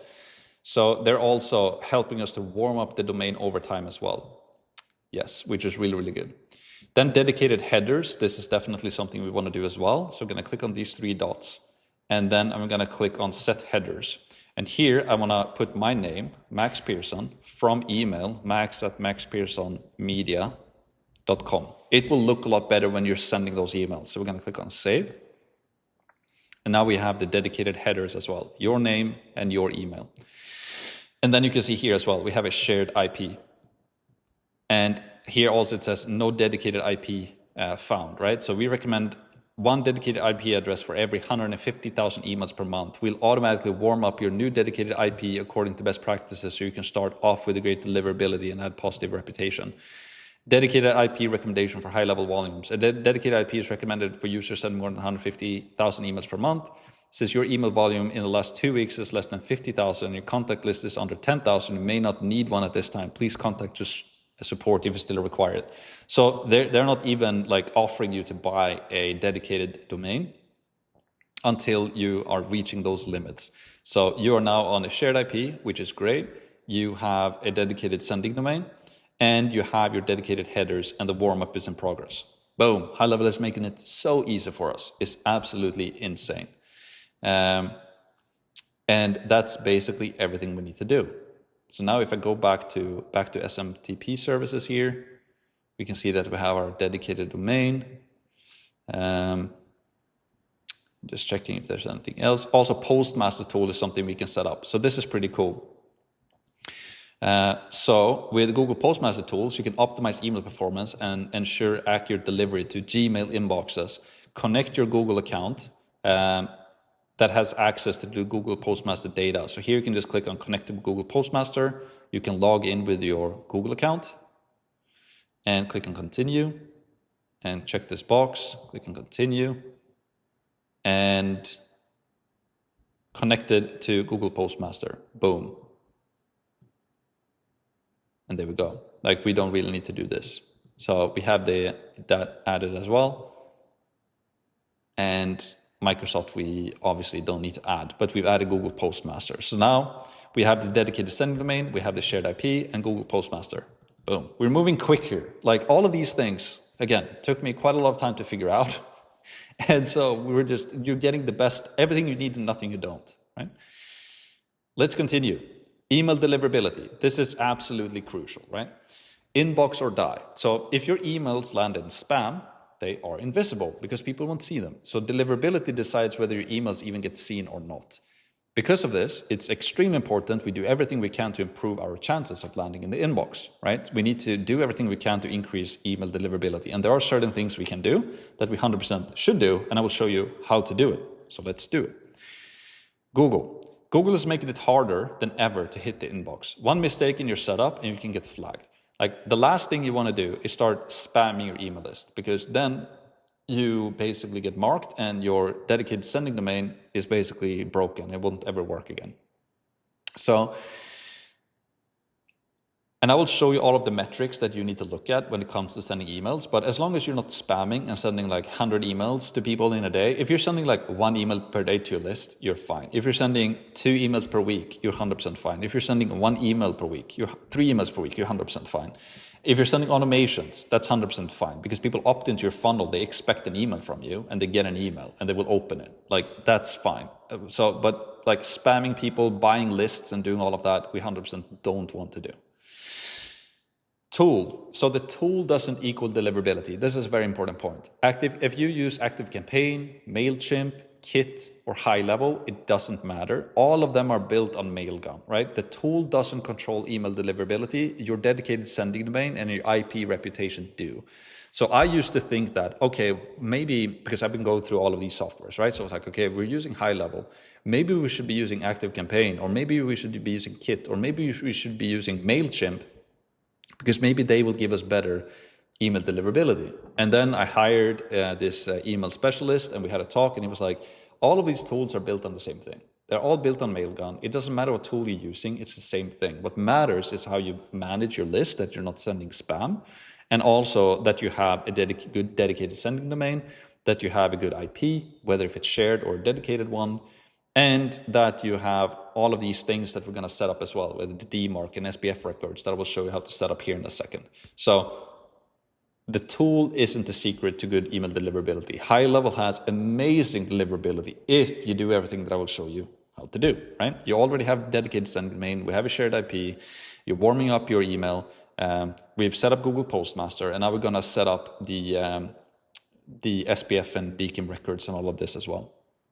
Now, domain reputation matters. Bad open rates and poor setup damage your sender reputation. You must have a dedicated sending domain, which we have now, proper DNS, which is SPF, DKIM, and DMARC, and also use a warm-up tool. And High Level already gives us a warm-up tool out of the box. You can buy warm-up tools and warm it up on top of that if you want to, which some people do, but then you will have to pay an extra $50 to $400 per month. We used a warm-up tool, $400 per month for a while, but it's just overkill. It's if you're just a complete nerd and have a huge list and you want to take it very, very seriously. In the beginning, you don't need to at all. Also, 40% open rate is the safe zone. So to build trust with email providers, aim for at least 40% open rates. It's the safest way to protect your reputation and scale without issues. The last thing you want is to spam your list, right? And what I mean by open rate, if I have 100 people on my email list and I send out an email, I want at least 40 people to open the email, right? If I have less than that, that's not the best. If you have more than that, it's amazing. So we want to shoot for 40%. And also what we can do with our email list, this becomes a little bit more of a, how should I put it? I'm getting a little bit ahead of myself. There's a little bit more like advanced stuff. But when you start building a big email list, then you start to get 1,000 people there, 10,000 people, 50,000 people, 100,000 people. Like right now on our email list, I think we have like 140 or something like that, 140,000 people. And we've also scraped it and removed a bunch of stuff. But from our list of 140,000 people, we're not sending emails to our entire list because we have people in there who never open them, so we don't continue to send them emails, right? So we're only sending emails to people who have opened at least one email from us in the past 90 days, right? So we're constantly keeping track of our email list and how many people have opened it, and we only send emails to people who have actually opened an email within the last 90 days. So when we do send an email, we increase our chances of those people opening the emails because they've opened emails from us previously, if that makes sense. But you only need to worry about that as you start growing a bigger email list. But that's how you can increase your chances of increasing your open rates to the people you're sending to, because you're only sending to the people who have previously opened your emails, if that makes sense. Yeah. Now, how to land in the inbox. First of all, we need a dedicated sending domain. This is a must. Make sure that everything is set up correctly. We just did that. Pat yourself on the shoulder. That's great. Dedicated IP. As stated previously, always start with a shared IP.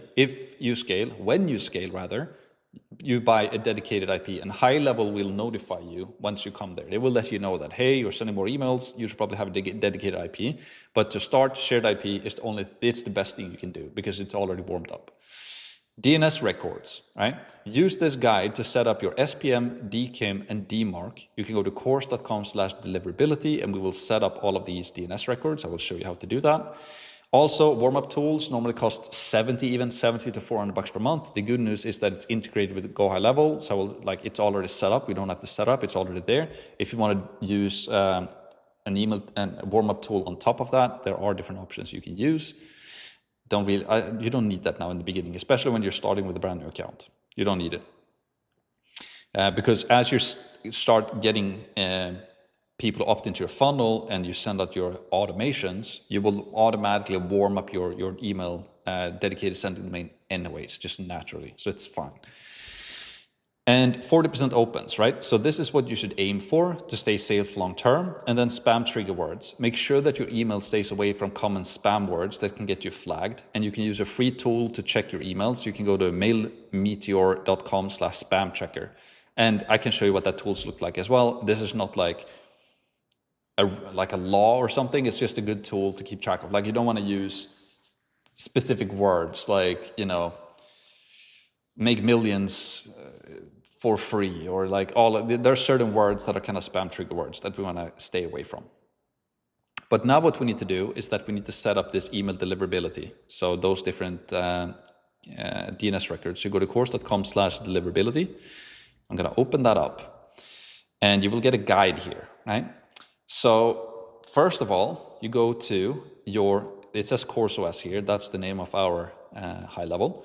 But you go to your High Level account, settings, domains, DNS settings, and add TXT records there. So I will go to settings, which I'm in, right? If I just go back here, inside of your sub account, go to settings.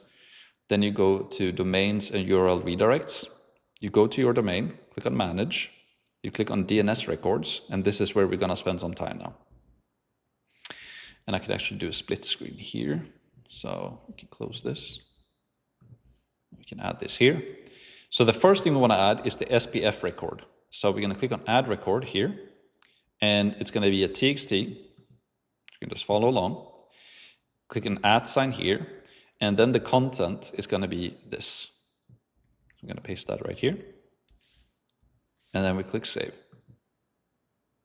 Boom, done. The next thing we're going to do is add a DKIM record, and you're going to go to admin.google.com and you're going to log in. This is what we set up previously, right? And then you're going to log in to your account.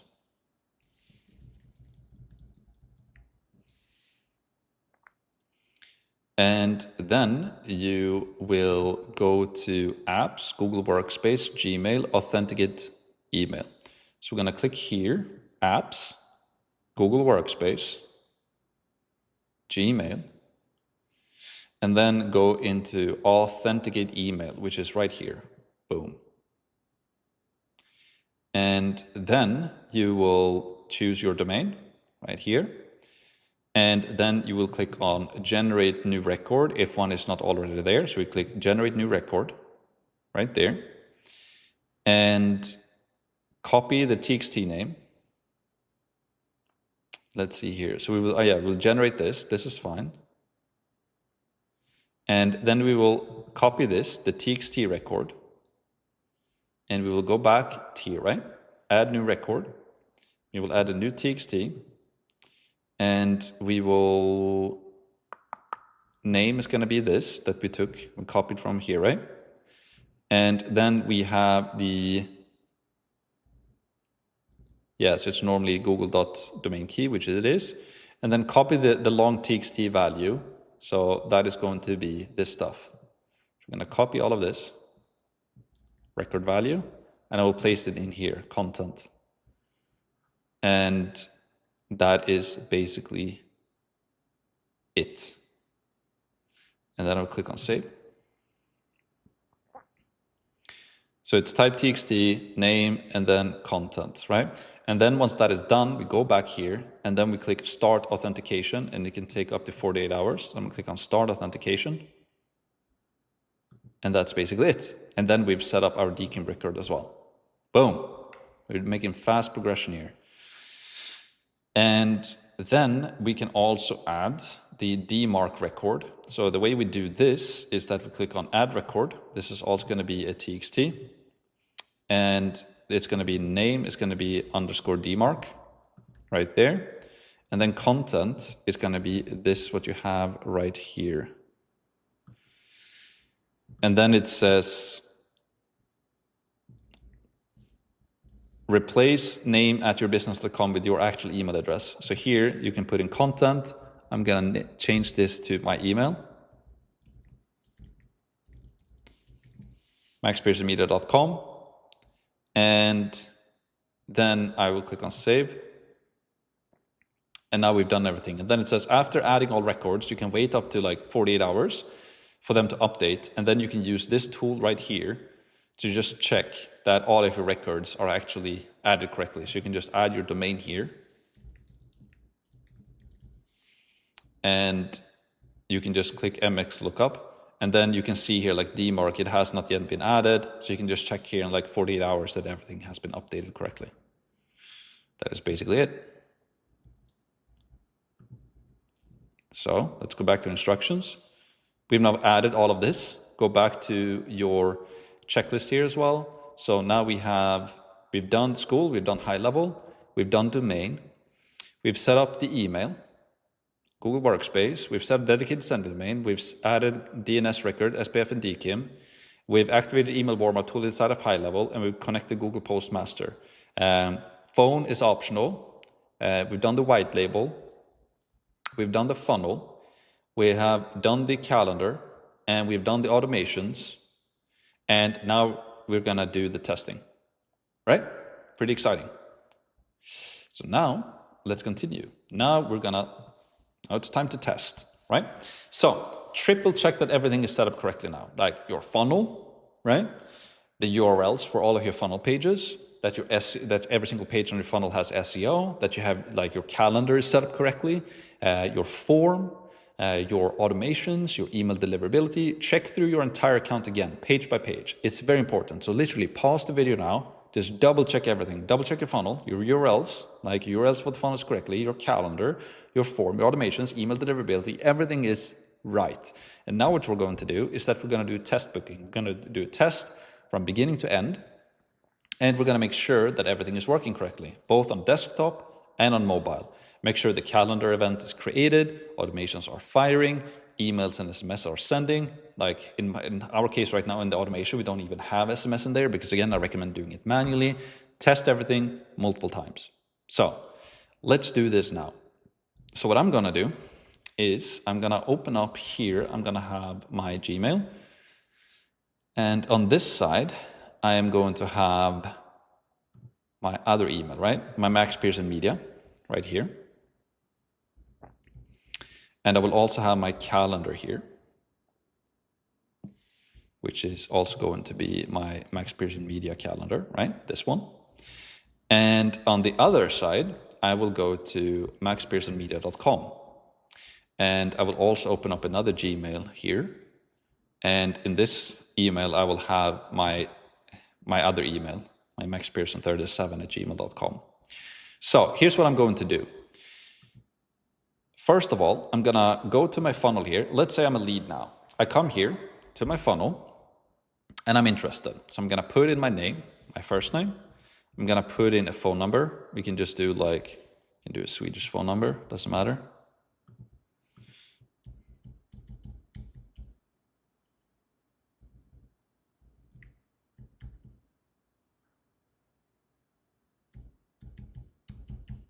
Like so.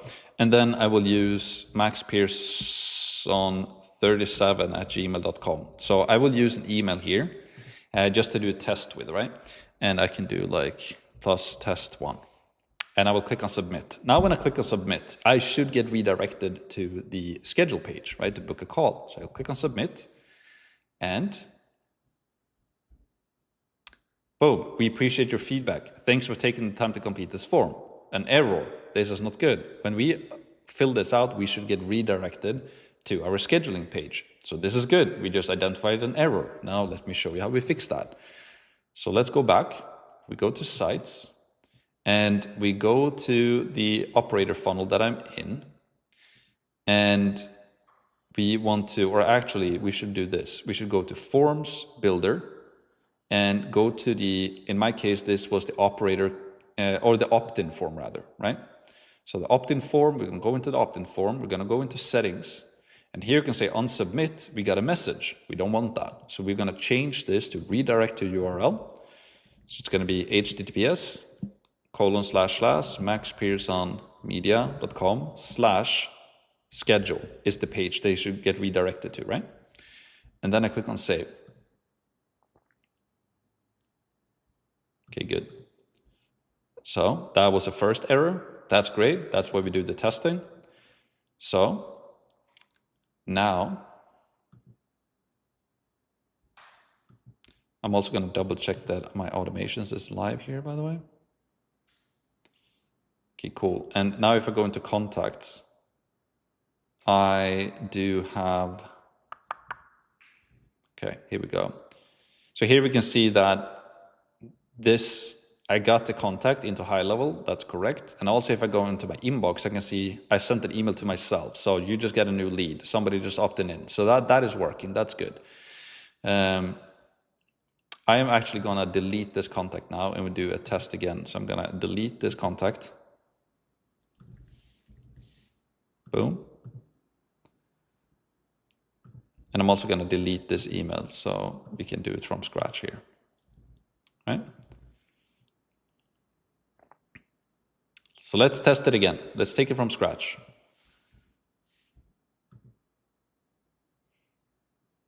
Let's see, it's this one. I just want to delete the, whatever. It's fine. Okay, let's do another test. I go back here. My name is Max. My phone number, let's do a Swedish one.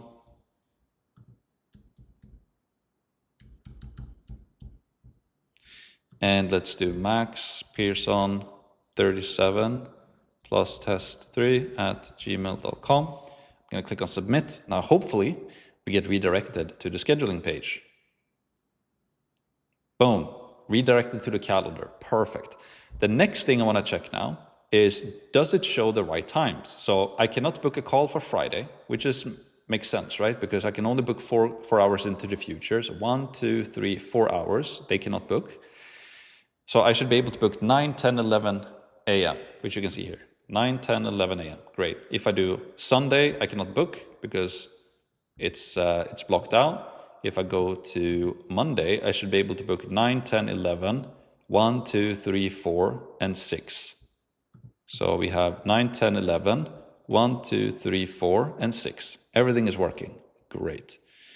Let's say I want to book a call though for Saturday at 9 a.m. So I'm going to click on 9 a.m., click select, going to put in my name, Max Pearson, And I'm going to put in my phone number.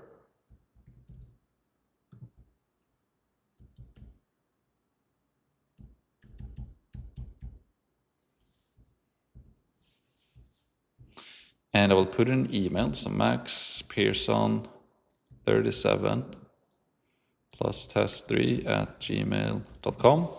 Instagram handle, test. YouTube channel, youtube.com/test. Audience size, 100 million, billion, I don't know. What you need our help with, everything, right? We're just testing now. And then I click on schedule meeting. Now what should happen is that I should get a booking in my calendar, and also I should get redirected to the success page. So if I click on schedule meeting,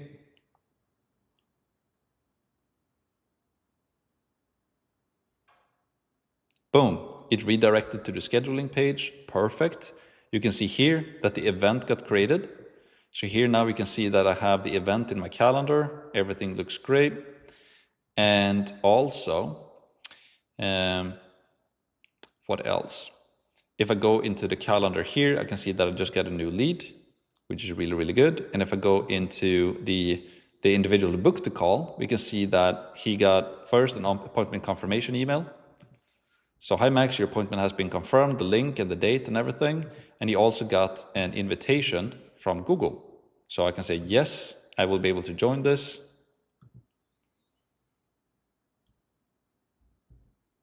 That's good. And if I go to the calendar here, I can see that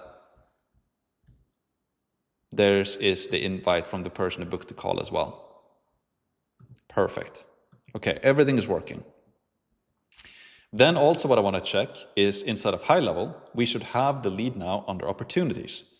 So you can see now here, right, that the lead first got populated here, and now it's been moved into the booked call. And if I click on Max here now, who actually booked the call, I can see all of the questions to their answers as well, right? I can see that they, their Instagram handle, their YouTube channel, what they need help with, their audience size, and also I can see that they opened their email I sent them. If I can make this bigger here, right? So I can see they opted into the sales pipeline 3 minutes ago, they booked an appointment a minute ago, and they moved to the sales pipeline. And I can see here they visited maxpearsonmedia.com, form submitted, created contact. I can see kind of the journey, right? And then also what I can do here is that I can send them an email here if I want to, or I can send a WhatsApp or an SMS, right? Or I could leave an internal comment here as well, which is pretty cool. So I can leave in like an internal comment. So let's remember X before the call. And if I send this, I have like an internal, just a note for myself for this contact, right? So whenever I'm going to have the call with this individual, I can just go into opportunities and I can see, okay, here we have, let's see, we have the booked call right here. When I click on the lead, I can see all of the, I can click on this card here, right? I can click on Max. I can see the questions before the call. So before the call, I can always go in and check what they answered here as well, and I can prepare myself for the call. Now, if I go into the automation, I can see that we have 2 people here in the new lead operator. And you can see that we have the one that I just tested here, right? It's the test that I just made. And now what happened, right? Since this lead has actually booked a call, if I select this one now and just move selected contact currently to the next step, because right now it's waiting 10 minutes, right? And after 10 minutes, it's gonna check if they booked a call or not. So now I can just click this button and I can move them. Instead of waiting 10 minutes, I can basically tell high level that I want this lead to basically go to the next step. And hopefully what happens now is that this lead should now not send another email because they've already booked a call. They should go to this branch. So if I click next step here now, move all. And then if I just update this page,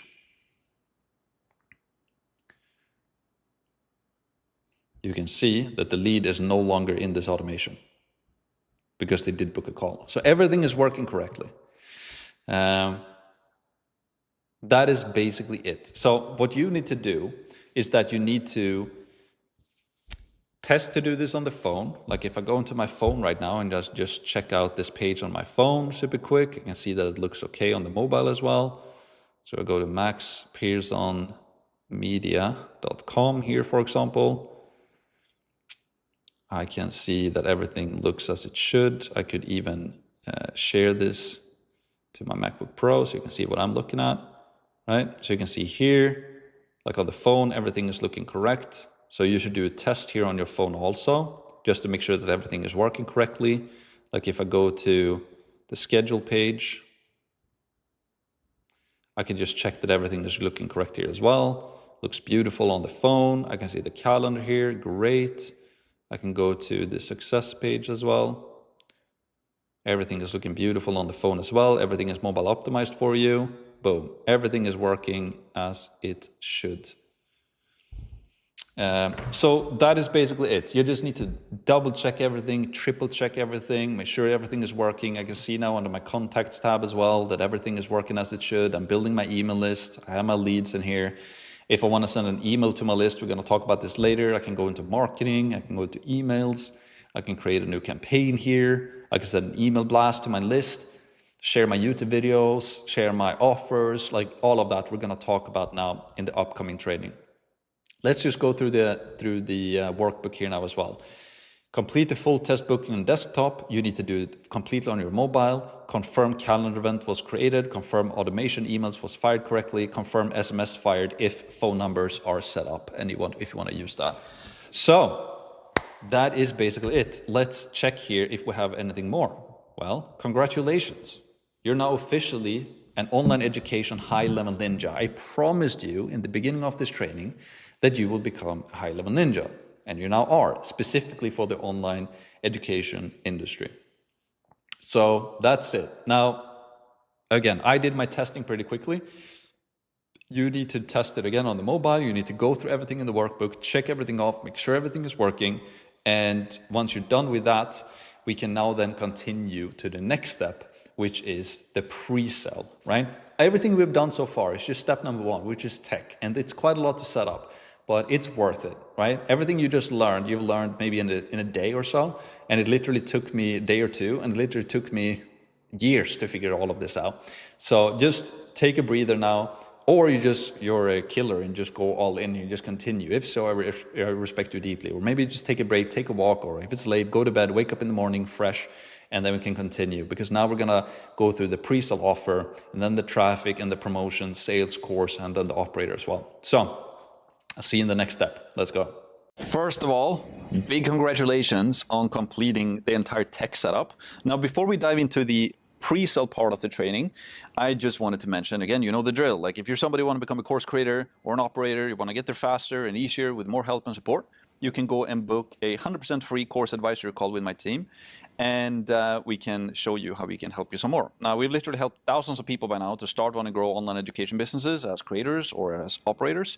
And so, yeah, if that sounds interesting, you can go to course.com/start, and we can jump on a call. Now, back to the training. Now we are going to dive into section number 2 and talk about the pre-sale. And this is extremely, extremely important. Doesn't matter if you are a course creator or a course operator. If you can learn how to do this as the creator who will start and grow your own online course, this is going to be super powerful for you. And we have a bunch of powerful stuff to cover in the workbook as well. And if you're an operator, this is the best thing you can learn. This is how you make money the fastest way possible for the creator. So it doesn't matter if you're an operator or a creator, this is going to be super, super, super powerful stuff, right?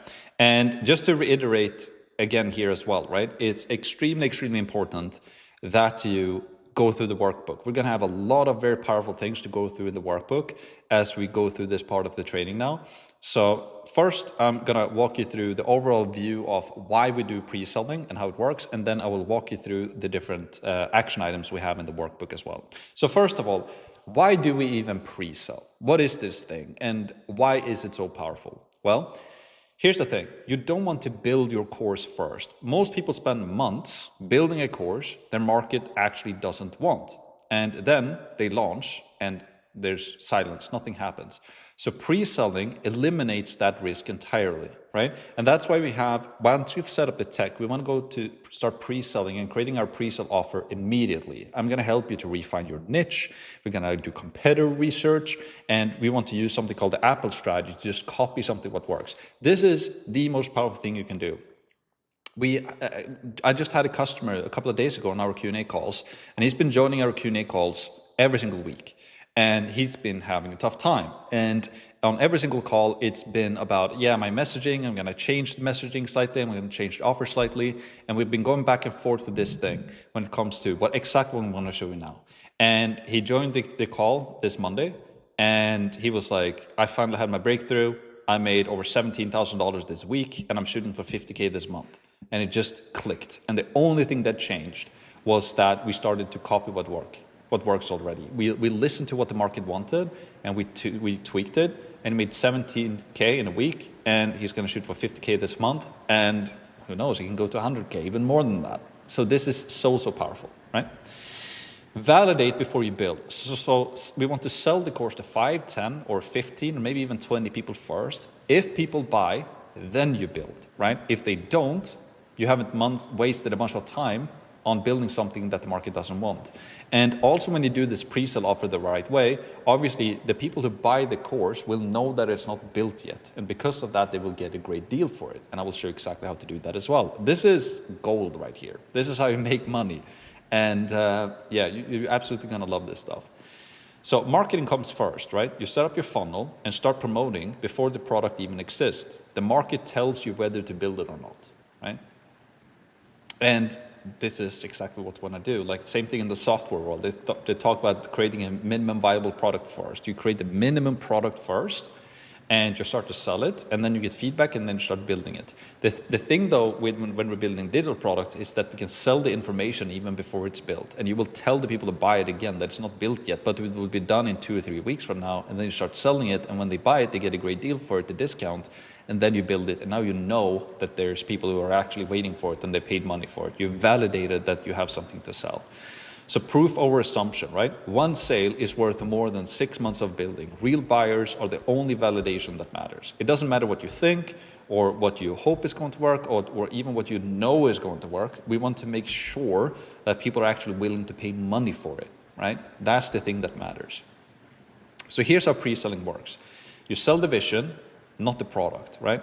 Tell your first buyers the course isn't built yet. In return, they get early access and a discount for trusting you first. So obviously you need an idea of what the course is about. Let's say I am going to help people to quit smoking, right? Let's say I'm going to have a course that helps people to quit smoking. Then I start to advertise it, I start to promote it, I also start to do my competitor research. I'm asking myself, who is the #1 individual out there currently who's helping people to quit smoking, who's a coach or maybe even selling a course already. I do my research on them. I will show you exactly how to do this research and how to find who they are so we can start to copy what's working for them. I set up my landing page, I set up my tech, everything that we've done now, and then I start to advertise it. And when I jump on calls with people, I tell them that, I know you obviously want to quit smoking, I can help you with that. Here's my plan for my course. It's not built yet, but here's exactly what I will do for you. You will get a course, which is going to be 5 modules. The first module will be created in 3 weeks from now, or it will be done in 3 weeks from now. I will have a community, I will Q&A calls. You will get this bonus as well. I'm only selling it to 15 people, and because of the first 15 people that buy it, we'll also get a 20% discount. If you want in, you can buy it. If not, it's completely fine, but I'm only selling this to 15 people, so when the spots run out, the spots run out, right? And then they buy it, and then they wait 3 weeks for the first module to be released, and once you've sold it to 10 or 15 people, you build it, you release it once you've said that you will release it, and now you know that you have customers and you haven't even built it yet. And we did this with Cam as well, $150,000 in cash collected in 3 weeks, contracted value in 3 weeks, and $50,000 cash collected in 3 weeks. Jirius made a launch, 66K. Like we've seen this over and over and over and over again, right? Discount as an incentive. So you can offer like a 10 to 20% discount, or maybe even 30%, it's up to you. I think 20% is a good discount off the full price as the reason to buy now instead of waiting. They get a better deal, you get proof of concept, right? And in the workbook, I show exactly how to do all of this step by step. Then you deliver in modules. So the first module is ready in 2 to 3 weeks from now, right? Every week after that, a new module drops. They're building, they're buying into a build, not a finished product, which also has a lot of benefits, because now as you're building out the modules, you get feedback from them. And also when you're selling them on the sales call, they tell you what problems they have, and now you know that this is what you need to cover in the course as well. And later in this program as well, I'll show you how to plan out the product and do all of that. Then transparency builds trust as well, right? So being upfront that the course is in progress isn't a weakness, it's honesty, and it's attract the right buyers as well. Again, it also allows you to verify demand so that when you start building, you know for a fact that you have what your customers, that you have customers actually want this specific thing as well. So this is the absolute best thing. I remember when I got started, I was like, no, this is scary. Pre-selling, oh no, I don't want to do that. I don't want to sell something that isn't built yet. But the customers who buy it, they know that it's not completed yet. And because of that, they get a great deal for it. And you can verify that the offer is actually working. So here's the pre-sell offer formula, right? You want to use scarcity and urgency in your pre-sale offer. So you want to limit the pre-sale to 5 to 20 people only. When it's gone, it's gone. Scarcity is real when you enforce it, right? So this also creates a massive urgency. If you wait, you risk losing the discount and the bonuses. So you can say like, I'm only selling this to 10 people. I've already sold it to 4, and I have 10 more call books for this week. You don't have to buy right now, but if you don't, and if you wait a week or 2, chances are very high that some of the other 10 people I'm going to have a call with this week will actually buy it. And I'm only going to sell it to 10 people, and you get a discount, etc., etc. Everything that I'm going to cover. So this creates automatic scarcity and automatic urgency because you have limited spots and maybe have limited time for it as well, right? Discount. And also something I want to cover here, a quick story. This was actually a friend of mine. He went to a hotel in Las Vegas and he had waited a long time in the queue. He finally came to the desk. He's going to buy an hotel room. And he's like, yes, I want to buy this hotel room. And they were like, actually, we have this a little upgrade, which is only going to cost you, I don't know, $200 or like, I don't know, $200 extra for X amount of nights or whatever. It was a good deal. But they said, so you're going to get a nicer room, but we only have one of these rooms left. And you either buy it now and you get a great deal for it. If you don't want to buy it and you want to think about it, I'm going to offer the same thing to the individual behind you. So if you go and think about it, you will have to enter the queue again. And when you come to the desk again, most likely the offer will be gone. So do you want to take it or not? So it's like, that's automatic scarcity and urgency. And he kind of looked back, he saw all of the other people in the queue. It's like, oh, it's actually a good deal. If I don't take it now, the other guy will probably take it. I should probably take it. And then they bought it. So that's a prime example of kind of how this works. Discount. Offer a meaningful price reduction for buying before the course is built. So reward early buyers and believers, right? For example, I will sell this course for $3,000, but for the first 15 customers, they will get it for $2,400. So it's a 20% off, but I only have 10 spots available. And I've already sold it to 4 people, and I'll have another 10 calls for this week. So if you wait, chances are that this discount will disappear. It's pretty powerful. Bonuses, so you can stack additional value on top of the discount as well, and the bonus makes the decision easier and the offer harder to ignore as well, right? And I will show you examples of this as well in the workbook. So risk reversal, also a conditional guarantee. You don't have to use risk reversals, but you can. A conditional guarantee, they must meet certain conditions, like it adds confidence without opening the door to abuse the guarantee, right? I think you should skip the unconditional guarantee on pre-sales. For example, if you buy the pre-sale offer, complete the entire course, implement everything I teach, and join every Q&A call for the first 6 weeks, and you're still not happy, you could get a full refund. So that's a conditional guarantee. They have to meet certain conditions to be able to ask for a refund, right? So if you buy the course, you complete the entire course, you're implementing everything I teach, and you join every single Q&A call for this first 6 weeks, and you're still not happy, and you did all of this work, then I will refund you. That's a conditional guarantee. You have a condition on top of it. An unconditional guarantee would basically be you buy it, whatever happens within 2 weeks, you're not happy, I can give you a refund. I don't even think you need a conditional guarantee when you're selling a pre-sale offer, because you're giving them such a good discount and a bonus as well. So if they're in, they're in. If not, then somebody else can take it, right? But then they'll also lose risk losing out on this opportunity as well, right? And then also testimonials. So you can also make it mandatory for everyone that buys the pre-sale offer with the discount to leave you a video testimonial after going through your course as well. So this is how you can collect a lot of testimonials fast. So this is something you can ask for as well, right? So you can say like, yes, I'm offering this pre-sale offer. It's 10 spots. You get 20% discount. You're literally going to save $600 or whatever it is.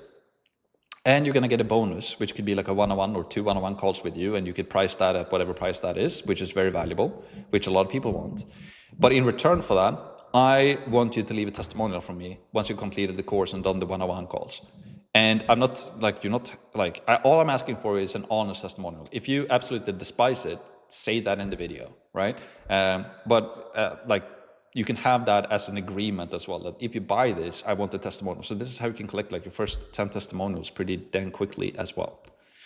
Now, again, I'm kind of going through all of this now because we're going to reiterate everything in the workbook as well. But the Apple strategy then. So this is very, very powerful stuff. So don't be the first, be the best. Steve Jobs didn't invent the phone, right? Nokia, Motorola, and BlackBerry, they already owned that market with cell phones. He just built the best one, and he won. And he built one of the biggest, if not the biggest companies in the world.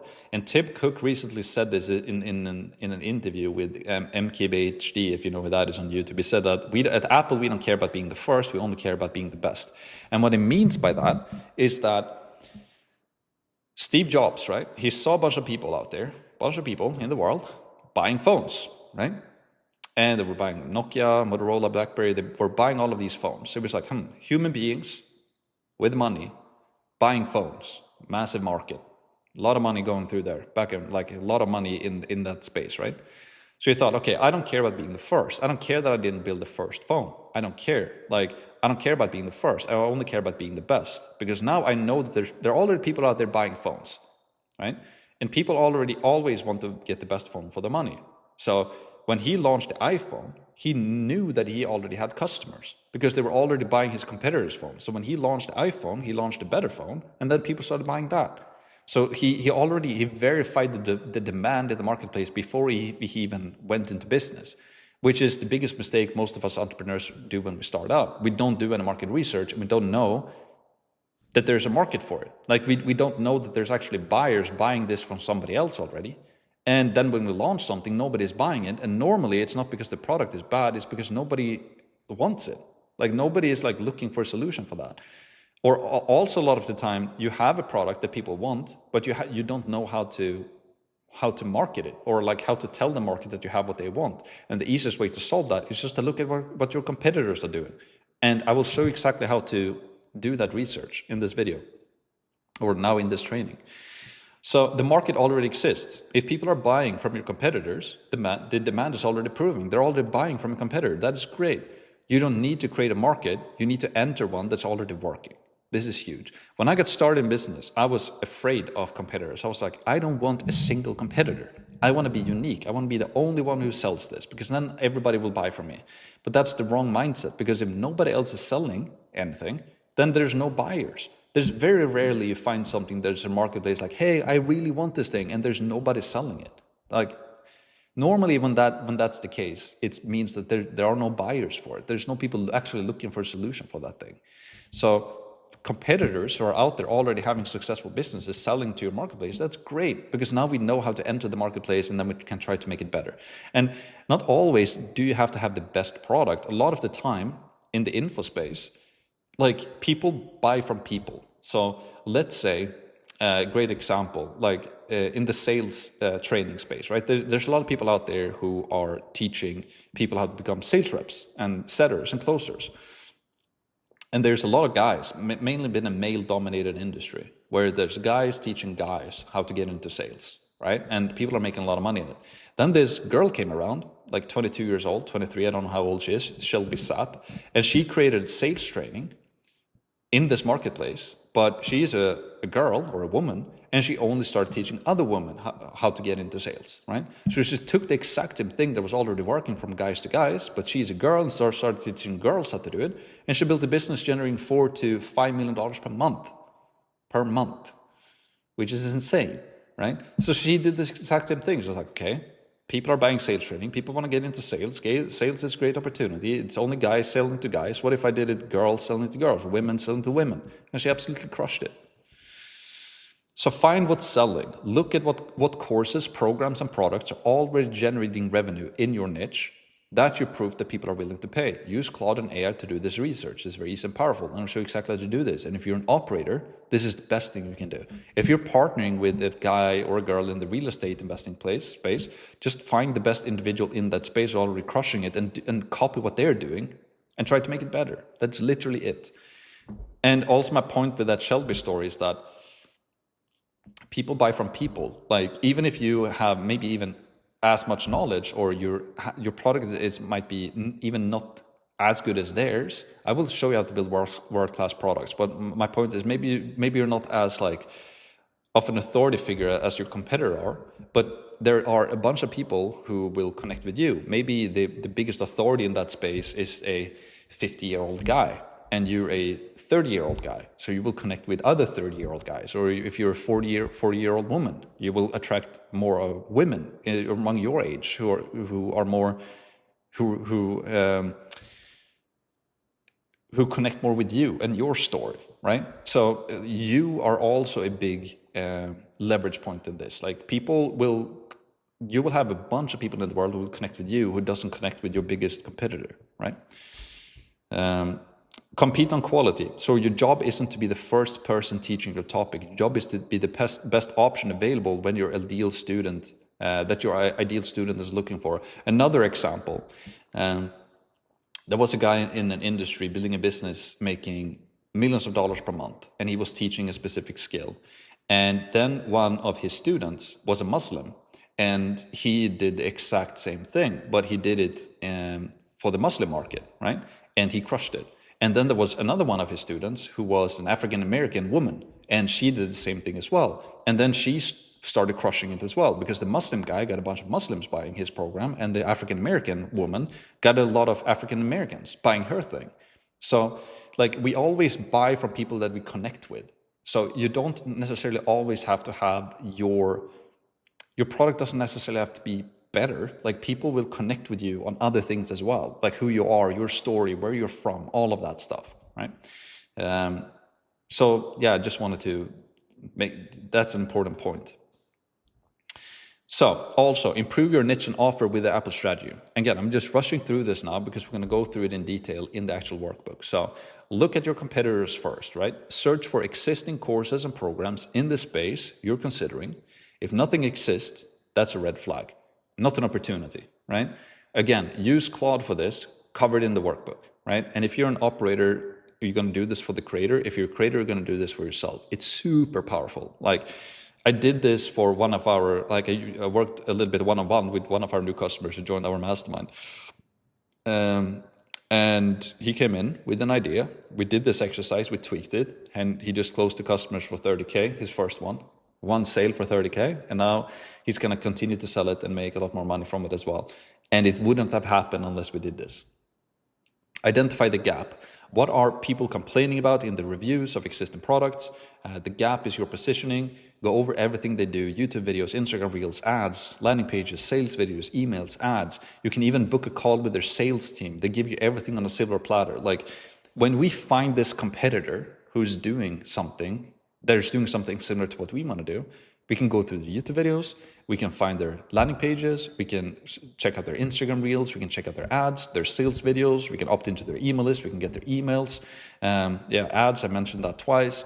And also booking a call with their sales team. And like, hey, I'm interested. They will literally tell you what's in the product, how much it costs, how it works. You can ask questions. They will literally serve you everything on a silver platter. It's like marketing research times a million.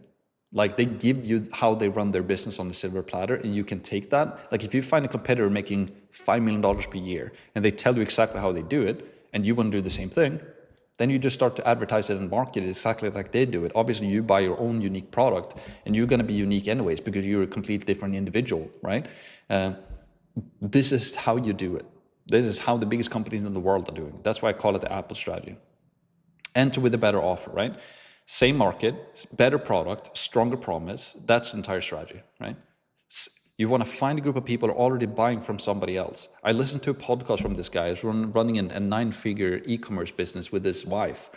And they did exactly this. And he sat at a podcast talking about it at length. He was like, when we started this company, we saw a bunch of people already buying a bunch of supplement products from this bigger company. And then in 2020, the world changed, as we all know what happened. And then these bigger companies didn't adjust to the market. The market started looking for other supplement companies, and they didn't provide those products. So the market started buying from smaller competitors, and they had pretty bad products. So they saw an opportunity. And then they made better branding, better products, and they also went into TikTok and used TikTok Shop and blew up on TikTok. And they built a $100 million per year company by basically doing this. Not trying to reinvent the wheel, being smart, just looking at what people are already buying and just trying to make it better and find different opportunities, like TikTok Shop, for example. Nobody was using that, and we're very early on to that, et cetera, et cetera.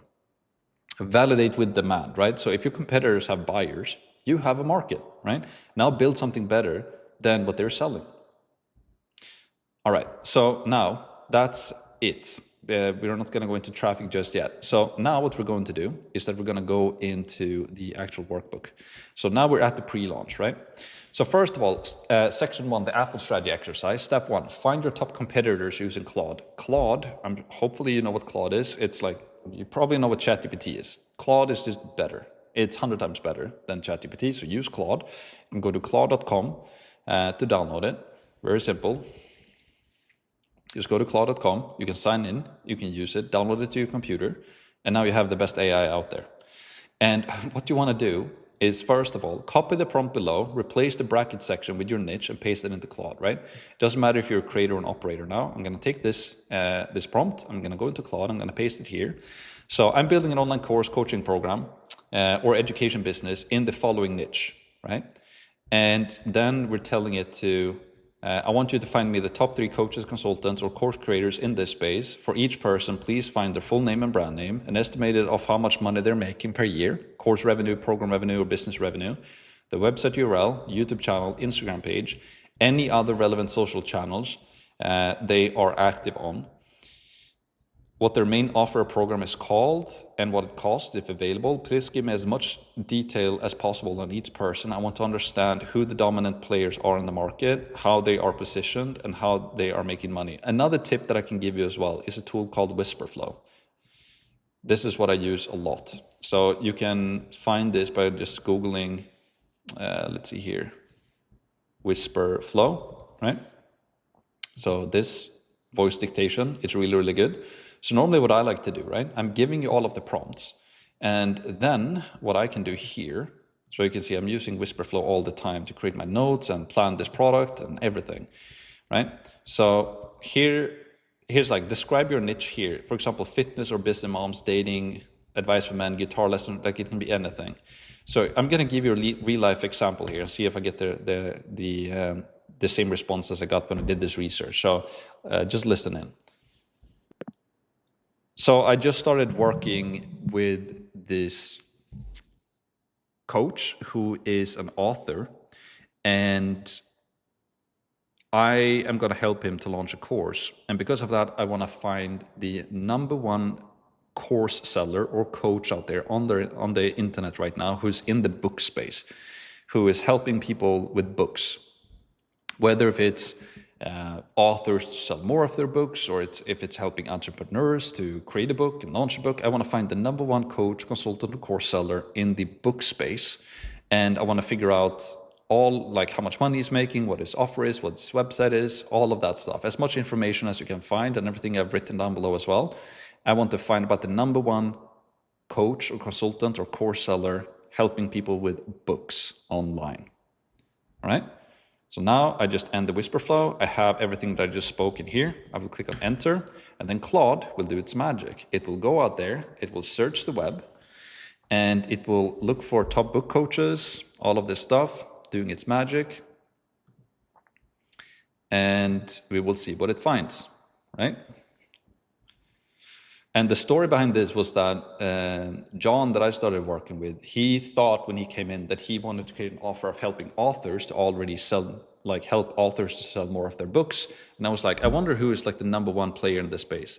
And this is exactly what we found. It's Chandler Bolt, selfpublishing.com. So the clear number one in this space, built the biggest online education company specifically for authors and entrepreneurs writing books. Website, selfpublishing.com, YouTube, Instagram, podcast, the Self-Publishing School, 7-Figure Principles, podcast, LinkedIn. Revenue, he claims to have taken selfpublishing.com to generate over $75 million. It's been described as a $15 million Inc. $5,000 5,000 company. Currently, annual rate is likely in the $10 to $20 million range. Forbes 30 under 30. I think this is a bit high. I think it's making like $5 to $7 million per year, or 5 to 9. So he's been a Forbes 30 under 30, CEO of selfpublishing.com, boom, boom, boom. Main offer and price, start at $7K, which includes coaching, mastermind, book design, Amazon upload, but no editing. The model is phone-based, sales, funnel driven by webinars. Positioning targets entrepreneurs, business owners who want to use a book to grow their business. The pitch is a blank page to publish in 90 days and becoming an Amazon bestseller. The SBS Pro course was $570 course level, but higher ticket program are what's driving the real revenue. Largest content footprint, YouTube plus podcast, in 5,000 multiple years running. Yeah, so you can see here, right? If I wanted to go into the book space now, and I'm John, one of our customers, like we did this research, and we were just like, okay, here we have a guy who's running a company who's already making like $5 to $10 million per year, probably like maybe even more than that. I have the website.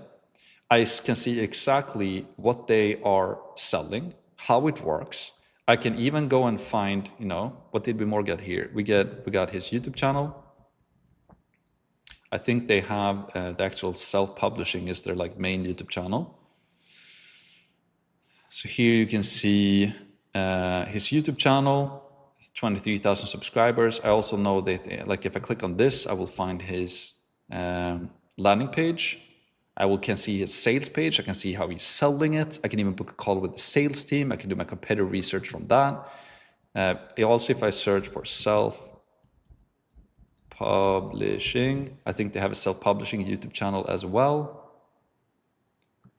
Let's see. If we go back here, do they have their YouTube channel here?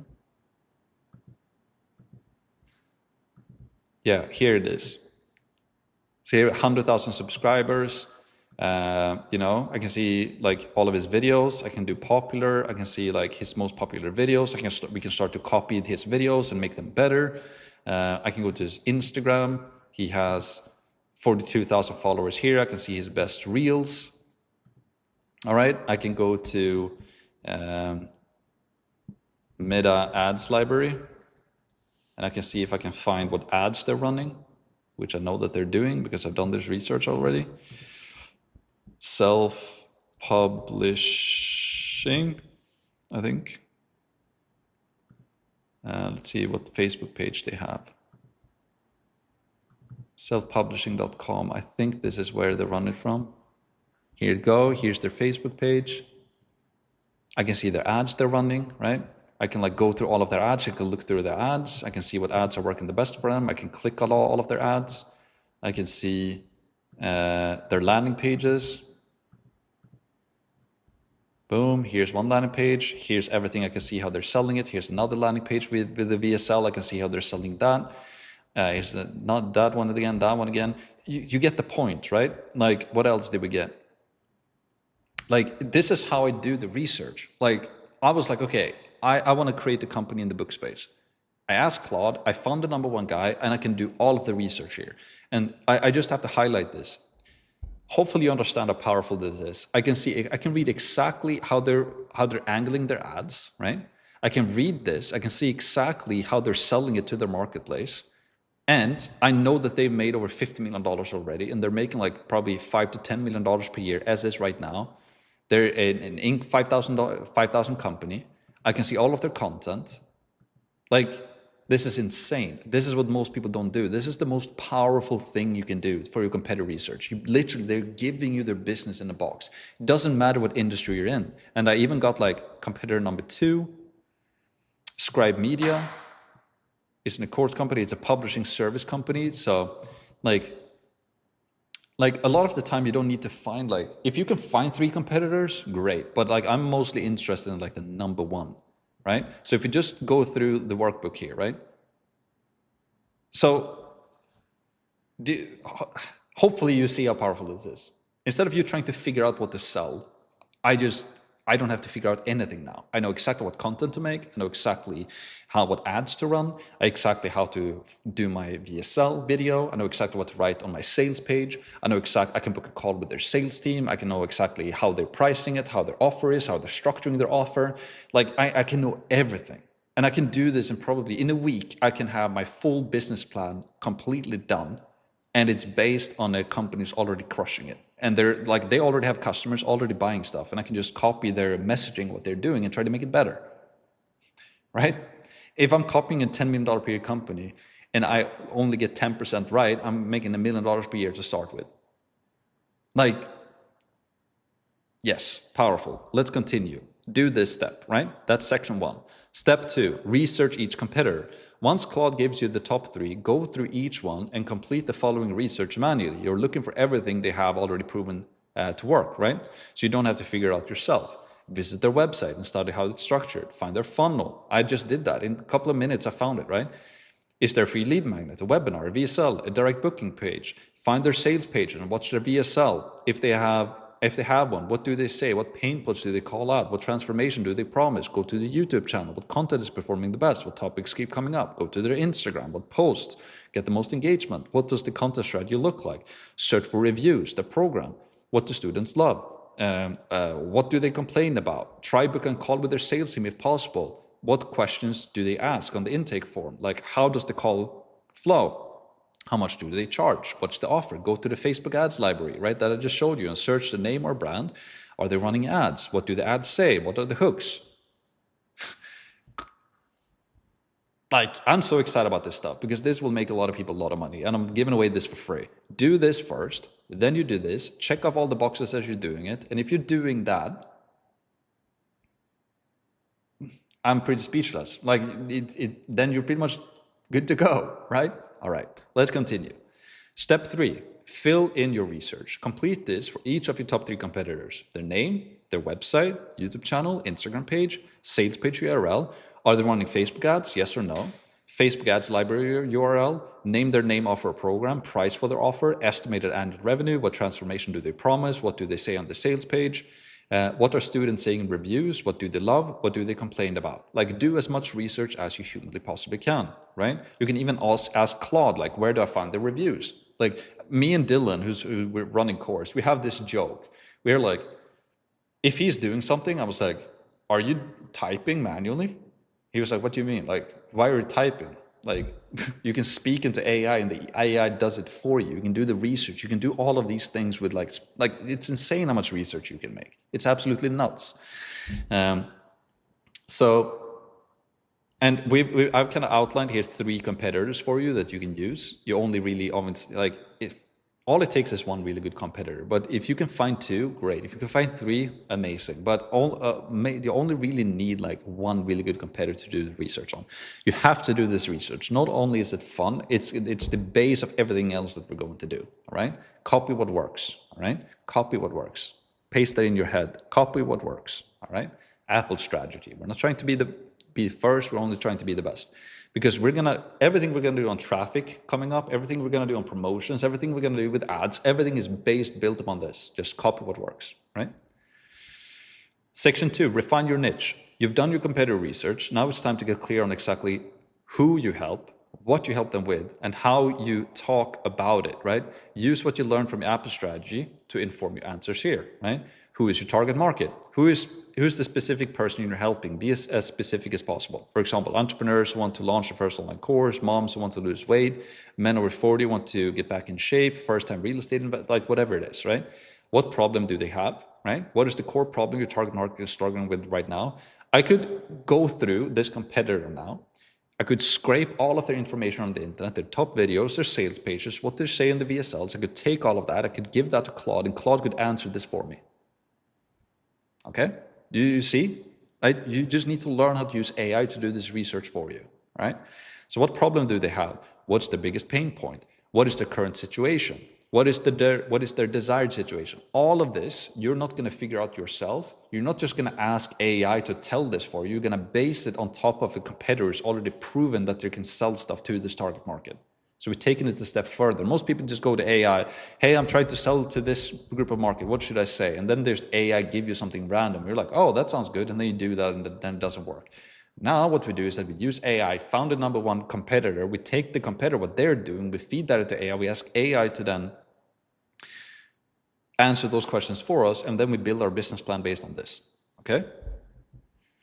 Part 2, your one-liner. Okay. So you need to do all of this. Your one-liner is the single sentence that explains exactly what you do so clearly that anyone understands it immediately. Use the formula below. Formula: I help your niche to solve X problem with your service, right? Your one-liner, right? Examples: I help busy moms to lose weight and get fit with a 30-minute home workout, or I help coaches and consultants scale their income with an online course business, or I help first-time real estate investors to buy the first property with a step-by-step investing program, right? Or I help entrepreneurs to launch their first book. Like whatever, like I could probably, if I just went to Chandler Bolt's YouTube channel and his website and via cell phone here, I could find what is his one-liner. Like I can base my one-liner on his thing if I want to go into that marketplace, right? Part 3, the transformation. In your own words, describe the full transformation you take the market through from where they are right now to where they want to be. From current situation to desired situation, describe the transformation in your own words. Part 4. Okay, your landing page copy. We can take everything from this. Use your research that you did in the Apple strategy section to inspire your answers here. Look at what your top competitors say on their landing pages and use that as the reference, then write your own version. This is what I did for this customer I just spoke about earlier, right? And we went back and forth on Q&A calls. We started doing this stuff. He found the top 3 competitors. He literally copied what they were doing, slightly different, but the same essence. 17K in a week, 50K now shooting for this month, and gonna go to 100K plus. Like we just copy what works, copy what's already. Don't try to be smart and reinvent something. Just copy what, like we need to know what the market is wanting. And if you can find a competitor already making $5-10 million per year, or even $2 or $3 million per year, they've already figured this out. So why, like they've already gone through the trial and error. Just do what they're doing. That's it. Your main headline, your big bold statement at the top of your sales page. This should speak directly to. Your call out. So who are you directly speaking to at the top of your page? This is the line that makes your ideal customer stop and think, this is for me. For example, attention coach and consultants. For moms who want their body back. Are you a 9-to-5 employee who wants to escape the corporate world? Like you should copy this from your competitors. Like now, if I wanted to go into this space, like what Chandler's doing with the books and like launching books, I would probably just do exactly what his landing page is. I would just do the same thing. Just tweak it. Just observe everything he's doing. Take in everything he's doing. Find the gaps where I think I can make it better, but I would use like 80% of what he's doing and add another 20% of my own on top of it, right? Your main headline, the big bold statement at the top of your sales page. This is speak directly to the transformation or the outcome of your market most wants, right? And then your sub-headline, 1 or 2 sentences that support the main headline and add more context or credibility, right? Boom. Copy what works. Copy what works. All right? Section 3, build your pre-sale offer, right? So now when we've done all of this research, you identified your competitors and redefined your niche, or refined your niche.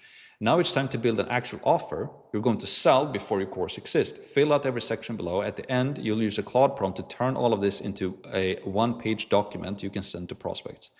Part 1, scarcity. How many spots are available for your pre-sale offer? This number should be small enough to be believable and manageable for you to deliver on.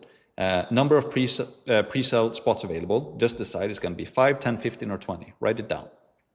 Urgency. Why does someone need to act now? What happens when the deadline hits or the spots are gone? Does your pre-sale offer have an end date? Yes or no? If yes, what's the deadline?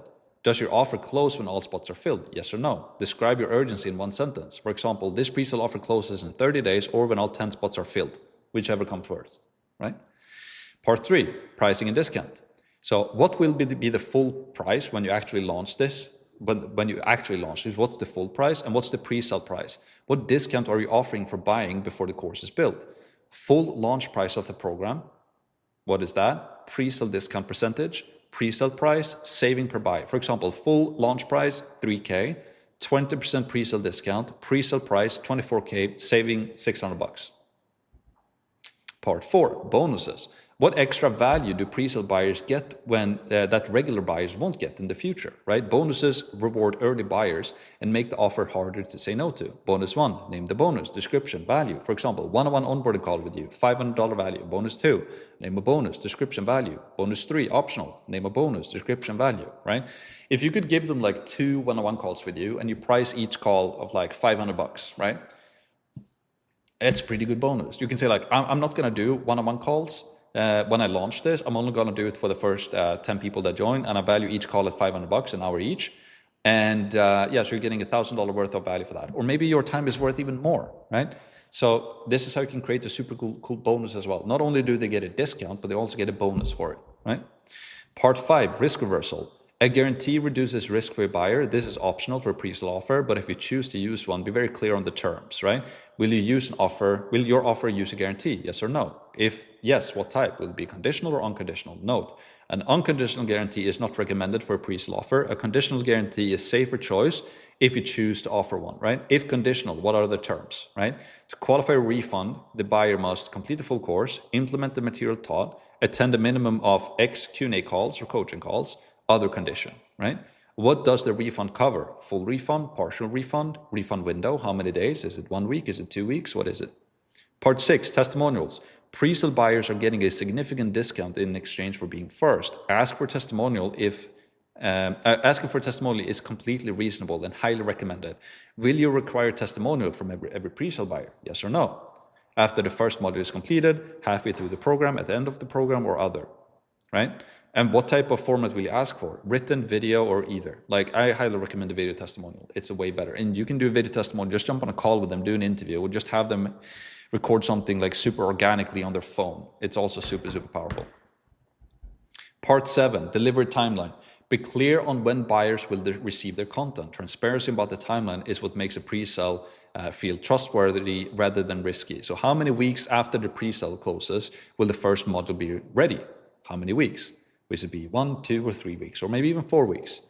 How often will new modules be released after that? Every week, every 2 weeks, or other? So a module is basically, your program might have 5 modules, right? And each module might have 5 to 10 videos. So every week they get like a new module, right? And we'll show you how to plan the course as well later in this training. Estimated total program length. How many weeks? How many modules? We will do that later. But you can already now start to like think this through. Write out your delivery timeline in plain language. For example, the first module will be released 3 weeks after the pre-sale closes. A new module will be released every week after that until the full program is complete, right? Now, part 8, generate a pre-sale document using Claude. So you filled out everything above, right? Now use the prompt to turn it into a clean 1-page document you can send to any prospect to explain your pre-sale offer. Or we can go over this on a sales call. Copy the prompt below, fill in your answers from the sections above and paste it into Claude. I'm creating a 1-page pre-sale offer document that I can send to potential buyers to explain my offer. Please write this as a clean, simple, professional document that anyone can read and immediately understand. It should feel personal and honest, not like a sales pitch. Here are the details: program name, who is it for, full price, pre-launch price and discount, number of spots available, number of spots already sold, urgency, bonuses included, guarantee, delivery timeline, testimonial requirement. The document should open with a short paragraph explaining what the pre-sale offer is and why it exists, clearly state the price, the discount, and how many spots are left, list the bonuses with their values, explain the delivery timeline so the buyer knows exactly what to expect and when, close with a simple next step. For example, reply with this message or book a call to secure a spot. Keep it on 1 page, clear, honest, easy to understand. Once Claude generates your document, review it, personalize it, any details, and save it. This is what you can send to every prospect who's interested in your pre-sale offer. Boom. Like, I know a lot of you guys who go through this will start making money with this right away. I know it. It's impossible not to. You're copying, no income claim here, by the way, but you're copying people who are already doing it. You're creating a great offer. If you can really put your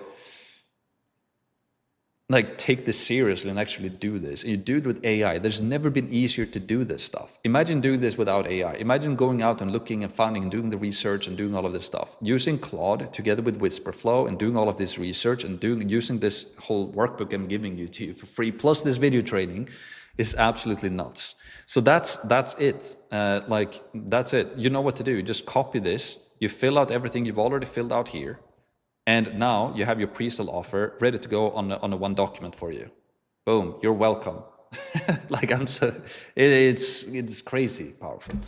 I'm actually like, it's kind of crazy. I'm giving this away, but I love it because this is how you build trust and credibility on the internet. And I want to see people win with this. So like, I can't push you enough to do this stuff. And when you do it, let us know how it goes. Let us know that if you do this, make sales, please let me know.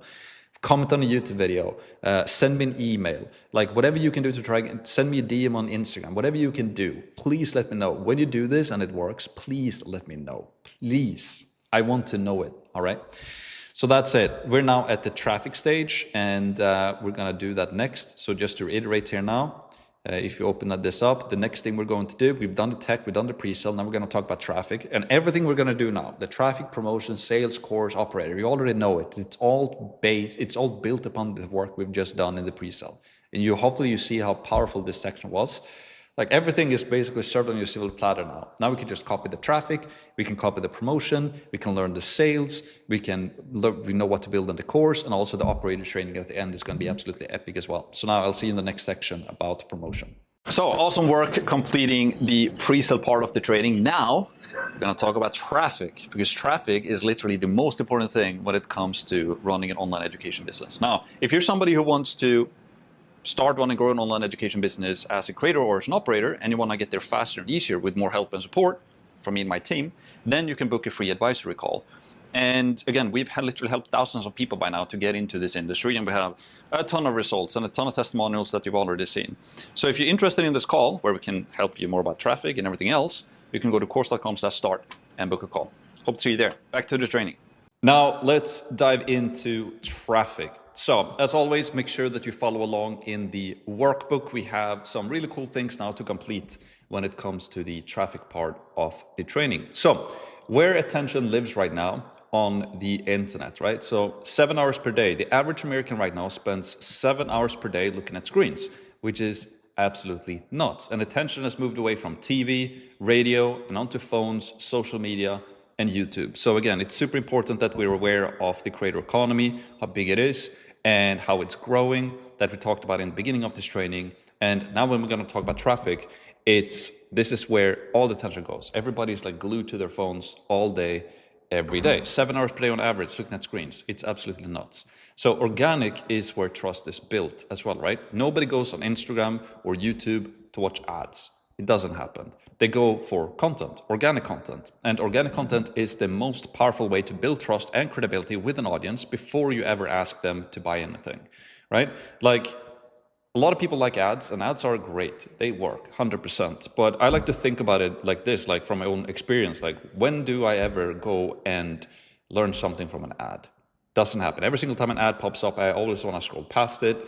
And every single individual that I have bought from, and I personally invested over $500,000 into my own education, it has always been from learning more about the individual on organic first. And then I might see retargeting ads from them later that I will talk about today, a little bit later in this video, but it's always organic, where I build the trust with the individual, and then I might see some ads, and then I buy, right? And you don't need millions of followers. You need an engaged audience of the right people. Educational content builds a smaller, more intentional audience that is far more likely to become paying students than a viral TikTok dance ever could. There are educational, or like creators rather, there are creators out there with millions of followers, but they are just doing pure entertainment content, dancing TikTok videos, and it's pretty hard to build a business back of that. So if you're an educational creator, or you partner with an educational creator, and you have an engaged audience of the right people, then you can build a good business behind it. Again, we had one student who had like 4,000 followers on Instagram, 4,000 followers on YouTube, made a launch and contracted over $150,000 in just 3 weeks, which is nuts, right? So the creator economy is the new media. Hundreds of millions of people follow independent creators for education, inspiration, and entertainment. If you can become an educational creator or partner with an educational creator, you're sitting inside one of the most powerful distribution channels ever built, and it's free to post. It's 100% free to post on social media. It's nuts, right? So the traffic nirvana, right? This is what I want to go over, and it's organic and then mixing that with paid. This is like the best type of advertising we can do. So the goal is to get your impressions for free using organic content on Instagram or on YouTube. You can use LinkedIn and X if you're an individual who likes to write as well. Then you use paid retargeting ads to bring them back to your funnel and to your sales system, right?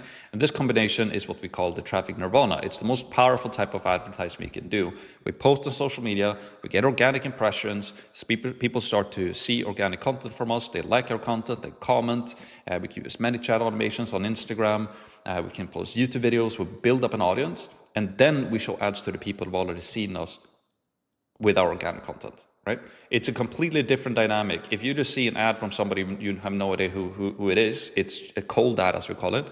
Then we normally just scroll past it because we don't like it. But if we've been following a creator for a while on Instagram, let's say, been watching 10, 15, 20 reels, and then we see an ad from them, then we recognize the face, we recognize the individual, we already like them and trust them a bit. So it's far more likely that they actually convert and take the action that we want them to take. Right? So why organic first? Cold ads mean showing your offer to people who've never seen you before. They don't know you, they don't like you, and they don't trust you yet. So conversion is hard and it's very expensive. If you do organic content plus retargeting, it fixes this. So we call it cold ads, we call it warm ads. Cold ads, again, you show ads to people who've never seen you before. And a lot of people build businesses just running cold ads, and it works. I'm not going to sit there and say that it doesn't. It's just that, let's say you're running a cold ad to your VSL funnel, right?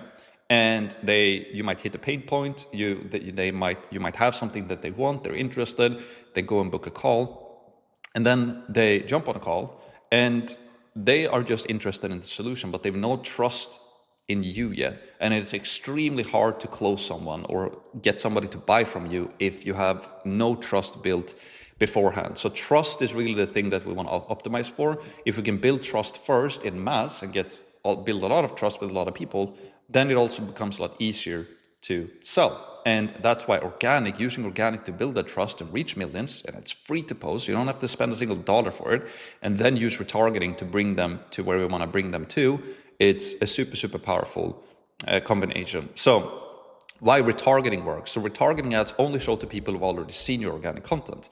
They recognize your face, they've already received value from you, the trust is there before the ad even runs, and this is what the biggest and most successful online education businesses are doing today. They are posting on social media, getting massive amounts of views, and the biggest one in the game, they're getting hundreds of thousands of views per reel, sometimes millions of views per reel, and then they use retargeting ads on top of that. But they're also making some of them $1 million per week, sometimes even more than that. So you don't need those millions of views. If you can start posting on Instagram, start posting on YouTube, you can get 2, 5, maybe even 10,000 views per reel. Do that consistently, and then use retargeting ads. It's really, really good. And again, if you're partnering with an educational creator, they already have the audience that you can start to add retargeting on top of. So the system, organic content, it builds the audience. Retargeting ads convert the audience, right? Everything points back to one place, your funnel, webinar, or conversion system. And one of the school games event I went to, one of the first one, Hormozy talked about this, and he said he very rarely, if ever, makes CTAs in this organic content. It's just pure value, and then you run ads with the CTA. So organic is for value, and retargeting ads and paid ads are for the CTA, and that's where you're kind of making the call to action or kind of the offer and sell. So this is just an illustration, right? So if you just break this down. So here we have organic content. You can post on YouTube, you can post on Instagram, you can post on TikTok. You provide value, build trust, and get impressions, right? And it's free to post, right? So the sooner we can start building this and getting into the creator economy and building a personal brand and doing all of these things, building value at scale, the better, right? And if you're partnering with an educational creator, they most likely already spent years doing this, right? Then every single time you get a view on YouTube or Instagram or on TikTok, you're basically building a retargeting audience. And the thing with retargeting is that I've been speaking with a lot of people who are running online education businesses, who've been in school, been winning the school games, building businesses, making 10, 50, 100, $100,000 plus per month. And I always ask them, like, are you doing retargeting? And they're like, no, what is that? So this is the easiest thing to set up.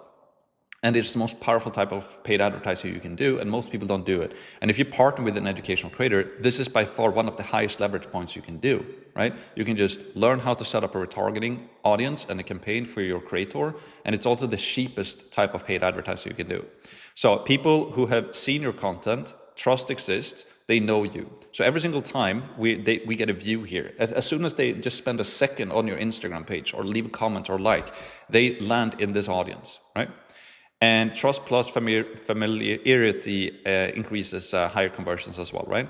And then when we're building this retargeting audience, we can then start showing retargeting ads, right? So ads only shown to people who already know you. They've already seen your organic stuff, and now you start to follow them around with retargeting ads. And then you bring that to your funnel or to your webinar, to your training, and all roads lead here, right? Your content, ads drive people to your offer.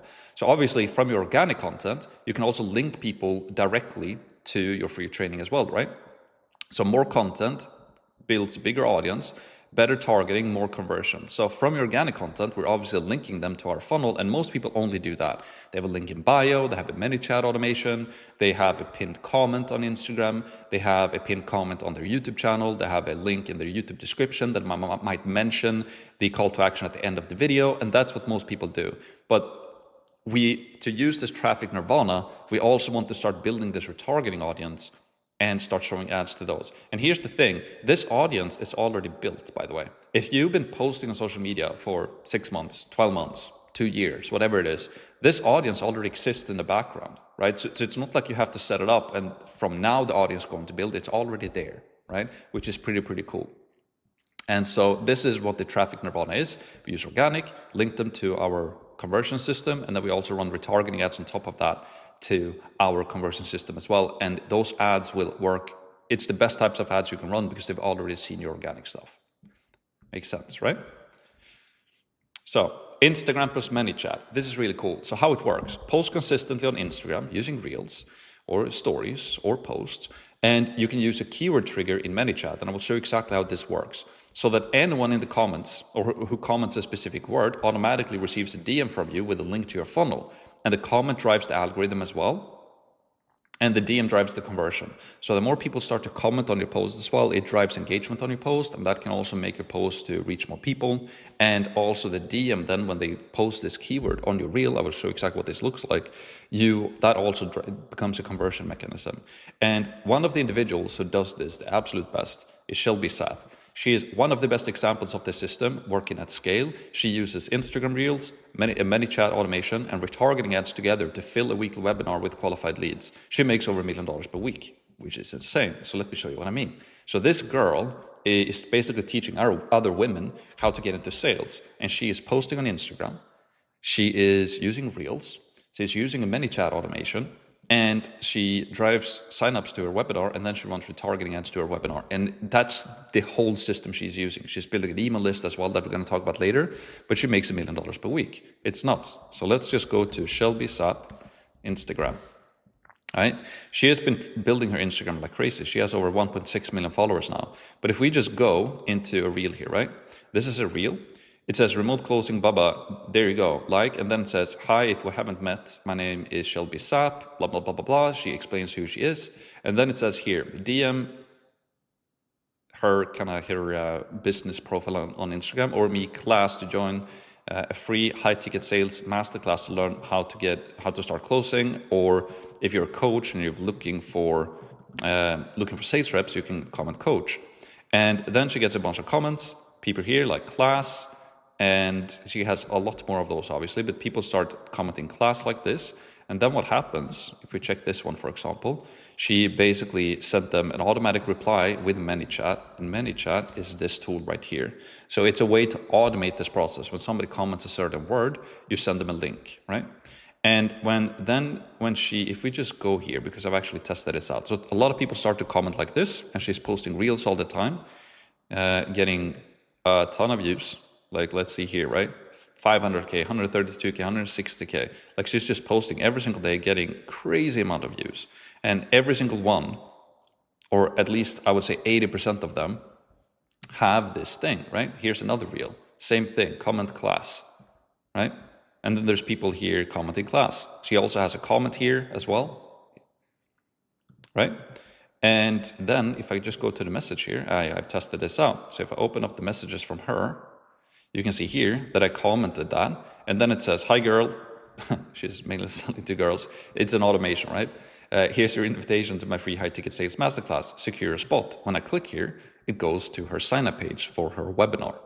And then next webinar is June 9th. So she's running this every single Tuesday. She fills up the webinar. She runs them on Zoom. And then she also has a link here in her bio, right? Boom. Goes to the same thing. And if you open up the Facebook ads library, and we search for Shelby Sapp here as well, you can probably guess what type of ads she's running. So if you search for Shelby Sapp, right here, if you scroll here now, you're gonna see a ton of ads. And what she's doing mostly is that she's reusing her reels. So she's posting organically on social media. The best reels that are working the best on her organic content, she runs them as ads as well. A lot of them, not all of them, but most of them are, right?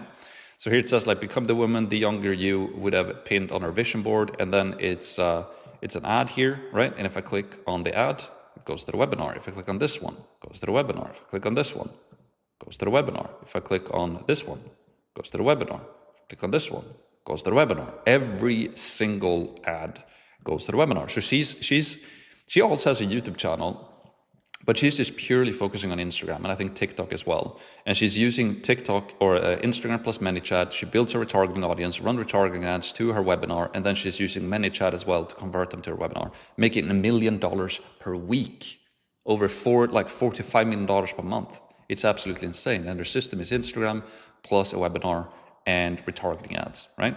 And so if you're partnering with a creator who is also doing Instagram right now, learning how to set up a ManyChat automation, learning how to set up a retargeting campaign, and running a weekly webinar, it works pretty damn good, right?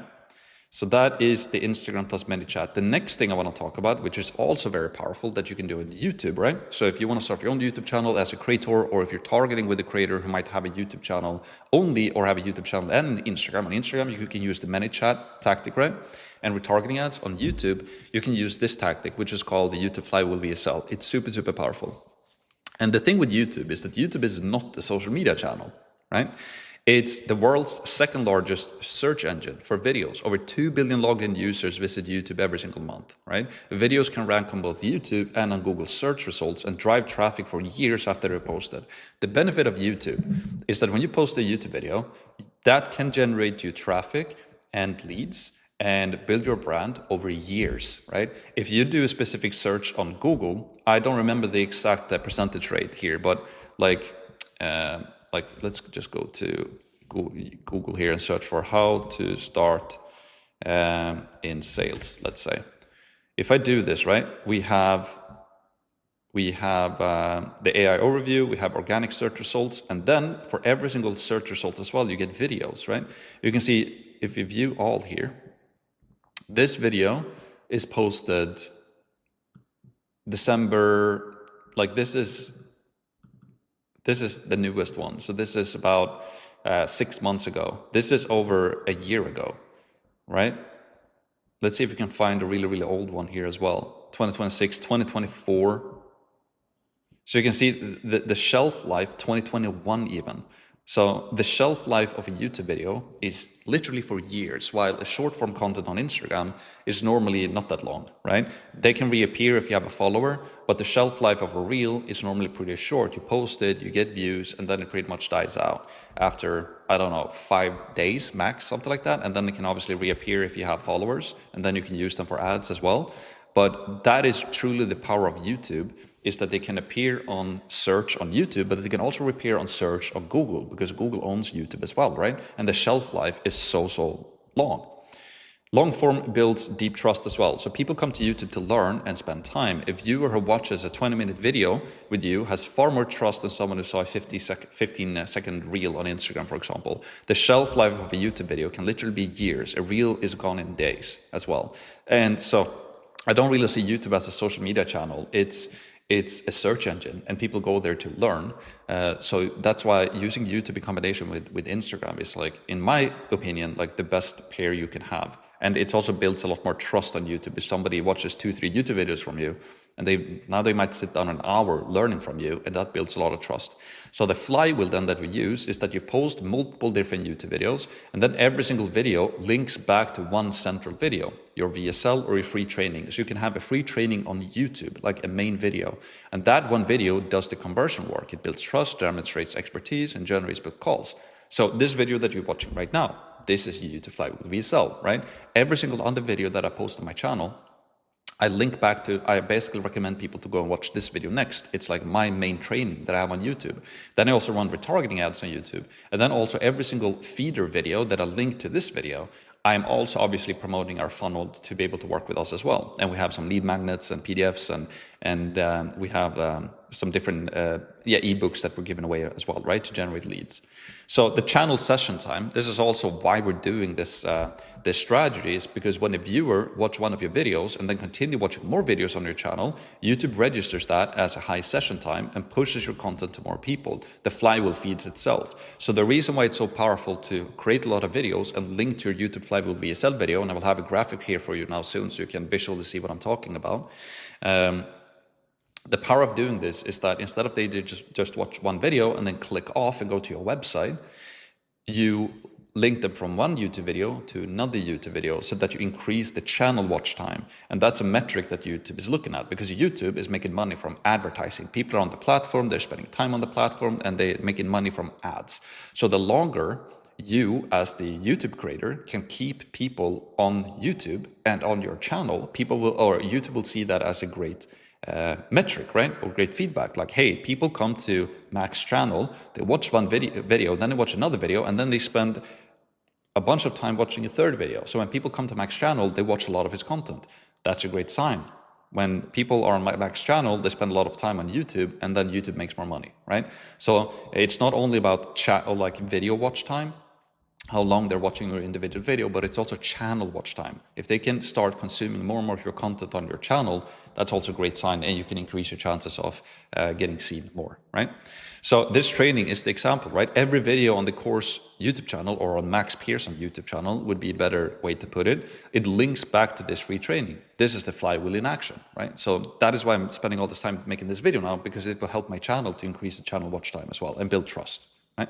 So here's kind of how it works, right?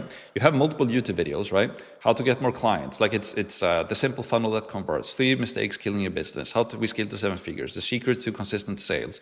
Like whatever it is, whatever niche you're in, you keep posting multiple different videos.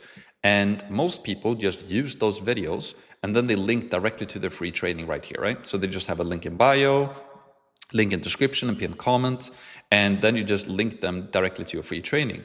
But what you're doing with the YouTube Flywheel VSL is that you're linking all of those videos. Yes, you can link them to your free training, but your main CTA is to get them to your YouTube Flywheel VSL, the one central video on your channel. It builds deep trust, demonstrates expertise, delivers the core value, generates booked calls, and then this links to the webinar, to the funnel as well, right? So all of these videos link to this video.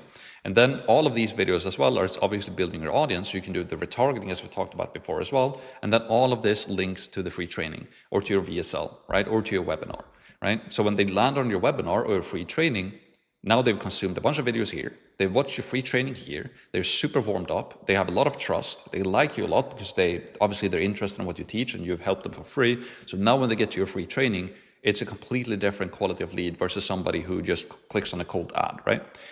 So the flywheel effect, more videos, more views, more watch time, more trust, more viewers, more conversions, right? Continuous retargeting loop. As your audience grows, your retargeting becomes more powerful and more profitable as well, right? So these are 2 extremely powerful systems to use on Instagram, right? Post to your free training, use ManyChat, use retargeting. And then on YouTube, you can use the YouTube Flywheel VSL. We post a lot of videos. We'll link that to one training on YouTube. And you don't have to do as long as of training as I'm doing. There's people right now who's using this strategy and their Flywheel VSL is like 30 minutes long or an hour long. And I just wanted to make give as much value as I could, right? And do the workbook and all of these things as well, right? So this is basically what I recommend in terms of traffic. It's organic plus paid, the traffic nirvana using Instagram and YouTube. And now if you go into the workbook, let's go through the traffic section, right? So part 1, choose your traffic channels, right? Check the channels you will use to drive traffic to your funnel. Will you do Instagram Reels? Will you do YouTube? Will you do both? If you want to do something else, if it's going to be LinkedIn or TikTok or X, you can obviously write that down here as well. Will you run retargeting ads? So make a decision, yes or no. I will start organic and only add retargeting later. I obviously recommend that you do both and run retargeting ads. And you can start running retargeting ads for as low as $10 a day, right? Which is super, super cheap. And they normally say that for $10, you will show an ad to every single individual in your audience if it's 10,000 people. So for $10 for every 10,000 people. That's like a rough estimate. It's not as easy as that, but like for $10 a day, you can reach a lot of people in your audience for just $10 per day. Part 2, posting frequency commitment, right? So consistency is the only thing that makes organic traffic work. Write down exactly what you're committing to. So Instagram, how many reels are going to post per day. YouTube, how many videos are going to post per week. I think it's great to start with 1 per week. And then if you want to do it very seriously, you can maybe do 2. And eventually you can do even more than that. So yes. So this, just write it down, right? And then part 3, content backlog, top performing competitor content. So go back to your competitor research you did with the Apple strategy section. That is like the fundamental of everything we're doing, right? You hopefully saw how powerful that is. Find their top performing YouTube videos and their top performing Instagram Reels and list them below. So you're going to use these as inspiration to create your own versions. So how to find top performing content? YouTube, go to their channel, sort by most popular. Instagram, scroll their profile and look for reels with the highest view counts, right? And then you just write down here, top 10 competitor YouTube videos, 10, the video title, the link, and then you do the same thing for Instagram. Super, super simple. Like, again, we're using the Apple strategy again. We don't care about being the first, we just want to be the best. So why should you try and figure out and try to just guess what type of video to make when you can just look at your top competitors, what videos they're posting, and then you do a similar video, right? This is by far the best strategy that you can use, 100%, right? Now, generate your content ideas using Claude. So you mapped out what's already working for your competitors. Now use the prompt below to generate your own content ideas based on that research. Copy the prompt below, fill in your competitor content from the tables above, and paste it into Claude. So I'm building an online education business in the following niche. Describe your niche. Again, you can use Whisperflow for this as well, as I've showed you before. So you can just speak into Claude, explain exactly what type of niche you're in. I researched my top competitors and found the best performing content. Here are the top YouTube videos, top 10 YouTube videos. Here are the top 10 performing Instagram Reels titles and hooks if you want to use that. Based on this, please generate 10 new YouTube video title ideas, 10 Instagram Reels. Make each idea specific to my niche. The YouTube title should be searchable and educational. The Instagram hooks should be attention grabbing and make someone scroll or stop scrolling in the first 2 seconds. Present them as clean number list, YouTube ideas first, then Instagram hooks. And then obviously you can even go a layer deeper than this. You can get Claude to help you create the hook as well for your videos. So this is basically the traffic section. And the reason why it's pretty straightforward and not too long is because this is literally what you need to do. This is you need to be aware of the systems and you need to start posting. And again, if you already have a creator that you're partnering with, you should start to learn how these systems work and then implement those systems for your creator, right? And like, again, I could spend tens of hours going into detail on exactly how to do that, but for the sake of this training, we're already quite far into this training, so I'm sure you see why. But here's exactly the system that you use, and this is exactly what we help people to set up as well, and it's so powerful. Again, this system alone generates Shelby Saps $1 million per week. It's absolutely nuts. So now let's go through the next section. And now we've talked about the tech, you've set up the tech, we've talked about the pre-sale, you've done all of the research, we talked about traffic, you know about the YouTube Flywheel VSL, you know about Instagram and how to use retargeting and ManyChat. Now we're going to go into promotion, because traffic alone isn't enough, right? We need to learn how do we actually convert this traffic into calls, and then what do we actually do on the calls. We're going to talk about that as well. But we've already touched upon promotion, all right? We've already touched upon, a webinar and a Flywheel VSL, and the VSL and the landing page and all of these things are retargeting ads. But now we're just going to go and dive super deep into it. So let's do that now. And we progress to section number 4, which is promotion, right? And again, make sure that you have the workbook handy. You need this to follow along and do the work.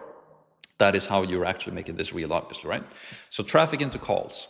So the job of promotion, like getting traffic is just step 1. The job of your promotion system is to take that traffic and convert it into booked calls. And every strategy below serves that one purpose, right? So we're going to go through different conversion mechanisms now, or promotion mechanisms that you can use and that you 100% should use for yourself or for your creator.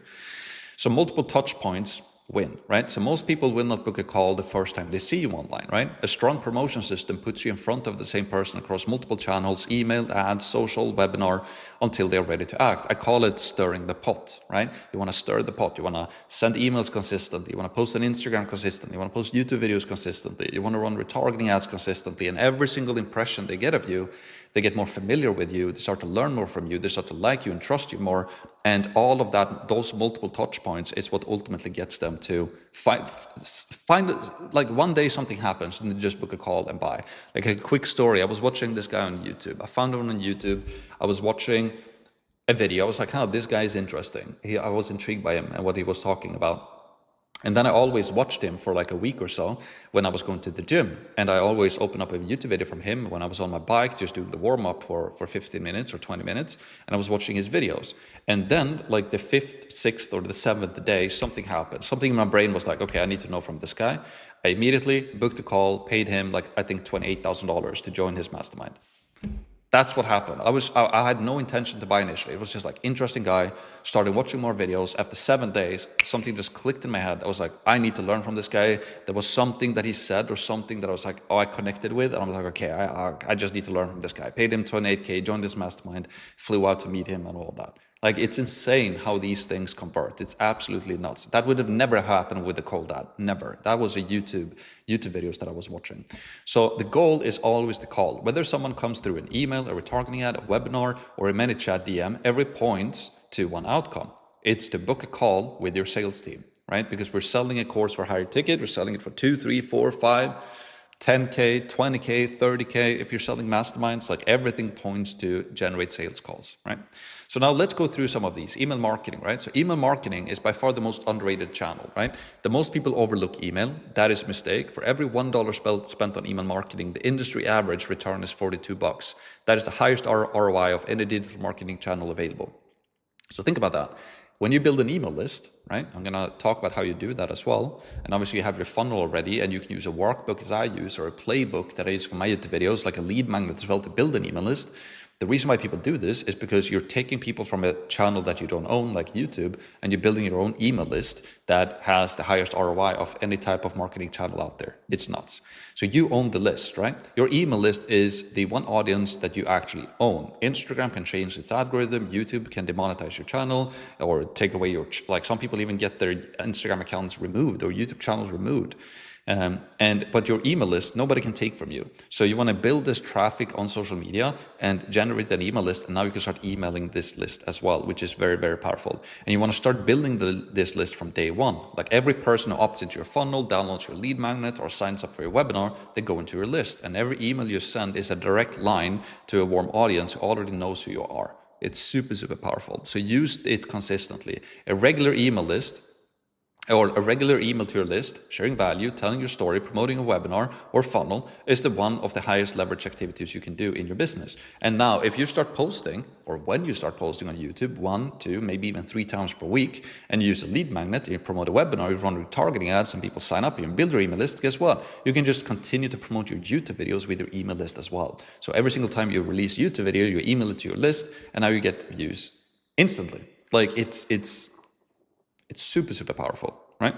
Then we have retargeting ads. We already talked about that before as well, right? In the traffic section, but it definitely goes under the promotion as well. So you only show ads to your warm audience. Retargeting ads are shown exclusively to people who have already seen your organic content. They know your face. They've already received value from you. The trust is there before the ads run, right?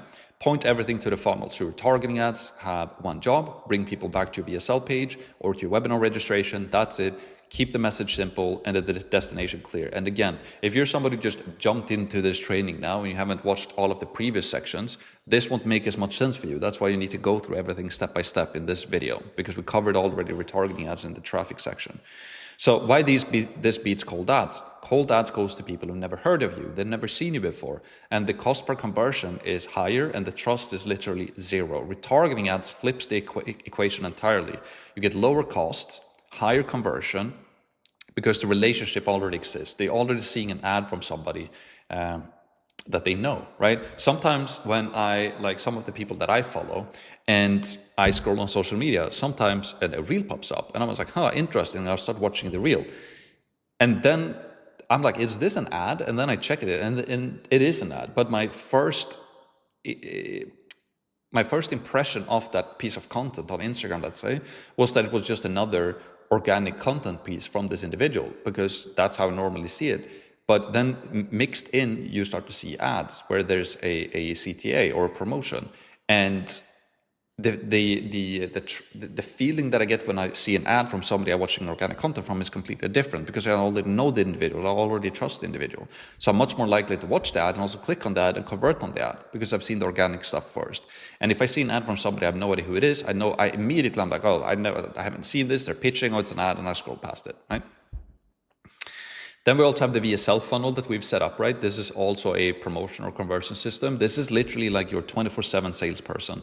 So your VSL funnel page, it works around the clock, right? Someone lands on the page, they watch a video and they book a call with you without you being in the room, right? It's like a sales machine that's on the internet all the time, your VSL funnel, right? And you drive everything here. Every traffic source, Instagram, YouTube, email retargeting, emails that you're sending, retargeting ads should point to this page. It's the conversion hub of your entire business. And we've already set this up right now, right? You already have that system in place. And you can obviously also use a webinar for this, which is super powerful. So the VSL does the selling. A well-built VSL or video sales letter, it builds trust, demonstrates your expertise, calls out the right person, explains the transformation, makes the pitch to book a call. If the VSL is strong, the call is already half sold before it starts, right? So a lot of people think that sales is just what to say on the sales call, but you're selling all the time. Every single time you post a YouTube video, every single time you drive those to your YouTube flywheel VSL, every single time you're running retargeting ads, every single time you're posting on Instagram, every single time you send a ManyChat automation, every single time you send an email list or an email to your list, or every single time you do a workbook or a PDF that people can download, you're selling, because you're building trust and building credibility. People start to like you and know you and trust you. So when they finally go to your VSL funnel and decide to book a call, they already come into the call knowing and liking you or your brand or your business. It doesn't matter if you take the call or if a sales rep takes the call. They've already been sold, right? So the sales experience is just so different versus you're just running a cold ad. Someone sees this, click it, then books a call, and they just jump on a call, have no idea who you guys are, or what your company is, or what you stand for, or what you believe in, or what your offer is, and none of that. So yeah, this is why using organic content with retargeting ads and a sales system like a VSL funnel or a weekly webinar is so powerful. And that's why Shelby can make like over $1 million per week using it, because she's building trust on social media first.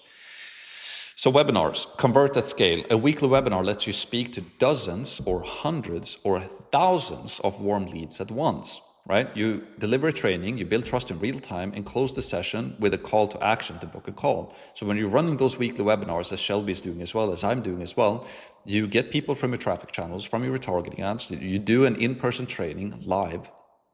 It's not pre-recorded, it's 100% live. You do a training, you answer questions, and then the call to action of the webinar is to go and book a call, right? Because you're selling a higher ticket training or a higher ticket course or a program or a community. So most people just try to sell directly on the webinar, but you use the weekly webinars as same as the VSL funnel to generate more sales calls, right? So you sell on the call, not on the webinar. So the webinar does not sell the program, or it explains the program, but you don't collect the money there. The webinar sells the call, right? The call sells the program. So keep that distinction clear. You want to use webinars to generate more calls. And you can then redirect people to your VSL funnel, right? So when they're on the webinar, they want to book a call, you can just redirect them to your VSL funnel and they can go and book a call there. And again, Shelby Sapp probably does this better than almost anyone out there. As we covered earlier in the training, she runs Instagram and ManyChat together with a weekly webinar and retargeting ads. The whole system feeds one weekly event that consistently generates booked calls at scale, right?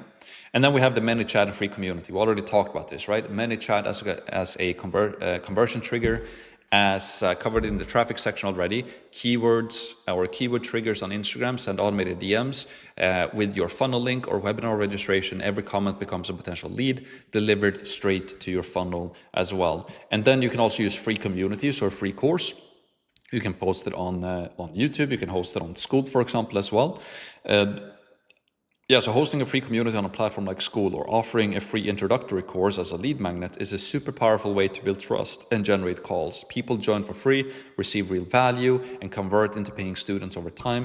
It's a slower burn, but builds a highly qualified pipeline as well. So like, again, into each of these different sections, how to set up the webinar, how to set up the VSL, how to set up the free course, how to set up the ManyChat. These are like a lot of content in itself. And like if I did that here on YouTube, it would be tens of hours to go through everything, which I'm just speeding through everything. Then the main thing now is you know exactly what you need to learn and how to leverage it, then go through the workbook as well. And then then the next step is that you need to learn how to actually implement all of this as well, right? So before we continue now, let's go into the workbook and make this clear, right? So we continue now to section number 4, which is promotion, right? So part 1, choose your promotion strategies. Check every promotion strategy you plan to use to convert traffic into booked calls. So will you use email marketing, retargeting ads, VSL funnel, weekly webinar, ManyChat, free community? What will you use, right? So you can just start to kind of highlight here which one it is that you want to use, right? Part 2, competitor promotion audit. So go back to the 3 competitors you researched or the main one that you selected. This time you are looking specifically at how they promote and convert their audience. For each competitor, answering the following questions. So competitor 1, right? What promotion strategies are they using? Are they running retargeting ads? Do they have a VSL page? Do they run webinars? Do they use ManyChat? Do they have a free community? Do they send emails? Like what do they do? And also what promotion strategies do they not use? And so spend some time on this, pause the video, because this will show you exactly what they're doing. You will see what copy they're using, what do they say in the VSL, join the webinar, you can record their webinar, get their emails, read their emails. You can even book a sales call with the team. They give you exactly they serve you everything on a silver platter, right? So this is the easiest way to just get served on silver platter, exactly what your competitors are doing. And then you can do something very, very similar. Obviously you put your own twist to it and your own twist to it. So it's you and your offer, and it's going to be different out of the box because you're a completely different individual with a completely different story as well. But this is super, super powerful to do, and we need to leverage this Apple strategy as much as humanly possible. And you can do this with 1 competitor, 2 competitors, and even 3 competitors here as well, right? Then find your competitive advantage. So based on your competitor audit above, answer the following questions. Which promotion strategies are your competitors using that are clearly working that you should be implementing too, right? If they're running a weekly webinar and that's like their main thing, probably you should do that as well. So try and find out which is like their best strategy, and then which promotion strategies are your competitors not using that you could implement to go ahead to get ahead of them. Maybe they are only posting on YouTube, but they're not using the Instagram and the ManyChat strategy, or vice versa. Maybe they're only doing Instagram, but they're not using the Flywheel VSL. Maybe they're not even using retargeting ads. Or maybe they are doing TikTok really well, and that's not something you've thought of. So now you can start doing TikTok and also do YouTube and Instagram, right? And run retargeting ads, right? So I just want you to overlook like, where's the gap, right? Where's the competitive advantage when it comes to promotion and the conversion? And what is the one promotion strategy that could give you the biggest competitive advantage right now? Really think this through and start to note it down, right? It doesn't have to be perfect now. I just want you to think through this and put it down with pen and paper, because it will be in the back of your head. And I promise you, just do the work. It will make wonders for you. Now, your 90-day promotion plan. So keep it simple. What are your top 2 promotion strategies? And what is your first action step to actually to make that happen, right? So primary promotion strategy, first action step. Second promotion strategy, first action step. And when will you have both strategies active by? So make it real. When will you implement this and get it live for yourself or for your educational creator, right? And then also part 5, build your promotion plan using Claude. So use the prompt below to take everything you filled out in this section and turn it into a clear, actionable 90-day promotion plan. So I'm building an online education business in the following niche, right? I researched my competitors. And here's what I found about them. Competitor 1, they're using this, and they're not using this. Competitor 2, competitor 3. And again, you can use Whisperflow to just speak this into it, just brain dump it in there, right? Or you can just write it out. Based on this research, my primary promotion strategy will be this, and my secondary promotion strategy will be this. The promotion strategies available to me are these. Please create a simple 90-day promotion plan for me that covers what I should set up in the next, set up and launch in the first 30 days, what I should be executing consistently on in day 30 to 60, what I should be optimizing and scaling days in day 60 to 90. Keep it practical and actionable. I'm just starting out. Focus on the strategies I've selected and how I can use my competitive advantage to get ahead of my competitors, please. Or present it as a clean week-by-week, phase-by-phase plan that it's easy to follow, right? And this is why it's so powerful to use Whisperflow as well, because you can give so much context here. Instead of you sitting and writing everything out, you're speaking to the computer, give as much humanly context as you can. You can even link, like attach screenshots of your competitors, or you can do all of this stuff and just feed Claude as much as you humanly possibly can, and it will give you a promotion plan using Claude. This is extremely powerful. Like most people just go on social media, it's like, okay, let me just start posting. And they start posting something, they have no idea what they're posting. With this, you will get a clear plan based on what's already proven to work from your competitors. It's absolutely nuts. Now, let's go into sales, right? So the next thing we're gonna talk about now is, we've talked about the tech, we talked about the pre-sale, the traffic, the promotion. Now we're gonna talk about sales. And again, I wanna reiterate this at every single step that we go through, is that you need to take each step in its sequential order. If you just jump into this portion right here, it won't make any sense. You have to watch everything previously and do all of the work in the workbook as well, because it builds up to what we're going to talk about now, which is sales, right? And again, make sure that you have the workbook handy, and we're going to do quite a lot of work here. I'm going to give you some really good stuff when it comes to sales. So first of all, let's talk about sales and what sales actually is and what it's not. Sales is a scary thing, especially when we start out. And when I grew up, my dad has been in sales his entire life. He's been teaching people about spin selling that we'll talk about now here as well. And my dad is very extroverted, can make anybody laugh, can talk, can befriend everybody. And when I grew up, I was more of an introvert. I was like, I'm not like my dad. I can never go into sales. And then I just later figured out that I was actually pretty damn good at sales. And I also noticed that some of the best salespeople out there are introverts. Right? So don't see sales as this pushy thing that you're like a sales guy with a suit on. Like, it's not what it is. So let's just break this down. So sales is not what you think. You do not have to be an extroverted, pushy, or aggressive salesperson to be a great salesperson, right? Some of the best closers in the world, people closing $1 million deals, they are introverts, right? Sales is not about convincing, it's about understanding and building trust and presenting a solution to their problem and learning how to listen more than you talk. It's not about just pushy, aggressive talk, and like kind of force them to buy. That's not what sales is at all. And the more higher ticket stuff you're selling, you need it's sales is more understanding and listening and having a solution for them and all of these things that we're going to talk about now. Obviously, you need to know a little bit about objection handling and actually making the close, and you need to learn a system to follow, and I'm going to give you that system. We're even going to give you a script, but it's more about understanding and building trust, right? And so let's just continue. So the real job of a salesperson, your job on a sales call is to understand the individual situation, right? Identify their problems and guide them to the right direction. Sometimes that decision is to buy, sometimes it's not. The best salespeople close more because they care more about the fit and more about the sale. Obviously, they want to make the sale, they want to make the money, but they focus on the fit and do the go through the situation questions and make sure that they understand the current situation, identify the problems, identify their needs, use the implication need payoff questions that I will talk about here as well, to just make sure that the individual that you're selling to sees that your thing that you're selling is the best fit for them, right? And yes, let's just continue. So trust is built before the call. This is also a huge thing.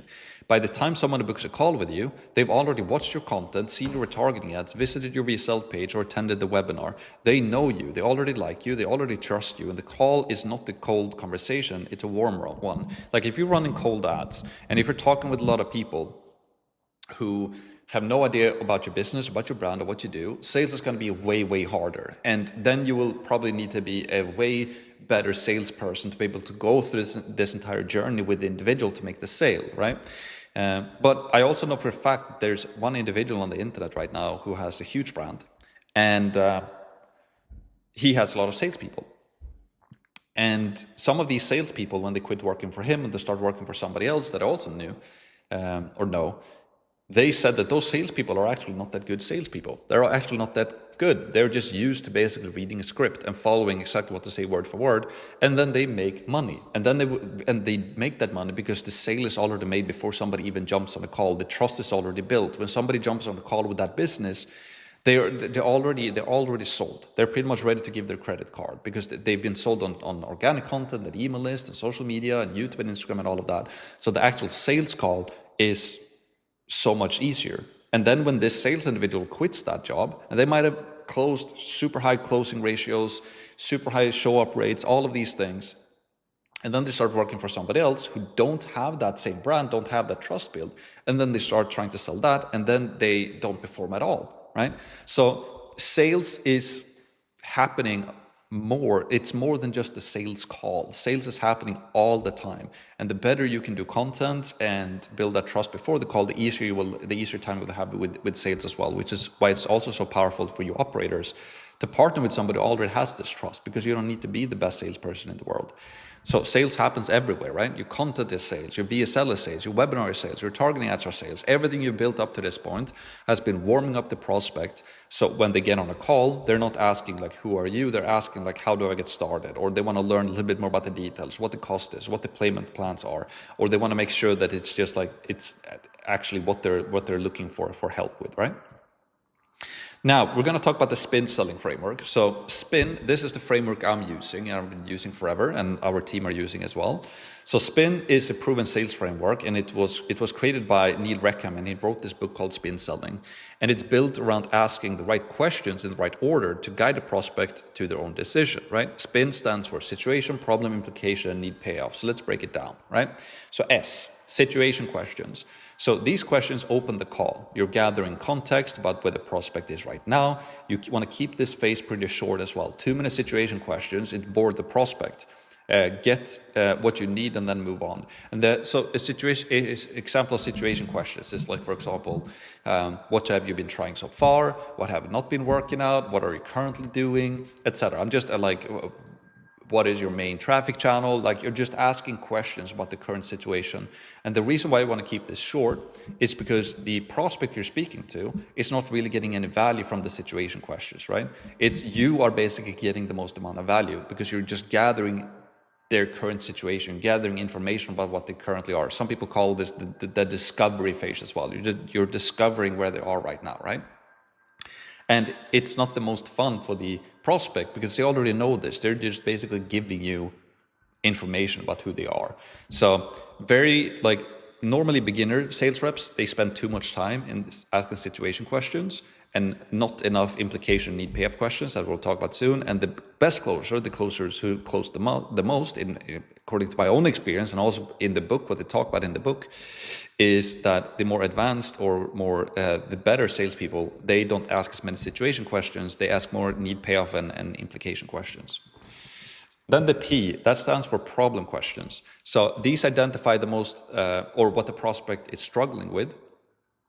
What is not working, what have they tried, where are they stuck, and you are surfacing the pain, right? You're like situation questions, what are you currently doing, and how has that been working? And then problem questions is that you start to identify what are the things that are not working, and then you identify like the main problem that they're trying to solve, right? That's a problem question. Then where you go from there is implication questions. So it's the implication of not solving the problem, right? So this is where most beginners stop too early. Implication questions go deeper into the problem. What happens if this does not get solved? What does that cost them in time, money, relationships, opportunity? You're not telling them the implications. You're asking them questions to get them to tell you, and this is far more powerful. So the worst experience you can have on a sales call, and I bought a lot of stuff online from a lot of different salespeople, and I've been on a lot of sales calls myself as the sales rep or the closer. The worst experience you can have, though, as the prospect, is just having a guy or a girl, an individual, telling you everything. They're just yapping and talking and talking and talking, and then they do that for 45 minutes. Then they come to the end and they ask you, what do you think? And I'm like, bro, like I've been sitting here for 45 minutes listening you to talk all the time. I've had 100 different questions, but you haven't even invited me to ask that question. You clearly don't understand my current situation. You clearly don't understand the problem I'm trying to solve. You clearly don't understand anything from me. Why should I think that you have something to sell me that I need, right? So in this spin framework, it flips it. You're asking questions. And the reason why it's so much more powerful for the sales rep to tell me what I need, he or he or she is asking me certain questions. And as I'm asking or answering those questions back, I am being part of the solution as well. And since the individual is asking me something and I'm telling them, naturally, I know that the sales individual or the sales rep or the closer knows my story. They knows my pain points. They know what I'm looking for. They know what problems that I have. And with implication questions, what happens here, which is very powerful, is that when this rep asks me something like, okay, what's the problem? Okay, the problem is that I'm not getting enough traffic right now. And then an implication would be like, okay, so how does that affect your business? And then I really have to think like, yeah, like if I'm not getting enough traffic, I won't get enough leads, and like we're not getting enough calls that we need, obviously. And then he might ask me, okay, so if you want to get to this goal of yours of building this big business with this monthly revenue, do you think that you need more traffic? Yes, I do. Okay, why? Yeah, because I need those more leads. Okay, so what happens if you don't get more leads and don't get more booked calls? And then it was like, yeah, then I probably won't hit my goal, right? And then he could dive in even deeper into the implication of not reaching my goal, right? Because then I won't maybe make enough money to hire the people that I want to hire, or move to where I want to move to, or whatever it is, right? So implication questions is basically identify a problem, and then you dive deeper into the problem. What are the implications of not solving the problem? And beginner salespeople, they don't dive deep enough. Most beginner salespeople, they ask a question, they identify a problem, and then they move on. And then they might ask another question that surfaces another problem, and then they move on. But really, really good salespeople and closers, they dive deeper into the problems. Like what's the second, third, fourth level of consequences or implications of not solving the problem. And then you get the prospect to tell you what those implications are, and now you make it a lot more real. And you gather some really, really powerful data as well that you can circle back to later when it comes closer to actually closing the deal, because now you know this and it's real because it's in the conversation. And now we can circle back to it to remind them on that as well, right? Because the prospect is going through a journey. When somebody speaks, it becomes real, right? They go through a journey in their head, like they're imagining these things, what's going through. So if you don't ask these questions and they speak it to you, they might be aware of it, but they're not consciously bringing it out there, right? So it's super, super powerful to ask these questions. And then need payoff questions. What is the payoff when the problem is solved, right? What does their life or business look like on the other side, right? Again, go 2-3 layers deep on this as well. Get them to describe the outcome in their own words. When a prospect articulates their own desired future, they're selling themselves as well. So this is also what beginner salespeople do. They identify, okay, I want to scale it to this amount, or I want to achieve this body, or I want to get this relationship, or I want to get better at this hobby or this sport, whatever it is. And beginner salespeople, they basically just write that down. Okay, now I know what you want, and then they continue. And then better sales reps, they're diving deeper into the desire. Why do you need this? Like, what would happen if you sold this thing? What would your life look like if you actually got there? How would that help your business? How would that help your relationships? How would that help your health? And then they tell you about that, and then they can dive even deeper into it, right? So what separates good from great, right? Beginners ask way too many situation questions. They spend a whole call on discovery and never get to the depth that actually drives the decision. And the prospect ends the call feeling like they just fill out the form, essentially. That's the worst thing you can do, just asking a bunch of situation questions. Beginners skip implication and need payoff. They identify the problem and then jump straight into pitch. they tell the prospect why this matters instead of letting the prospect tell them why this matters, right? This is a critical mistake. You need to learn how to ask really good implication and really good need payoff questions as well. So great salespeople, they go deep. They ask fewer situation questions and spend the majority of the call on the implication need payoff. By the time they present the offer, the prospect has already talked themselves into wanting it. They've already told you the story and told you why they need to solve this problem. Because if they don't solve this problem, this implication is going to happen, this implication is going to happen, and this implication is going to happen. And they also told you about what they want, where they want to go to. And they've told you about payoff number 1, 2, and 3 if they get there, right? So instead of just knowing the problem and what they want, the current situation, the problem, and their desired situation, they've now told you about the implications of not fixing the problem, and they've also told you about the payoffs of actually fixing it. That is what makes the conversion go through. It makes it so much more powerful, and most people don't do this. So ask questions and listen. The worst experience on a sales call is a sales rep who talks the entire time. The prospects never get to express their situation, their problems, or what they're actually looking for. So ask the right questions, take notes, and listen far more than you talk, especially in the beginning. Because the only way I will know that the rep knows what I'm looking for is if they ask me to tell me about what I'm looking for. And I get the chance to actually explain to them what I'm looking for. And if the sales rep can then even retell to me back my story, right? So when he asked me a question, I've told him everything I want them to know, and then the sales rep can tell me all of that back to me, like, okay, Max, so let me see if I get this straight. So you're currently doing this, you have been testing these things, you have this problem, you want to solve this, because if you don't, this, and this isn't going to happen. You want to get to this phase, and you want to get to this outcome, because that's going to help you with this payoff, and this payoff, and this payoff. Is that correct? Right? If somebody can retell that back to me after I've told you all of that, I first of all, I'll be very impressed, because it's clear that they've listened to everything I've told them. And now I know for a fact that this individual knows me. They knows exactly what I'm looking for and what solution I'm looking for. So now I am also trusting this individual way more to have a solution for me, because they now know exactly what solution I'm looking for and the problems I'm trying to solve. Right? So this is basically what sales is. Also retell the story back, what you just said, right? After the discovery phase, retell everything the prospect has just shared with you in your own words. This is one of the most powerful things you can do on a call. It proves that you're listening. It proves you understand their situation in detail. And only when the prospect feels truly understood will they trust that you have the right solution for them as well. So when you present the offer, they already know you understand exactly what they need, and that your solution is specifically for them. That was a super long sentence there I've been writing. Now, do your research before the call. So review the intake form before the call, right? When they fill out the form, they give you some information there. Look up the prospect online, know their situation, know their business, know their goals before you say hello. And walking into a call prepared is one of the highest leverage things you can do to increase the close rate as well. So now what we're going to do is that we're going to go into the workbook again. And I prepared a sales script here for you, right? So you have everything that you need here to do a sales call. If you're a creator, this is how you sell your program. If you're an operator, this is how you sell the program for the actual creator, right?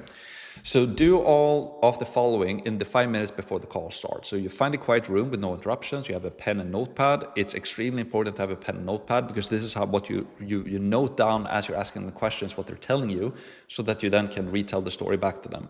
Review the prospect's intake form before the call, know their situation, their challenge, and what they have said that they need help from you from, right? And also look them up online if possible. Do they have an Instagram page? Do they have a YouTube page? Do they have a website? LinkedIn? The more you go in knowing about them, the better. Have your notes from the intake form visible so you can reference them naturally during the call. Release all attachment to just getting yes, right? And your only job on the call is to accurately understand this person's situation, determine whether you can genuinely help them. So don't be focused on like, I have to make this sale, I have to make this money. More, obviously you want that, but you need to be focused on these other things. Be focused on understanding them and making sure that you help them to understand that you have a solution for them, right?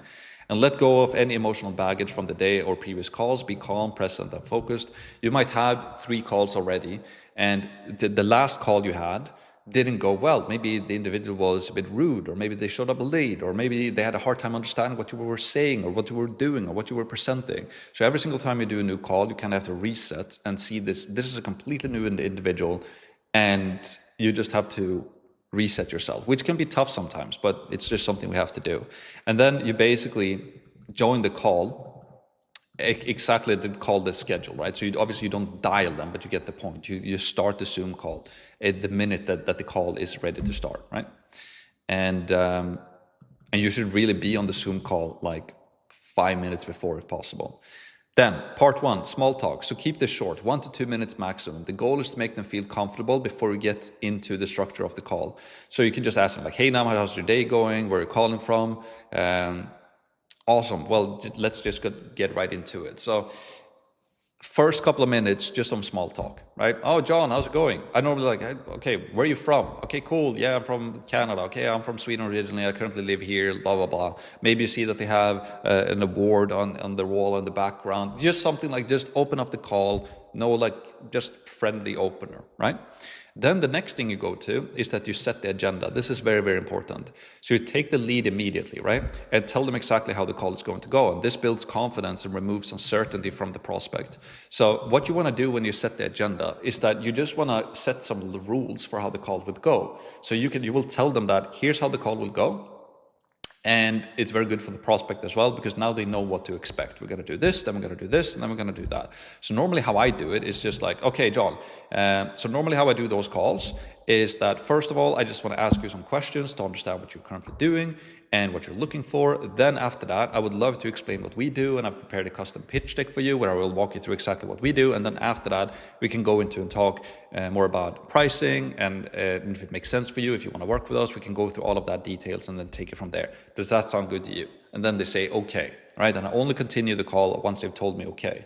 And this is how you set the agenda. It's very simple. I'm going to ask questions, then I'll present to you what we do, and then we can explain or talk about the details and how to go forward, right? So I've basically written that out here. So here's how the call will go. I'm starting by asking you some questions about your situation, what you're looking to achieve. I want to make sure I fully understand what you're where you're at before I say anything about what we do or how I can help. Then if it sounds like I can generally help and we're a good fit, I'll walk you through what I offer and how it works. And at the end, you can decide whether it makes sense for you to move forward or not. Like you can adjust this as well. So it's more in your own words. You just heard me kind of riff this off the point as well, right? The main thing is just like explain to them how the call will go, ask questions, present what we do, and then we can talk about the details, right? Part 3. So why are they here? Opening questions. So this is your first real question. It opens the door for them to tell you their story. So let them talk, do not interrupt. So you can just ask them, so John, like what motivated you to take the time to actually book a call today, right? So if they give you like surface level answer, try to go deeper, right? So what do you mean by that? Or can you tell me more about that? Or how long have you been dealing with this? Or what have you already tried to fix this? Or why do you think this problem exists? So just like try to understand like why they wanted to book a call. And if they don't really give you a clear answer, just go a little bit deeper as well to like, okay, but why are we here today? Like, what is it that you're trying to solve? Then we can go into some situation questions, right? So gather the context you need to understand the current reality, keep the face focused. You are not interrogating them, you're building a picture, right? So tell me a little bit more about what you do and what you need help with right now. How are you currently getting clients or customers? Obviously, you will have to adjust this so it fits your offer and what you're doing, right? If you're helping somebody to write a book, or if you're helping somebody to get better at basketball, or if you're helping somebody to find a wife or a husband, or like in relationships, or fix their marriage, or whatever it is, you obviously have to adjust this, right? But you get the point here. It's situation questions. So what does your current setup look like? Are you doing this full time or alongside something else? What is your current monthly revenue from this? Like, note, do not spend too much time here. Get the core facts and then move on. Beginners make the mistake of asking too many situation questions and boring the prospect, right? So create some situation questions based on what you want to learn from them, right? And don't have too many of them. Then you can go into some problem questions, right? So the P and spin. So now you're identifying the pain, right? What is not working? Where are they stuck? What have you tried that has not worked, right? So what is the biggest challenge you're facing right now when it comes to your topic? What is the thing that is holding you back the most right now? Is there anything that you've tried that has not worked the way you hoped? What happens if this problem does not get solved, right? What does that mean for you? So here, it's just, you want to ask some questions to identify like, what is the main problem or problems that you're trying to solve? You just want to get that up to the surface as well, right? What are the main things? And then we're going to use this to then dive deeper into the implication questions as well, right? So this is where most beginners stop too early. Implication questions go deeper into the problem. You're not telling them why the problem matters. You're asking them questions that get them to tell you. Go 2, 3, maybe even 4 layers deep on this. So like, how long have you been dealing with this problem? What has this been costing you in time, money, or opportunity? What happens to their goal or business or life if this doesn't change in the next 12 months? Have this had an impact on other areas of their life? If nothing changes, where do you see yourself in 12 months from now? Listen carefully, take notes. The prospect is telling you exactly what the stakes are. This is gold. And really, when you know that you're asking a really good implication question, either they will tell you, that's a really good question. And also what you will see is that they will start to look up to the side or like looking up to the left and just start like being quiet a bit. And when they do that, their mind is just spinning, right? When you're asking a question, like situation question, you can just answer off the cuff, right? They're just like, yeah, I'm doing this, I'm doing that, blah, blah, blah. Okay, what problem do you have? Yeah, I have this problem. And then when you use the implication questions to dive deeper into the problem, then they will have to be like thinking a bit.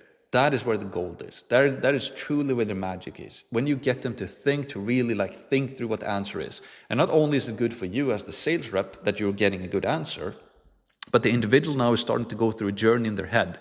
They're starting to unpack this problem. Yeah, like what does actually happen if I don't solve this problem? Yeah, like I will probably have this implication. You can be like, okay, tell me more about that. Now they have to go think even more. Yeah, like what is that implication even like? And then they might discover things that they've never even thought of. They're like, like this thing will actually happen. Oh, dang, like if I don't fix this problem, I have this implication. This implication will actually create all of these other implications as well. So they might discover on the call that the problem and the implications of not solving the problem is way bigger than they thought. And maybe you will also identify those implications, right? But they're not telling you them. So then you can ask them questions so that they tell you about that. You can help them to discover those implications or those problems by asking them questions. You never want to tell, you want to ask so they tell you, because now they're going through the journey in their head. It's super powerful. Then we have the need payoff questions, right? So now you can flip it as well, right? Move from the problem to the desired outcome. What does life look like when this is solved? Like go just as deep here as you did with the implication side. So if we could solve this, what would that mean to you?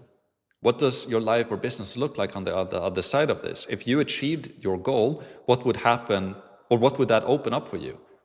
Why is getting to that outcome important to you personally, right? What would change for you beyond just income, results, or outcome itself? Again, do not answer these questions for them. Ask and listen. The more they describe their own desired future in their own words, the more they're selling themselves, right? So these are just some example questions. Like when you know the SPIN framework, you will kind of do this off the cuff. You will like, okay, that's a desire. Let's just go deeper into that. What is the payoffs of that? How can I help them discover payoffs or implications that they've not maybe even thought about? Then part 8, retell the story, right? So this is one of the most powerful things you can do on a sales call. After the discovery phase, pause and reflect everything back to them. Prove that you were listening to them. Prove that you understand their situation. So here's just a script. Okay, so let me sure that I get this clear before we continue. So right now you're doing this. The biggest challenge you've been dealing with is this. You've been dealing with this for this long, and it's been costing you these implications. And where you want to get to is your desired outcome. And because of that, that means that they can mean like the personal reason or payoff. Is that accurate? Have I missed anything? Like this is just an example. It's just a template. The main thing is that as they are telling you all of these things on the call, you write it down and then you retell the story back to them. And then you wait for the response. And if they say, yes, that is accurate, you've just proven that you understand them correctly. And only now do you move forward. And the reason why you want to prove to them that you understand them is because now they can kind of relax. They can let their shoulders go down because now they can be like, okay, now Max is going to show me exactly what their solution is and how it works. And he's going to present it to me, keeping it, and he knows exactly what my problems are and what I want, right? So hopefully that makes sense, right? If I know their current situation and they know that I know their current situation, the problems and pains and desires, they also know that I will be able to present a really good solution for that because I know what they've been going through, right? Then we have part 9, ask permission to share. So do not pitch without permission. So this one line makes a significant difference, right? Okay, so based on everything that I've just everything you've shared with me, I think we can generally help with that. Would you like me to just tell you a little bit more about what we do and how that works? And then you wait for confirmation, then you move forward, right? So super simple. It's like, okay, I retold them the story, I retold them everything. There's like, yes, that's accurate. Maybe they add a little bit on top of it. I'm like, okay, perfect, John. So based on everything you've told me right now, I think what we do can genuinely help you a lot. And so if it's okay with you, I can just go into my computer now and share what we do and explain how we can help you solve these problems. And then it's like, okay, sounds great. And then you dive into it. It's just basically a segue or transition into presenting your offer. And then you basically present your offer. You talk about the outcome, not the features, not the modules, not the process. Like there's two different schools on this. Like some people keep this very, very simple, right? So either you have a pitch deck. I love that as well. We use that a lot just for the sake of this workbook. Another thing, another thing that a lot of people are doing as well is that you keep it very, very short, right? So you just tell them that we help this specific target market to achieve this transformation through this program.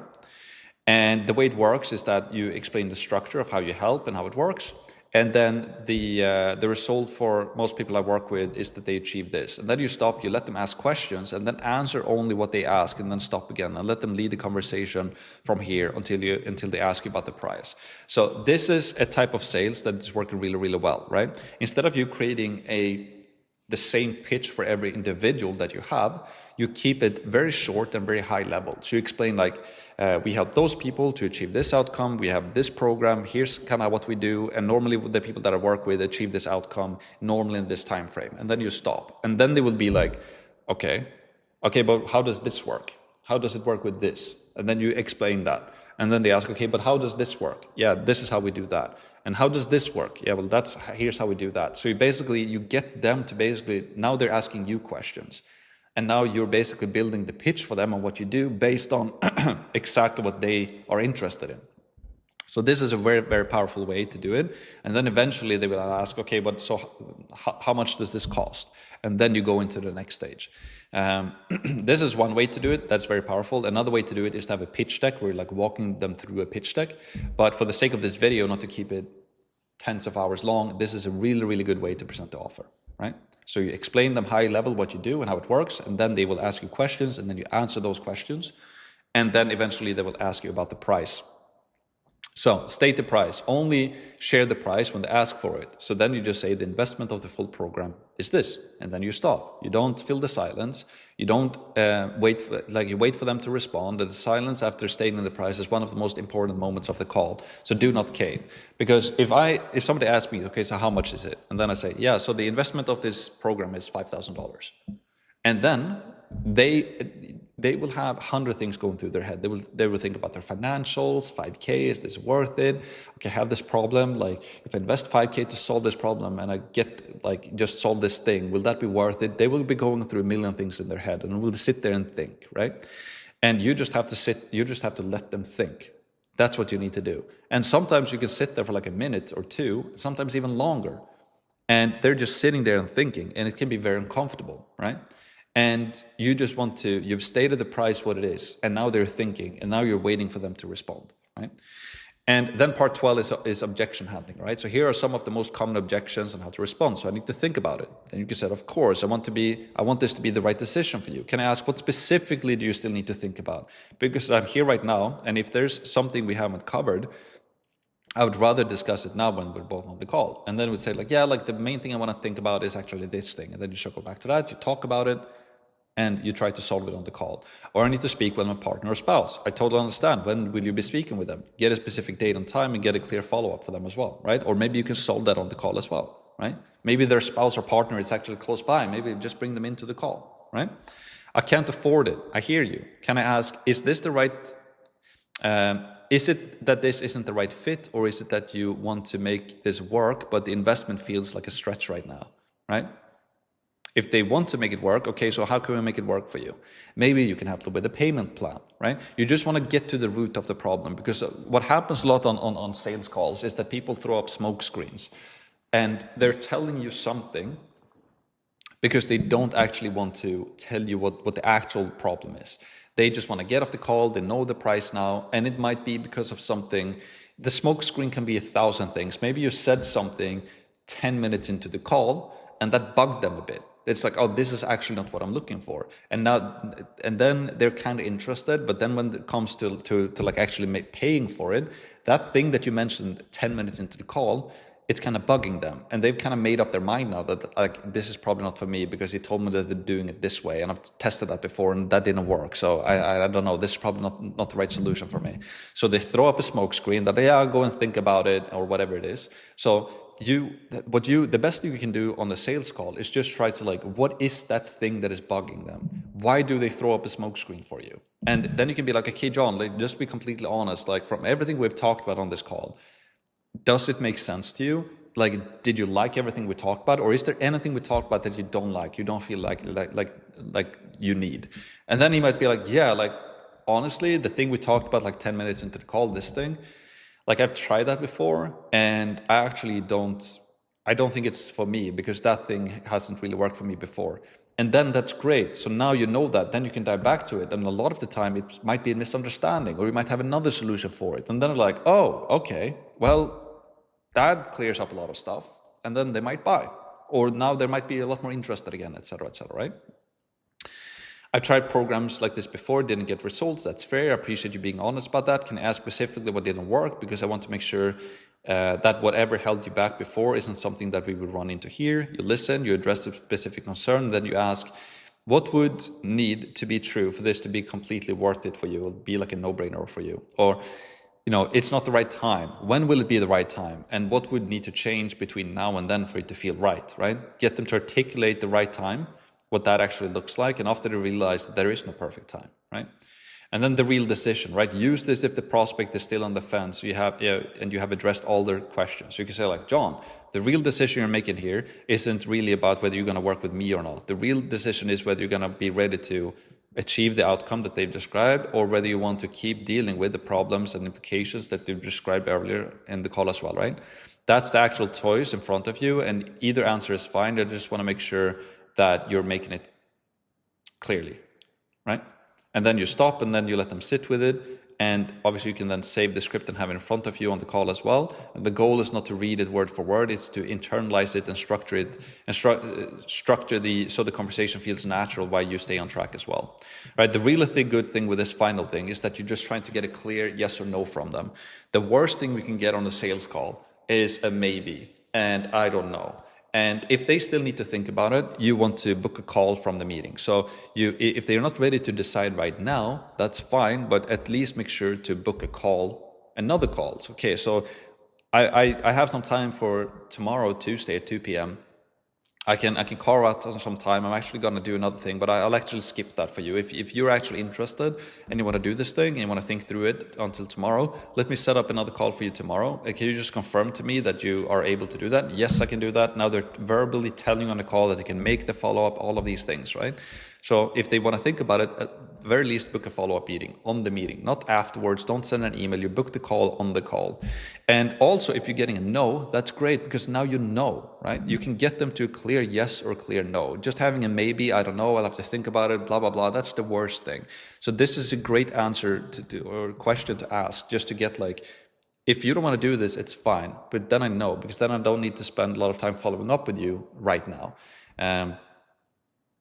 And also, obviously, a yes is really good, because then they become a customer, right?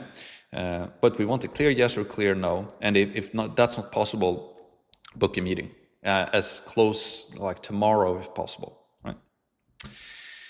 All right, now what we're going to do is that we're going to go from sales and we're going to talk more about the actual course, right? So now in the next step, we're going to dive into how to build a world-class product. I will show you the systems I use for that, how we plan it out, and it's really a good section. So let's do that right now.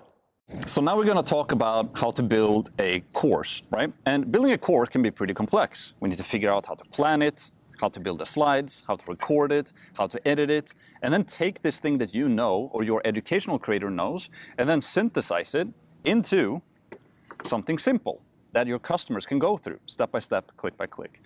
And if you're somebody who's serious about starting and growing your own online education business, we offer 100% free course advisory calls. And we have helped now literally thousands of people to start, run, and grow their own online education businesses, right? And on these calls, we can just show you how we can help you, not only with building the course, but giving you more hands-on help and support to help you get there faster and easier, from help from me and from my team as well. So if you're interested in that, you can just go to course.com/start and book a call, and we'll see you there. Now back to the training. Now let's dive into section number 6 and talk about how to build a world-class course, either for yourself as a course creator or for your if you're an operator and you're partnering with an educational creator. And as always, make sure that you follow along in the online course workbook. This is what's gonna get the actual results for you. Now, build it last, not first. So this should obviously be obvious for you by now, right? So the order matters. So you do not build the course until you have completed every single step before it, right? That we've set up the tech, we've created the pre-sale offer, we've driven traffic, we've learned sales, and we pre-sold like our first 5 to 20 seats of the actual course, and then we build it. And you've gone through all of the steps in the workbook, you know how to create your pre-sale offer, you know why we do it, we know all of these things, you have the tech, you have the funnel, you have all of these things set up, right? And only now is when we're actually going to start creating the course. So validation before creation. So most people build first and they sell second. That is backwards. If you have already sold seats, you know the market wants what you're building, right? You're not guessing, you're delivering on a proven demand, right? And from the Apple strategy, you can create a really, really good initial offer and even have an outline of what you're going to solve and the problems you're going to solve in your course from your competitor research with the Apple strategy, right? So we want to validate that we have something to sell and people are willing to pay for it before we actually start building the actual service delivery. And again, with the pre-sale offer, we give them those, the first module will be done in 2, 3, or maybe even 4 weeks, right?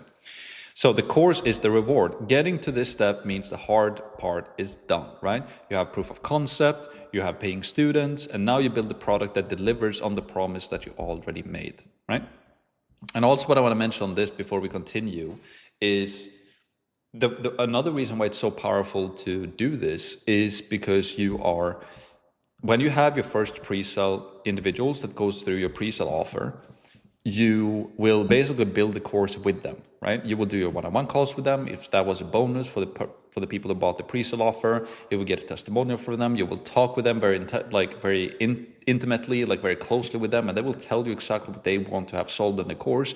So you will have actual customers who bought your thing telling you what they want to learn. So your first product will be really, really good because you're solving those problems that they need help with, right?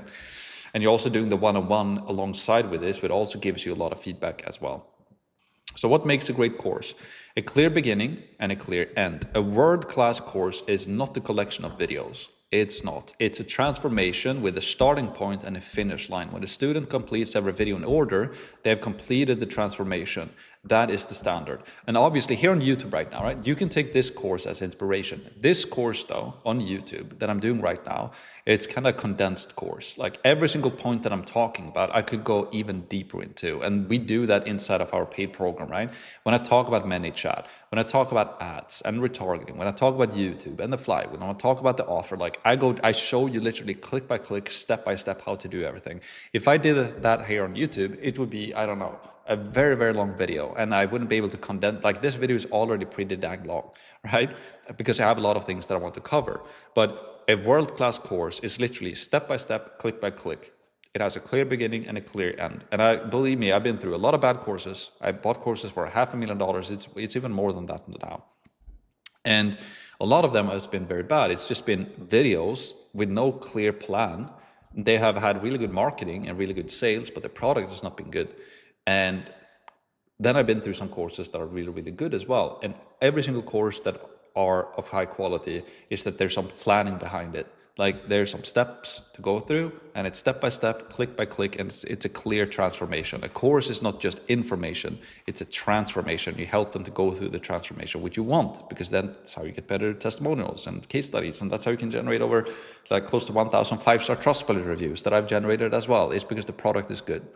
So every video builds on the one before it. Every module builds on the one before it. Nothing is scattered. Nothing is out of order. The student never has to think about where to go next. The path is literally laid out for them. You do this, then you do this, then you do this, right? So information is not the product. The real value of a great course is not the information itself. It's the information laid out in the sequence, so clear and logical that the student only has to follow it. That is what separates a great course from a bad one. It's not just information. You make it easier for them to consume the information in a step-by-step order so that they complete the transformation. We don't buy courses to just get info. We get our information. We're buying them to go through a transformation. And also something I want you to keep in mind is the more actionable you make something, the more valuable it becomes. I recently bought a course from an individual who has a very good marketing, very good sales. And then when I joined the course and I went through the course, it was very informational. It was basically, he was just sitting and talking into the camera, literally. But there was no actionable steps in it. They had some actionable things in there, but it was it was not a lot at all. So it was informational, yes. Did I learn things? Yes. Was it actionable? No. So I didn't think the course was as valuable as it could have been if it was actually actionable as well. And obviously in this course, we have the workbook that you do and it's actionable. We show you how to set up the tech. That's very actionable. And that's how you make it valuable as well, right? But again, this course is kind of condensed. It's like the start of I'm going through all of these 7 points in a pretty quick fashion. But it's still hopefully pretty valuable, I hope. So bad courses are all over the place. Scattered videos, no clear roadmap, no logical progression. The student gets overwhelmed or confused and then they stop. A great course removes every reason to stop. It's just like you do this, and then you do this, right? Step by step, click by click. So the course framework. 5 modules is a great, it can be, I think 5 modules is like ideal. You can have 6, you can have 7, you can have 8, you can have 4 as well. I think 5 is really, really good. Each module represents one major step in the transformation. Complete all 5 modules and the student has completed the full journey, right? And I will show you how we plan this out, because creating a course, for a lot of people, it's this big scary thing. It's like, oh, I don't know how to, I don't even know where to begin. But when you go through this process, I will show you today, this is how you break it down. And we can use AI for this as well to make the process very easy. Using Claude together with Whisperflow, we can make this a very seamless transition. I will show you exactly how to plan it out, right?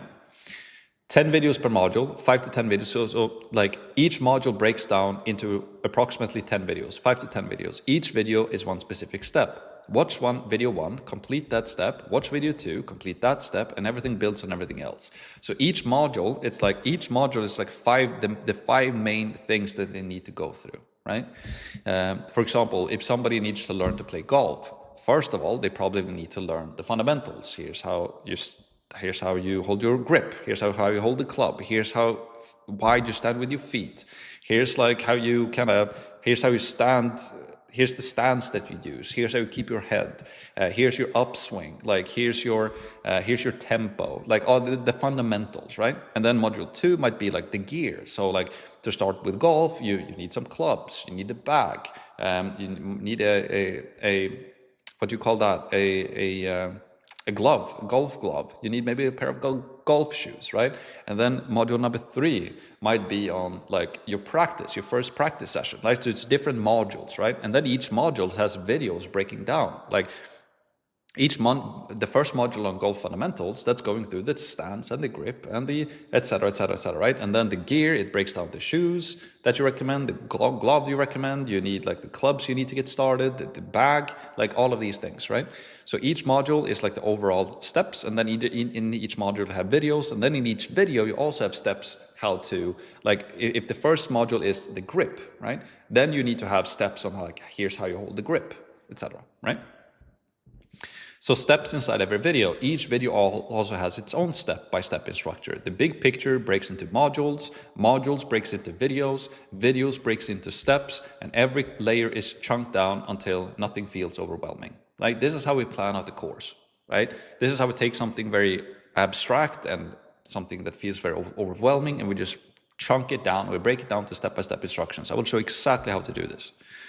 So the structure in one sentence: 5 modules, 10 videos per module, steps inside every video. That is the whole framework, right? And you can use 6 modules and 7 videos per module. It doesn't have to be 10 videos per module, but this is kind of what I see the most normal kind of structure for a course, right?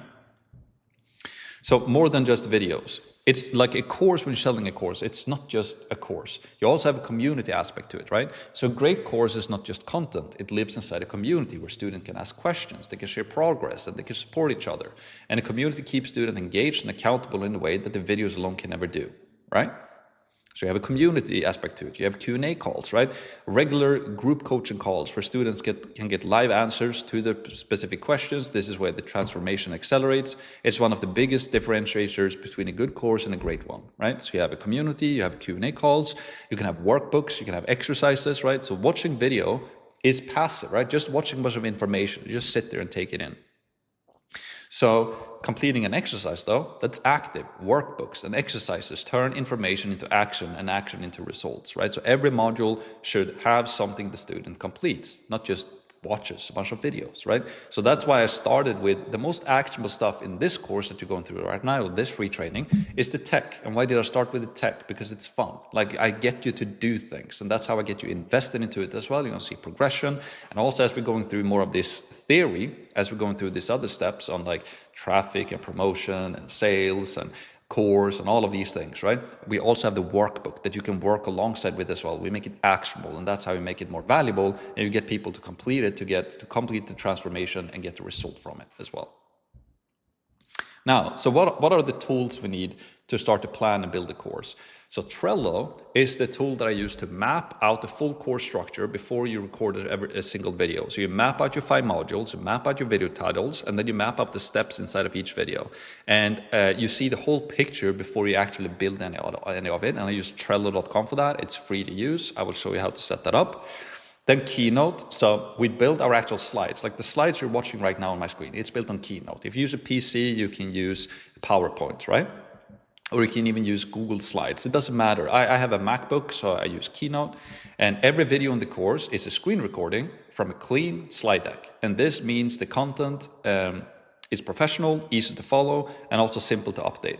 And then also, like, I teach people how to build those slides as well. You can see, like, right now, for example, I have a title, I have bullet points, and each time I go to a bullet point, the previous bullet point gets the opacity becomes less, right? So the main thing that is like standing out on the screen right now is the keynote bullet point. And then how I build out my keynotes is that if when I go to my next point right now, right? So let me just do a little experience, like a test with you, right? So now I go to this point. So now I'm Tella, right? So Tella, record and edit your videos in Tella. Simple, fast, and built exactly for this kind of screen recorded course content. You go to course.com/Tella, get a 20% discount. Now what happened? Now you're watching at me again, right? Now you're watching at me to the right of the screen. And what happened most likely is that when I opened up the Tella point, I was reading out that point to you. You were reading every single word with me as I was reading that point, and now you're watching at me, right? So I'm 99% sure that that's what happened, right? Because that's how I can guide you through the training as well. I use opacity to open up the point, I then read the point, and then I give context after the point as I'm speaking right now, and now you're looking at me. So probably you're just sitting there smiling right now and just nodding because that's exactly what happened. And these are the things that you need to learn as well when you're building a course, just to make it good. And I'm going to walk through the Trello, the Keynote, and Tella here as well. Tella is the recording tool I'm using right now. And you can get a 20% discount if you want to use Tella as well. And then obviously School is the tool that we use to host the course, to run the community and deliver the Q&A calls in one place. And School is where students access everything, the videos, the community, the live coaching sessions. This is where you process your payments. This is where you do everything.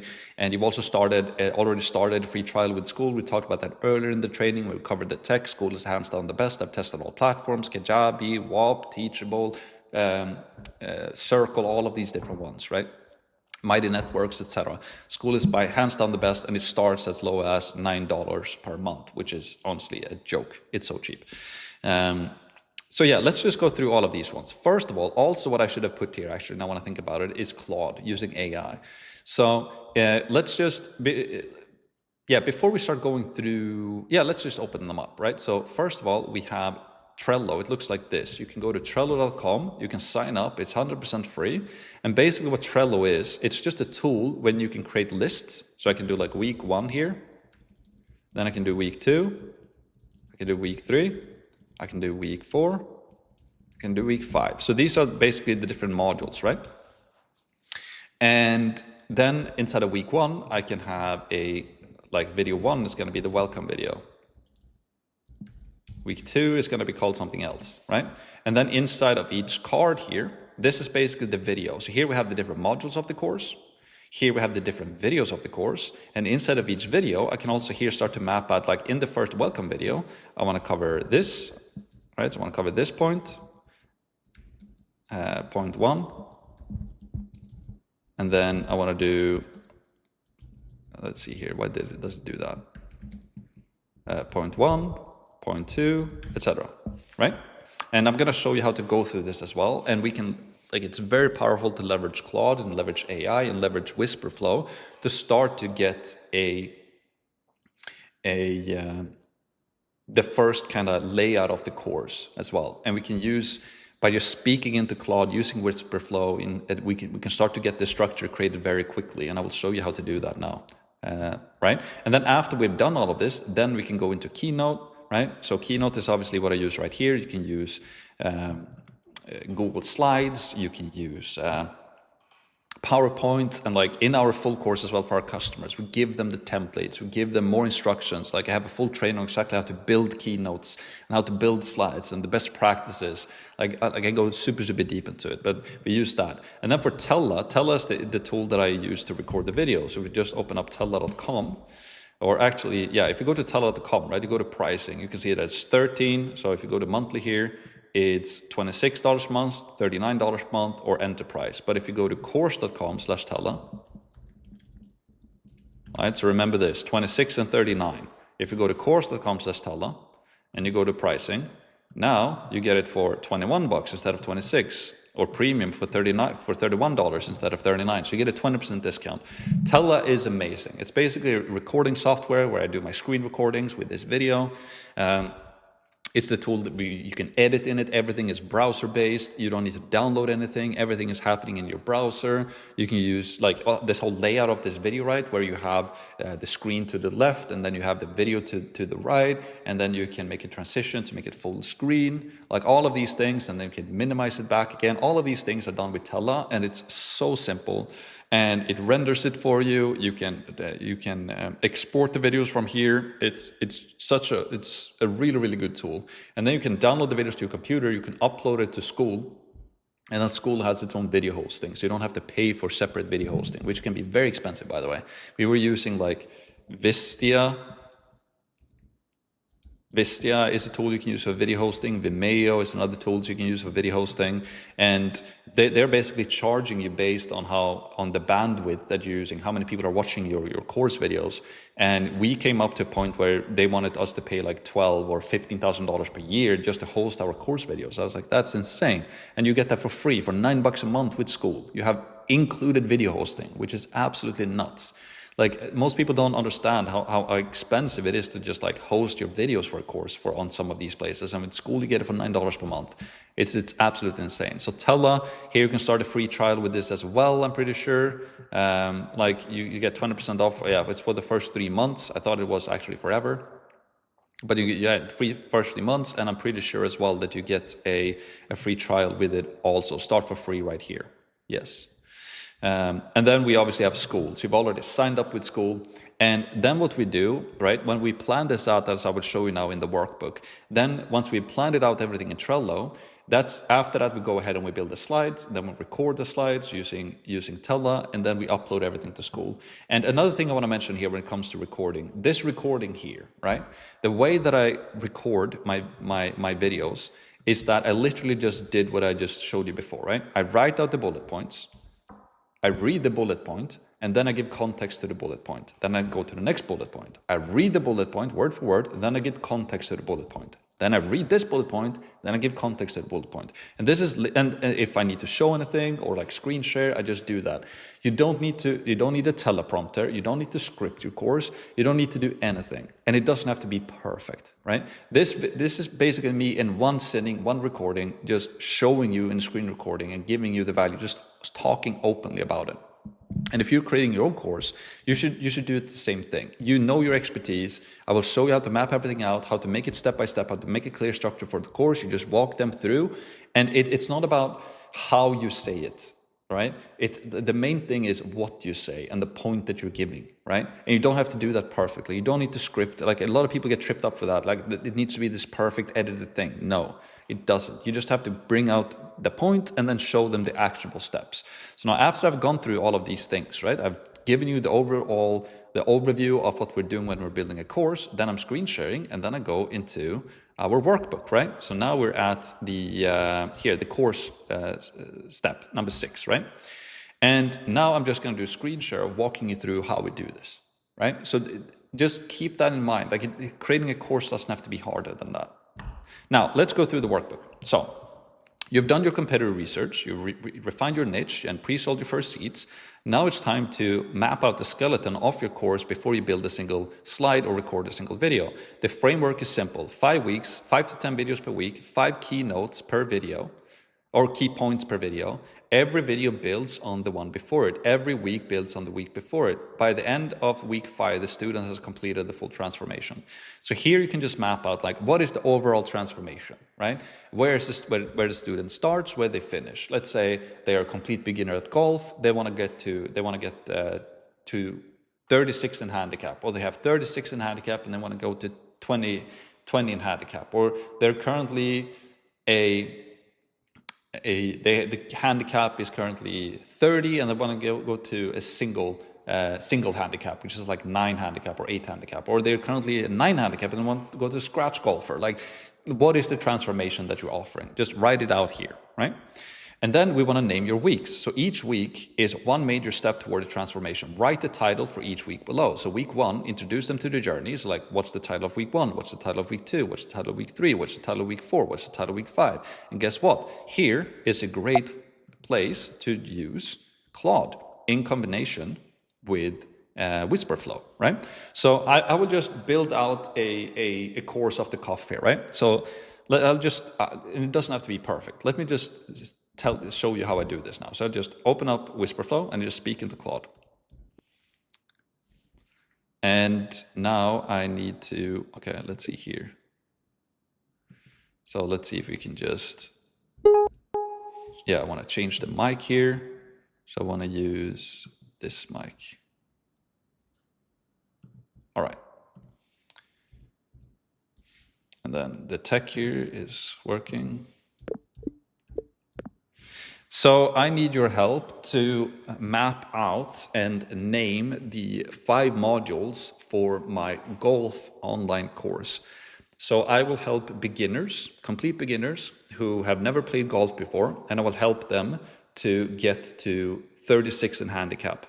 And so I need to teach them from the pure beginner, from absolutely no experience playing golf, and I need to help them to the transformation I will help them go through is from a complete beginner to somebody who knows the fundamentals, they know the grip, they know their stance, they know how to position themselves over the ball, they know a little bit about tempo, they know about the fundamentals about the swing, all about that.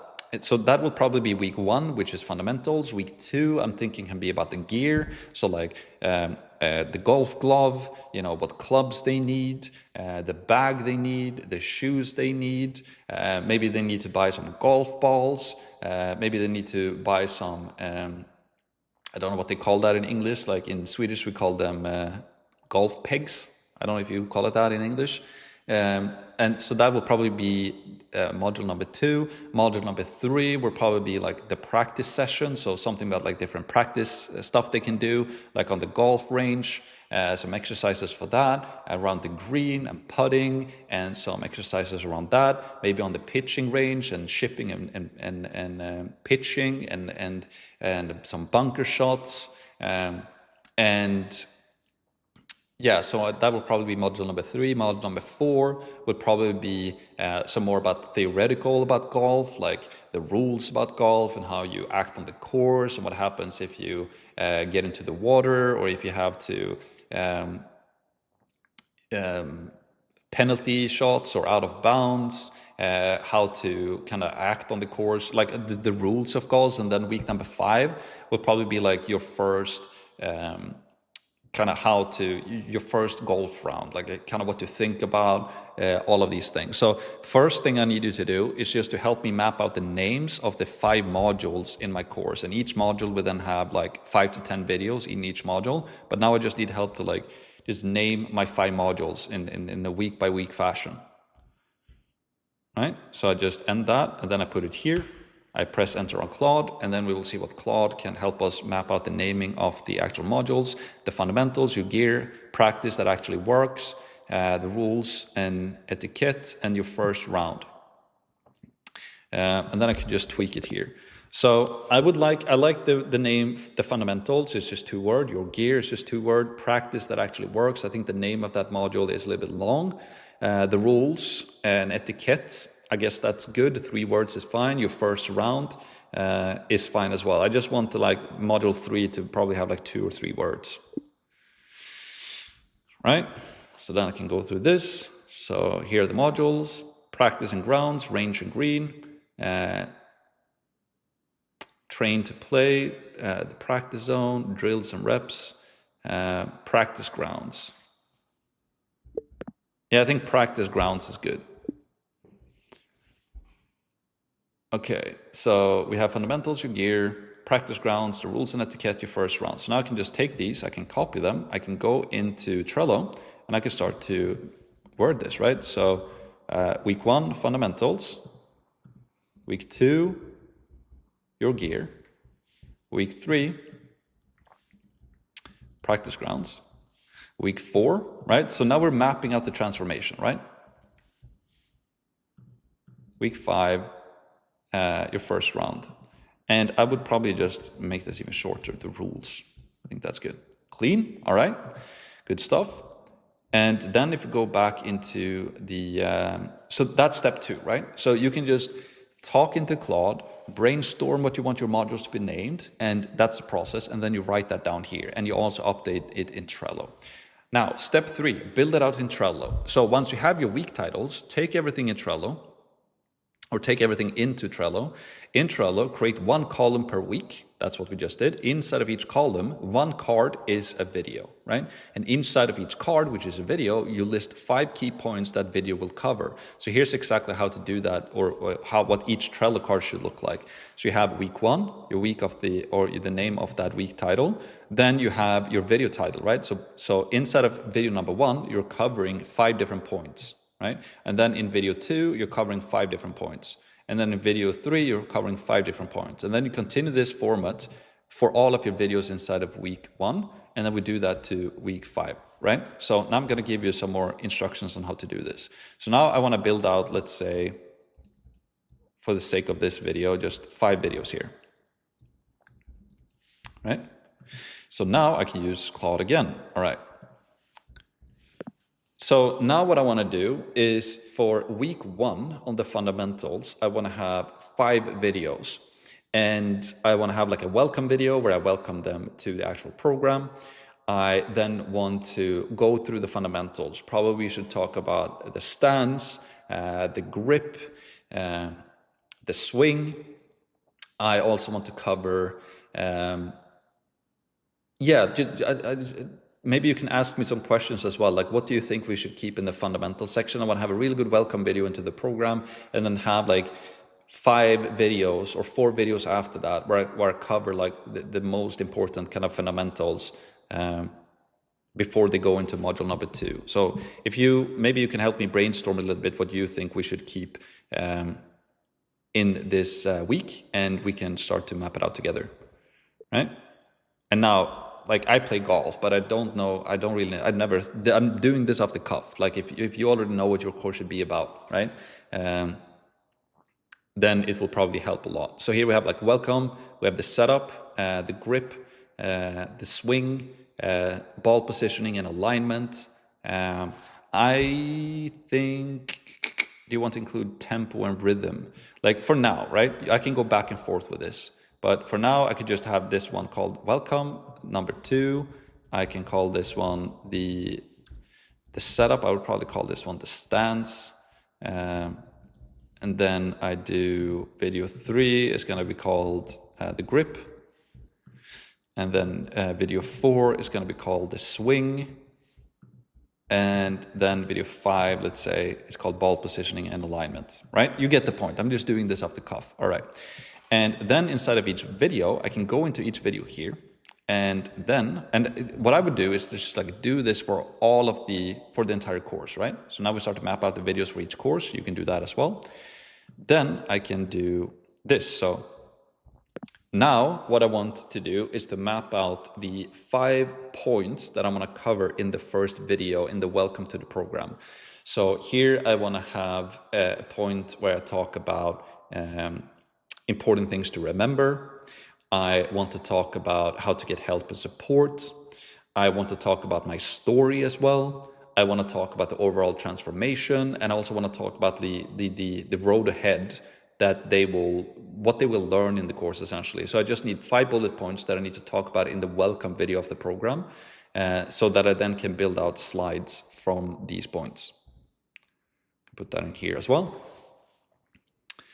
So my story, the transformation, the road ahead, important things to remember, how to get help and support, right?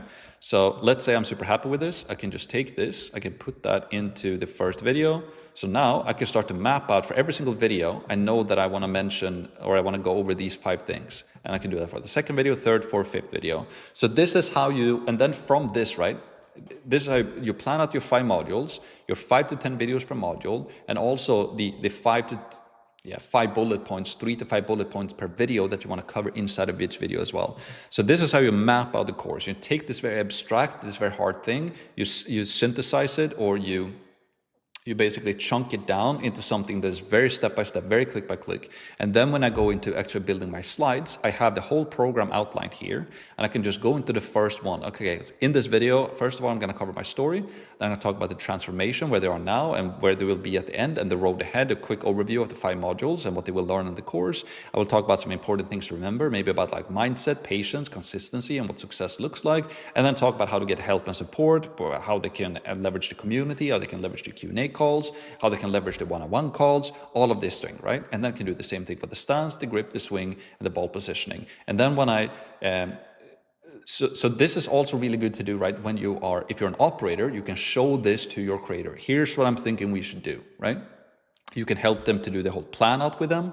You can do what I just did. You can sit on a 1 to 2 hour call with them and just start to map this out with Claude and map this out with Whisperflow. You can use Trello. You can map everything out. You can deliver this to your client very, very fast. Like, here's the outline of the course. You can help them to build out the keynotes, to map everything out. Obviously, they will probably have to record the course, obviously, but you can help them a lot with like mapping out, planning it out, what should be in each video, what should the keynotes look like, all of these things, right? And if you're a creator, obviously do the same thing. And then you have the outline for it. And also when you're launching this and you're doing the pre-sale offer, you can just use this on the sales call. You can show them like, here's what we're planning to build. It's not built yet, but this week number 1, it's going to be done in 3 weeks from now.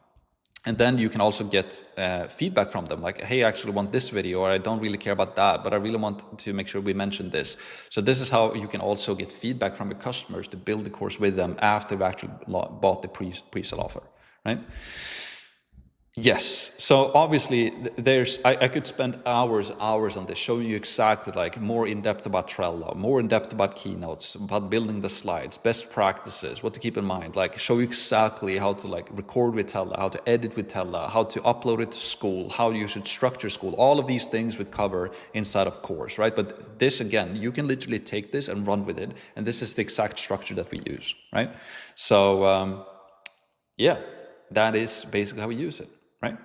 And so complete all of this in the workbook now as well, complete the Trello rather, and now we can continue to the final step, right? So we're going through a lot in this, and I have to kind of not speed through it, but yeah, you get the point. So we've done the tech, we've done the pre-sale, the traffic, promotion, sales, we've talked about how to map out a world-class course and what goes into it, the tools that you need, and now I want to talk about the operator. So let's go into that now. So if, again, I want to mention this now. If you're somebody who just fast forwarded to this part of the training and you just open up this YouTube video and you want to just go to the operator part of the training, well, here's the thing. You have to watch all of the previous steps, because in this part of the training, I'm going to show you what you do as an operator and how you can partner with an educational creator and start working with them. But unless you watch the steps 1 through 6, you won't know what to do for them. Like everything that I teach in step 1 through 6 is I'm teaching that in the angle as a creator, as a course creator, or as a course operator. And as an operator, you have to know step 1 through 6. Like if you don't know step 1 through 6, like it will be impossible for you to actually partner with an educational creator. So don't just jump into this training now and just start with this. You have to start from the beginning, go through everything we go into the course. You have to complete everything in the workbook. If you don't, nothing is going to make sense, right? So if you know who you are, if you're watching this, don't be one of these people who just jump into this training. Start with step 7. You have to go through everything. If you don't, nothing is going to make a whole lot of sense at all. All right. So with that said, make sure you have the workbook handy as well. And let's dive into it. So what a course operator does, and also even if you're a creator, this is very powerful for you to know, because what the operator is doing will still be relevant and interesting for you to know as well. So make sure that you watch this also. So what a course operator does. The operator model. As a course operator, you partner with an educational creator who already has an audience, trust, and expertise, but they don't have a product, they don't have a course. You help them to build and run the course business on their behalf, and you earn 20 to 50% of all the revenue generated. This is the operator model. We covered this in the beginning of the training as well. But this is a huge opportunity for people who want to go into the online education space, leverage the online education space, leverage the creator economy without having your own audience and without having your own expertise on what to create in the actual course, right? And so, yes. So the opportunity numbers, you partner with the creator. Let's say they have 100,000 followers on Instagram. You help them pre-sell their course. Let's say you only make 30 sales at $3,500 each. That is $105,000 in revenue. At 20%, you just made $21,000. At 50%, you just made $52,500. Pure profit. You have no expenses. You have no product of your own. You have no audience of your own. This is a huge opportunity for people to go into this space. And there are a ton, hundreds of thousands of educational creators and very, very few operators. Right? This is why I'm so excited about this part of the training, for people to become operators as well. So hundreds of thousands of creators are waiting, right? There are educational creators everywhere who have spent years building an audience, but they have no course and no digital product to sell. They either do not have the time to do it, they do not know how to do it, or they don't want to deal with the business side, like all the tech and the funnels and the offers. And the gap is your opportunity. And the workbook that we're giving you as well, like how to create the pre-sale offer, how to create all of these things, they don't know how to do that, and they want to do it. I recently had this talk with a guy, 100,000 followers, he's a real estate investor, started posting on Instagram 2 years ago. He's 100,000 followers. He came to us like, hey, I don't want to do this myself. I want to get your guys' help to do it. And I was like, right now we don't have time to do it. And he was like, okay, but like you can do it yourself. I told him, like, he was like, I don't want to do it myself. I don't have time to do it myself. I'm doing my real estate investing. I'm posting Instagram. I need somebody who can help me with the tech and the funnels and the offers and the selling and all of these things. I don't want to do it. I don't have time for it.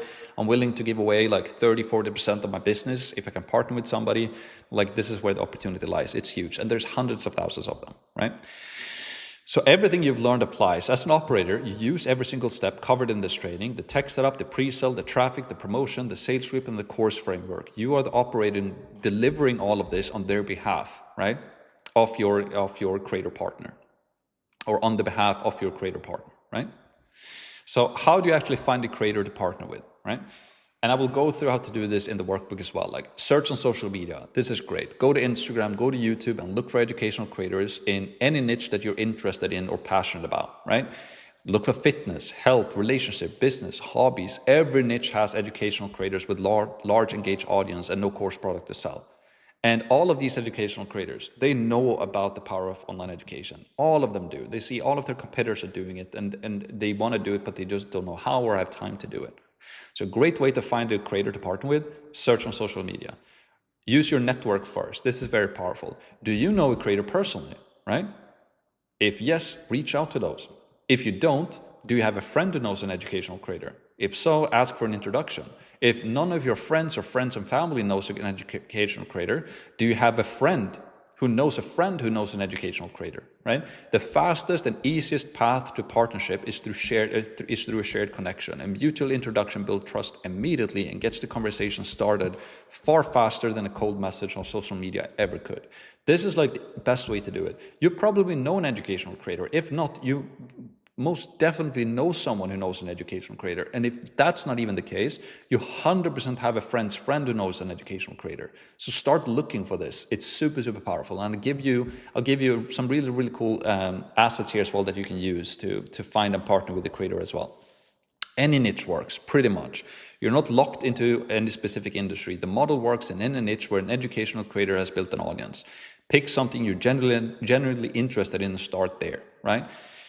But it's very important that it's an educational creator. You don't want to partner with a TikTok dancer. Like, it won't make sense. It needs to be somebody who has an audience that's actually teaching something. And they're very simple to identify. Like, their content, they're making educational content. They're teaching on YouTube, or they're teaching on Instagram. They're so easy to find. And you don't have to work with the biggest people in the space as well. You can find a micro creator who only has 50,000 followers, and you can do this, and you can make it super valuable for them and make a lot of money from it.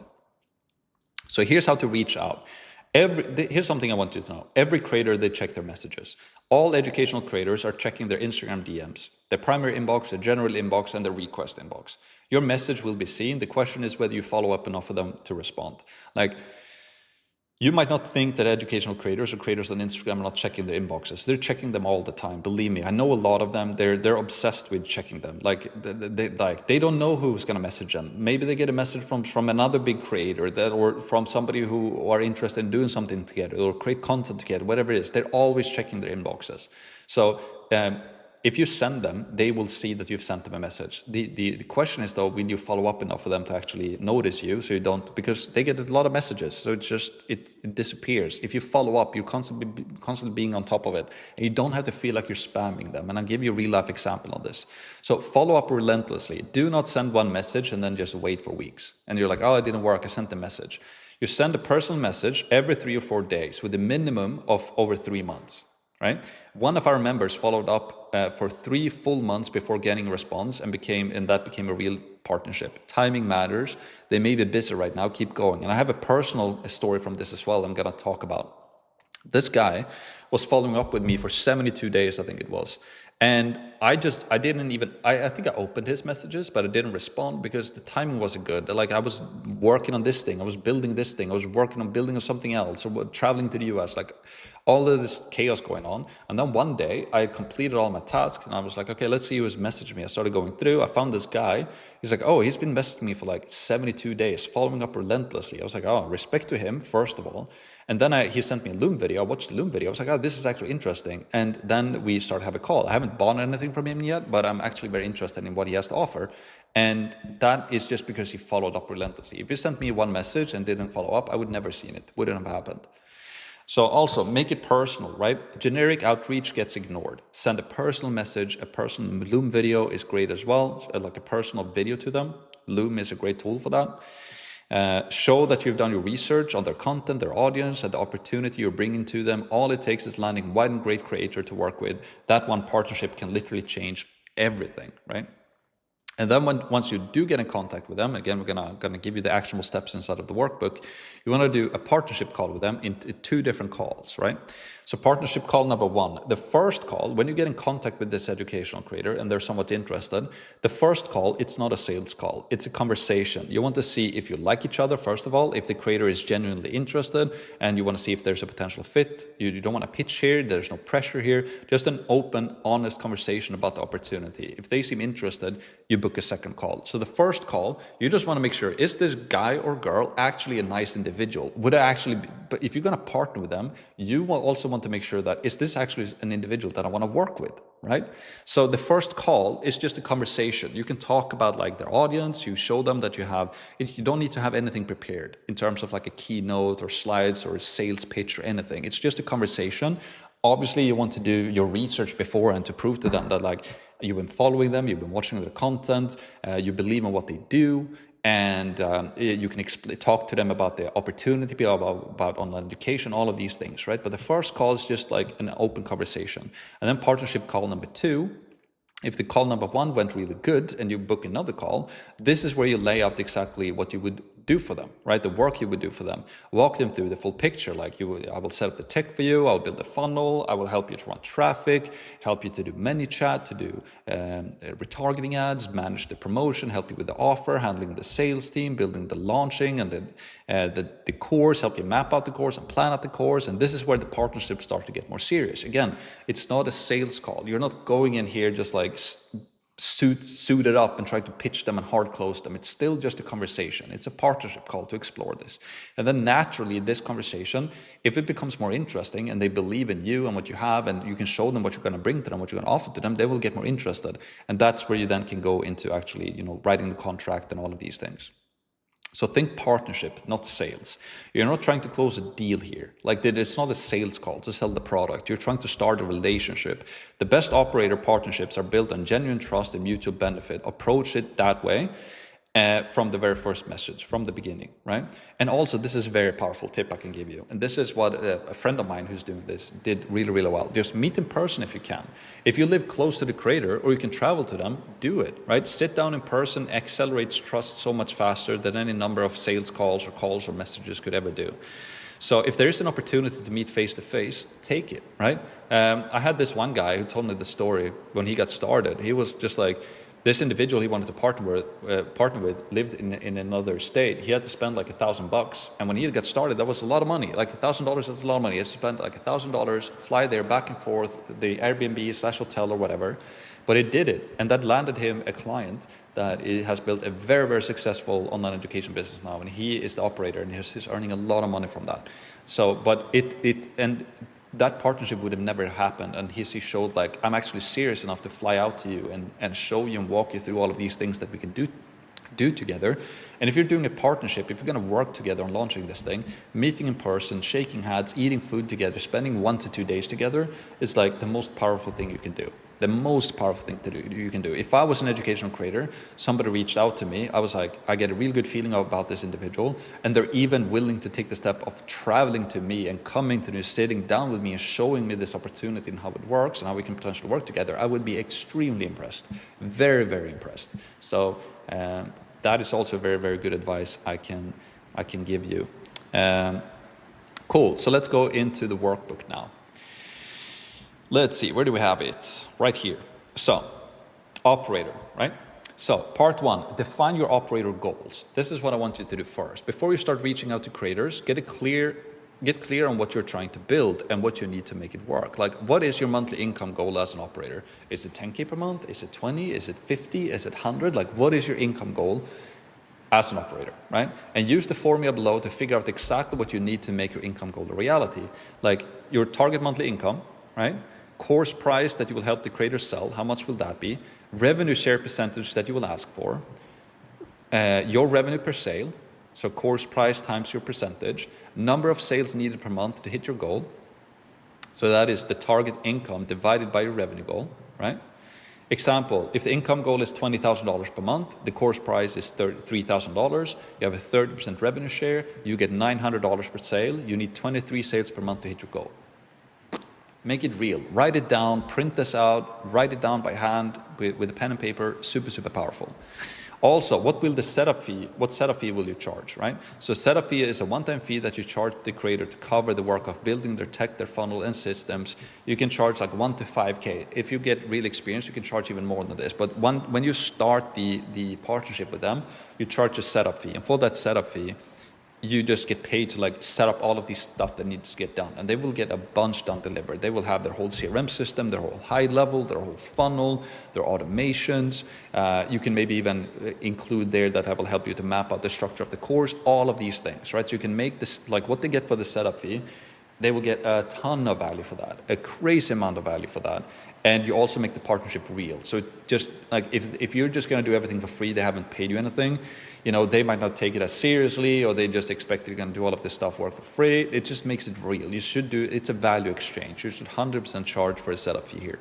Absolutely. Part 2, define your ideal creator. So not every creator is the right fit. Get clear on exactly who you're looking for before you start doing any outreach, right? So what niche or what niches are you targeting? Is it like fitness, personal finance, relationship, real estate, mindset, parenting, cooking, music? Like what industry are you interested in? And choose something here that you're passionate about, right? Choose something that you like. It would just make it so much more fun. If you can work with it, if you're super interested in golf, if you love playing golf, what better business to build as an operator if you can partner with an educational creator in the golf space? Maybe he's doing trips. Maybe he will bring you on to golf trips and play golf with you. Like you can choose something that is fun to do, right? Also, what is your minimum follower requirement? So like how many followers do you want this creator to have on Instagram and on YouTube, right? And if you can find an educational creator, you don't have to take the biggest one with millions of followers or even hundreds of thousands of followers. Maybe you want them to have like at least 50,000 followers and at least like 50,000 followers on YouTube as well. Like put a requirement on it. And like people who have smaller, like 50,000 followers, obviously a lot, but there's a bunch of them and they're not the biggest ones out there. You can still help them make a lot of money. If somebody has a very engaged Instagram following of 50,000 followers and 50,000 followers on YouTube, and they're also consistently growing, with all of this you've learned here, with the ManyChat and the Instagram and the retargeting ads and YouTube flywheel and the funnel and the offer and the pre-sale off, all of these things, you can help them make a lot of money, and hence you can make a lot of money as well.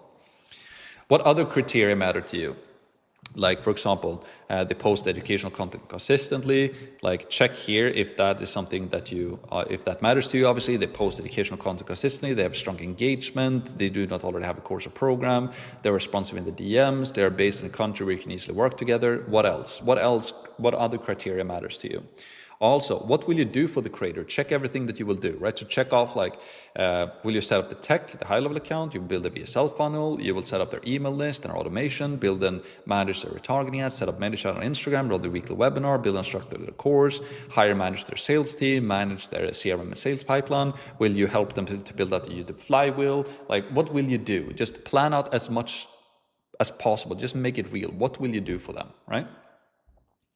Then part 3, the Dream 100 outreach track, right? So now your job is to build a list of 100 educational creators. 100 is a lot, but if you can do this, now what I'm going to show you, there's pretty much impossible not to land somebody you can work with, right? The more you identify, the better your chances of landing your first partnership. Use the Dream 100 outreach tracker spreadsheet to track every creator, every follow-up, and every reply. You can download your Dream 100 outreach tracker here. So if I open this up, it's this Dream 100. I would just go and open it here. Right, so this tracker, basically what you do here, so the tracker includes the following columns. So you have the creator name, the niche, Instagram handle, YouTube channel, and estimated followers, contact, so we're going to DM them or email, notes, and then follow-up columns, right? And let's see here. Yes. So here you can just go on social media. Again, first of all, what I recommend, look, do you know any educational creators? Note all of them down. Ask your friends, do they know an educational creator? Note all of them down. Do you have your friends? Do you have a friend who has a friend who knows an educational creator? Note all of them down. Go to Instagram. Search for every educational creator you can find on Instagram. Like, open up Instagram and just search. Like golf, like just search for golf and see what you find, if that's what you're interested in. Try and find as many educational creators you can. Just note them down. If you can build a list here of 100 people, that's like insane. Just do it. Spend a full day doing this. What niche are they in? Like their Instagram handle, their YouTube channel, their followers, a combination of Instagram and YouTube. How will you contact them? Like, leave a link to their Instagram DM, or if it's an email, how will you contact them? Any useful notes here? And then here you can just do the notes. I should actually open this. Yeah, it's a drop down here, right? So like status. So this is going to be, is it active, or are you currently following up, or is it a dead one? They told you they're not interested, right? And here you just have the follow-up dates. So like January, and this, if the first date here, when you put in January 1st here, let's say, it will automatically give you the dates here to the right of the dates that you need to follow up. And then in this update, or this drop down here, follow up one reply, you just like, did the reply to this one, yes or no, right? So you send the first one January 1st, did the reply, when you come to January 5th, yes or no, you send another one, and you just do this, right? You just keep following up. And again, like when I responded to that guy who followed up with me, he was like basically right here. It took him 72 days for me to get back to him. So if you send one message, don't expect anything. If you send 2 messages, don't expect anything. If you send 3, don't expect anything. Like, you need to follow up for at least 20 replies over 76 days at the bare minimum. And if you have 100 list here of people times 20, you basically are sending 2,000 messages over the span of 3 months, basically, or 76 days. Now that's how you increase your chances. That's how you can get calls with people. That's how you can get introductions to people. You have to do the work. So, and you see what I'm saying? Most people not ever do this. They don't do the work. But if you're sending 2,000 messages, you get one person to respond to one of your messages, and that becomes a partner for you. That can literally change your life. You can have a business generating you $5, $10, $20, $50, $100,000 per month as an operator doing this. Pretty insane, right? So do the freaking work. And there's so much potential out there. There are not a lot of operators out there. I'm telling you, there's not. As of right, there are not a lot of operators, and there's hundreds of thousands of educational creators. Do this, please do this. And the reason why I want you to do this is because if you can land this client and make money from them, you can build a really good business on it. And if also, what's in it for me? The reason why I'm teaching all of this, if I can help you to land an educational creator and you make some money from it, you will probably want to learn even more from me and hopefully start working with me. And we can do some one-on-one calls and I can help you to scale this thing as well. So please do this. This is where the money is made. Money is made in the follow-up. You probably heard that 1,000 times. It's so true, right? A note on following up. Most creators will not respond to your first message or your second or your 5th or your 10th, right? That is not a no, it's timing. They probably have so much other stuff going on. Like, you just need to keep sending them personalized messages, because one day they will wake up and they're like, oh, what should I do now? Like, I completed everything I was to do. Okay, oh, here's a guy. Oh, this is interesting. Oh, it's been following up with me for freaking 2 months now. Let me send him a reply. It's not because they're ignoring you. It's because there's so much else going on in their life right now. So don't be afraid to follow up. Keep following up, but you have to do it personalized, right? Let's see here. One of our own members followed up for 72 days straight before he responded. The conversation turned into a real relationship. The operator who land a partnership are not the ones with the best first message. They are the ones who show up consistently and do not quit. Follow up every 3 to 4 days. Be personal, be patient, and take. All it takes is one great creator, right? All it takes is one creator. Let's continue. Outreach message. Use these messages templates as a starting point. Personalize every single one. Reference their content, their audience, and something specific about what they do. Generic messages get ignored, right? So message number 1, initial outreach, Loom video. Your first message should always be personalized Loom video, 2 to 3 minutes maximum. Record yourself on camera, reference something specific about the content, explain the opportunity clearly. A video stands out in every single inbox. You can send a video message, follow up with 5, 6 messages, send another Loom, but creating a first great impressions with the Loom video is really, really good.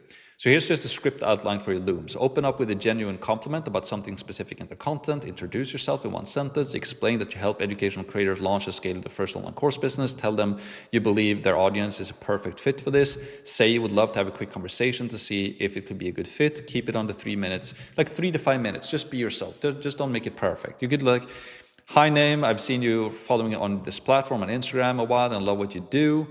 Specific videos or series you've been watching. My name is Max and I help educational creators like yourself launch and scale their online course businesses, handling all of their tech, their funnel, their sales system, the course build in exchange for a revenue share. I think maybe you shouldn't even mention revenue share yet. I should actually have kept that out. Don't even mention that yet. Now you just want to get them interested in what you do. I think your audience would be a perfect fit for this, and I would love to have a quick chat to see if it makes sense. No pressure at all. Just want to put it on your radar. I'll drop a link below if you want to find out more. You can drop a link to your funnel. Now you have a professional website, and you have your video there. They can go and book a call and just keep following up. Keep following up. All right. Then you have follow-up messages here, like follow-up 2, which is day 4, right? I just wanted to bump this message a few days ago, and your inbox is busy. I generally think there's a real opportunity here. For you, and I'd love to show you what I mean. Would you be open for a quick minute chat? Just keep following up. Keep following up. You have a bunch of different, and keep this as inspiration as well. You can use Claude. You can use Whisperflow to just talk with Claude to help ask for like personalized follow-up messages that you can send. You can copy paste them, but obviously you want to make them personalized as you're following up as well. It takes you 2 seconds to send a follow-up message. So every single day when you wake up, you're just like, okay, today I need to follow up with this, and this person. Just go through the list, boom. Spend 1 to 2 hours on that every single day, following up with all of the people you're reaching out to. Before you know it, you're going to have somebody to respond. Quick story here as well. When I first started my first ever business, my consulting business, I did this. I was following up for like, it took me like 4 to 6 weeks, crickets. I didn't hear anything. Then one day I got a response. It was one of the biggest companies in my industry. They responded back. He ended up paying me over $10,500 a month. Then I got a referral from him, another $10,500 a month. And now I was making 20K. Then I scaled it to 50K per month in profit. And it all happened from just doing this. So when you start, don't get like momentum builds. Don't get discouraged if you're like 60 days into this, or if you're like 32 days into this, you're like, oh, I'm sending these messages. I've been doing it for a month. Nothing is happening. Like, keep messaging. Your pure goal now, if you want to become an operator, is that you want to have 100 creators and you want this list to be full. And if you do that, and you follow up over almost 76 days, and you've been sending like 2,000 messages and nobody responded back to you, then send me a message on Instagram and say, like, send me a screenshot of this and tell me, hey, Max, I did this. I didn't get a single conversation. This is a scam. This is bad. And like, do that to me, please. But I also know if you do this and you start to get messages, to get introductions, maybe even land a client, please let me know. Send me a DM on Instagram. Send me an email. Let me know. Comment on my YouTube video. Whatever you want to do, just let me know. Because I am so confident, for those of you guys who are watching this now, who are actually taking this seriously and you do this work, some really good things can happen. So please do it, right? And then part 5, the partnership call. Once the creator responds and is interested, you move them into the partnership calls. The full script and structure for both calls is covered inside of course. Here's an overview. So like everything we do, like you can take inspiration from the previous sales call structure we had as well. But like there's so much more I can cover in this, like the contract, the offer, your first 90 days, how to onboard them. There's so many things. And if I put that in this YouTube video, it's too much. It would literally be a mega training. So the first thing you only need to focus on in this, right? And everything I'm teaching here, you can land your first client doing this as well. So partnership call number 1. This is not a sales call. This is the goal is to have an open, honest conversation, see if it's a genuine fit, ask questions, listen, and find out if they are interested in the opportunity. If they seem like a good fit, then you book the second call. Partnership number 2, this is where you do your presentation, walk them through exactly what you would do for them, cover the tech setup, the funnel, the traffic strategy, the sales system, the course build. This is where the partnership gets serious. From here, you move into the offer, the contract, and onboarding. The full scripts of both partnership calls, the contract template, and all the onboarding processes are all covered inside of course. And this is the beginning of your operator journey. Build your Dream 100 list and start your outreach today and follow up until you land your first partnership. That's like all it takes is one freaking partnership. So, and again, if you're an operator, make sure that you watch all of the previous videos or previous sections rather in this training as well. So now, here's the thing. We're actually getting to the end of this this training right now, and we've covered a lot. So before I just first of all, if you watch this entire thing, I applaud you. I respect you deeply. And again, there's so much more we can cover here. There's so many steps that we can cover as well. So if we just go through here now, what's next as well, right? So you made it. Most people who download this workbook, they never make it to the end. You did that. It already puts you ahead of the majority of people out there.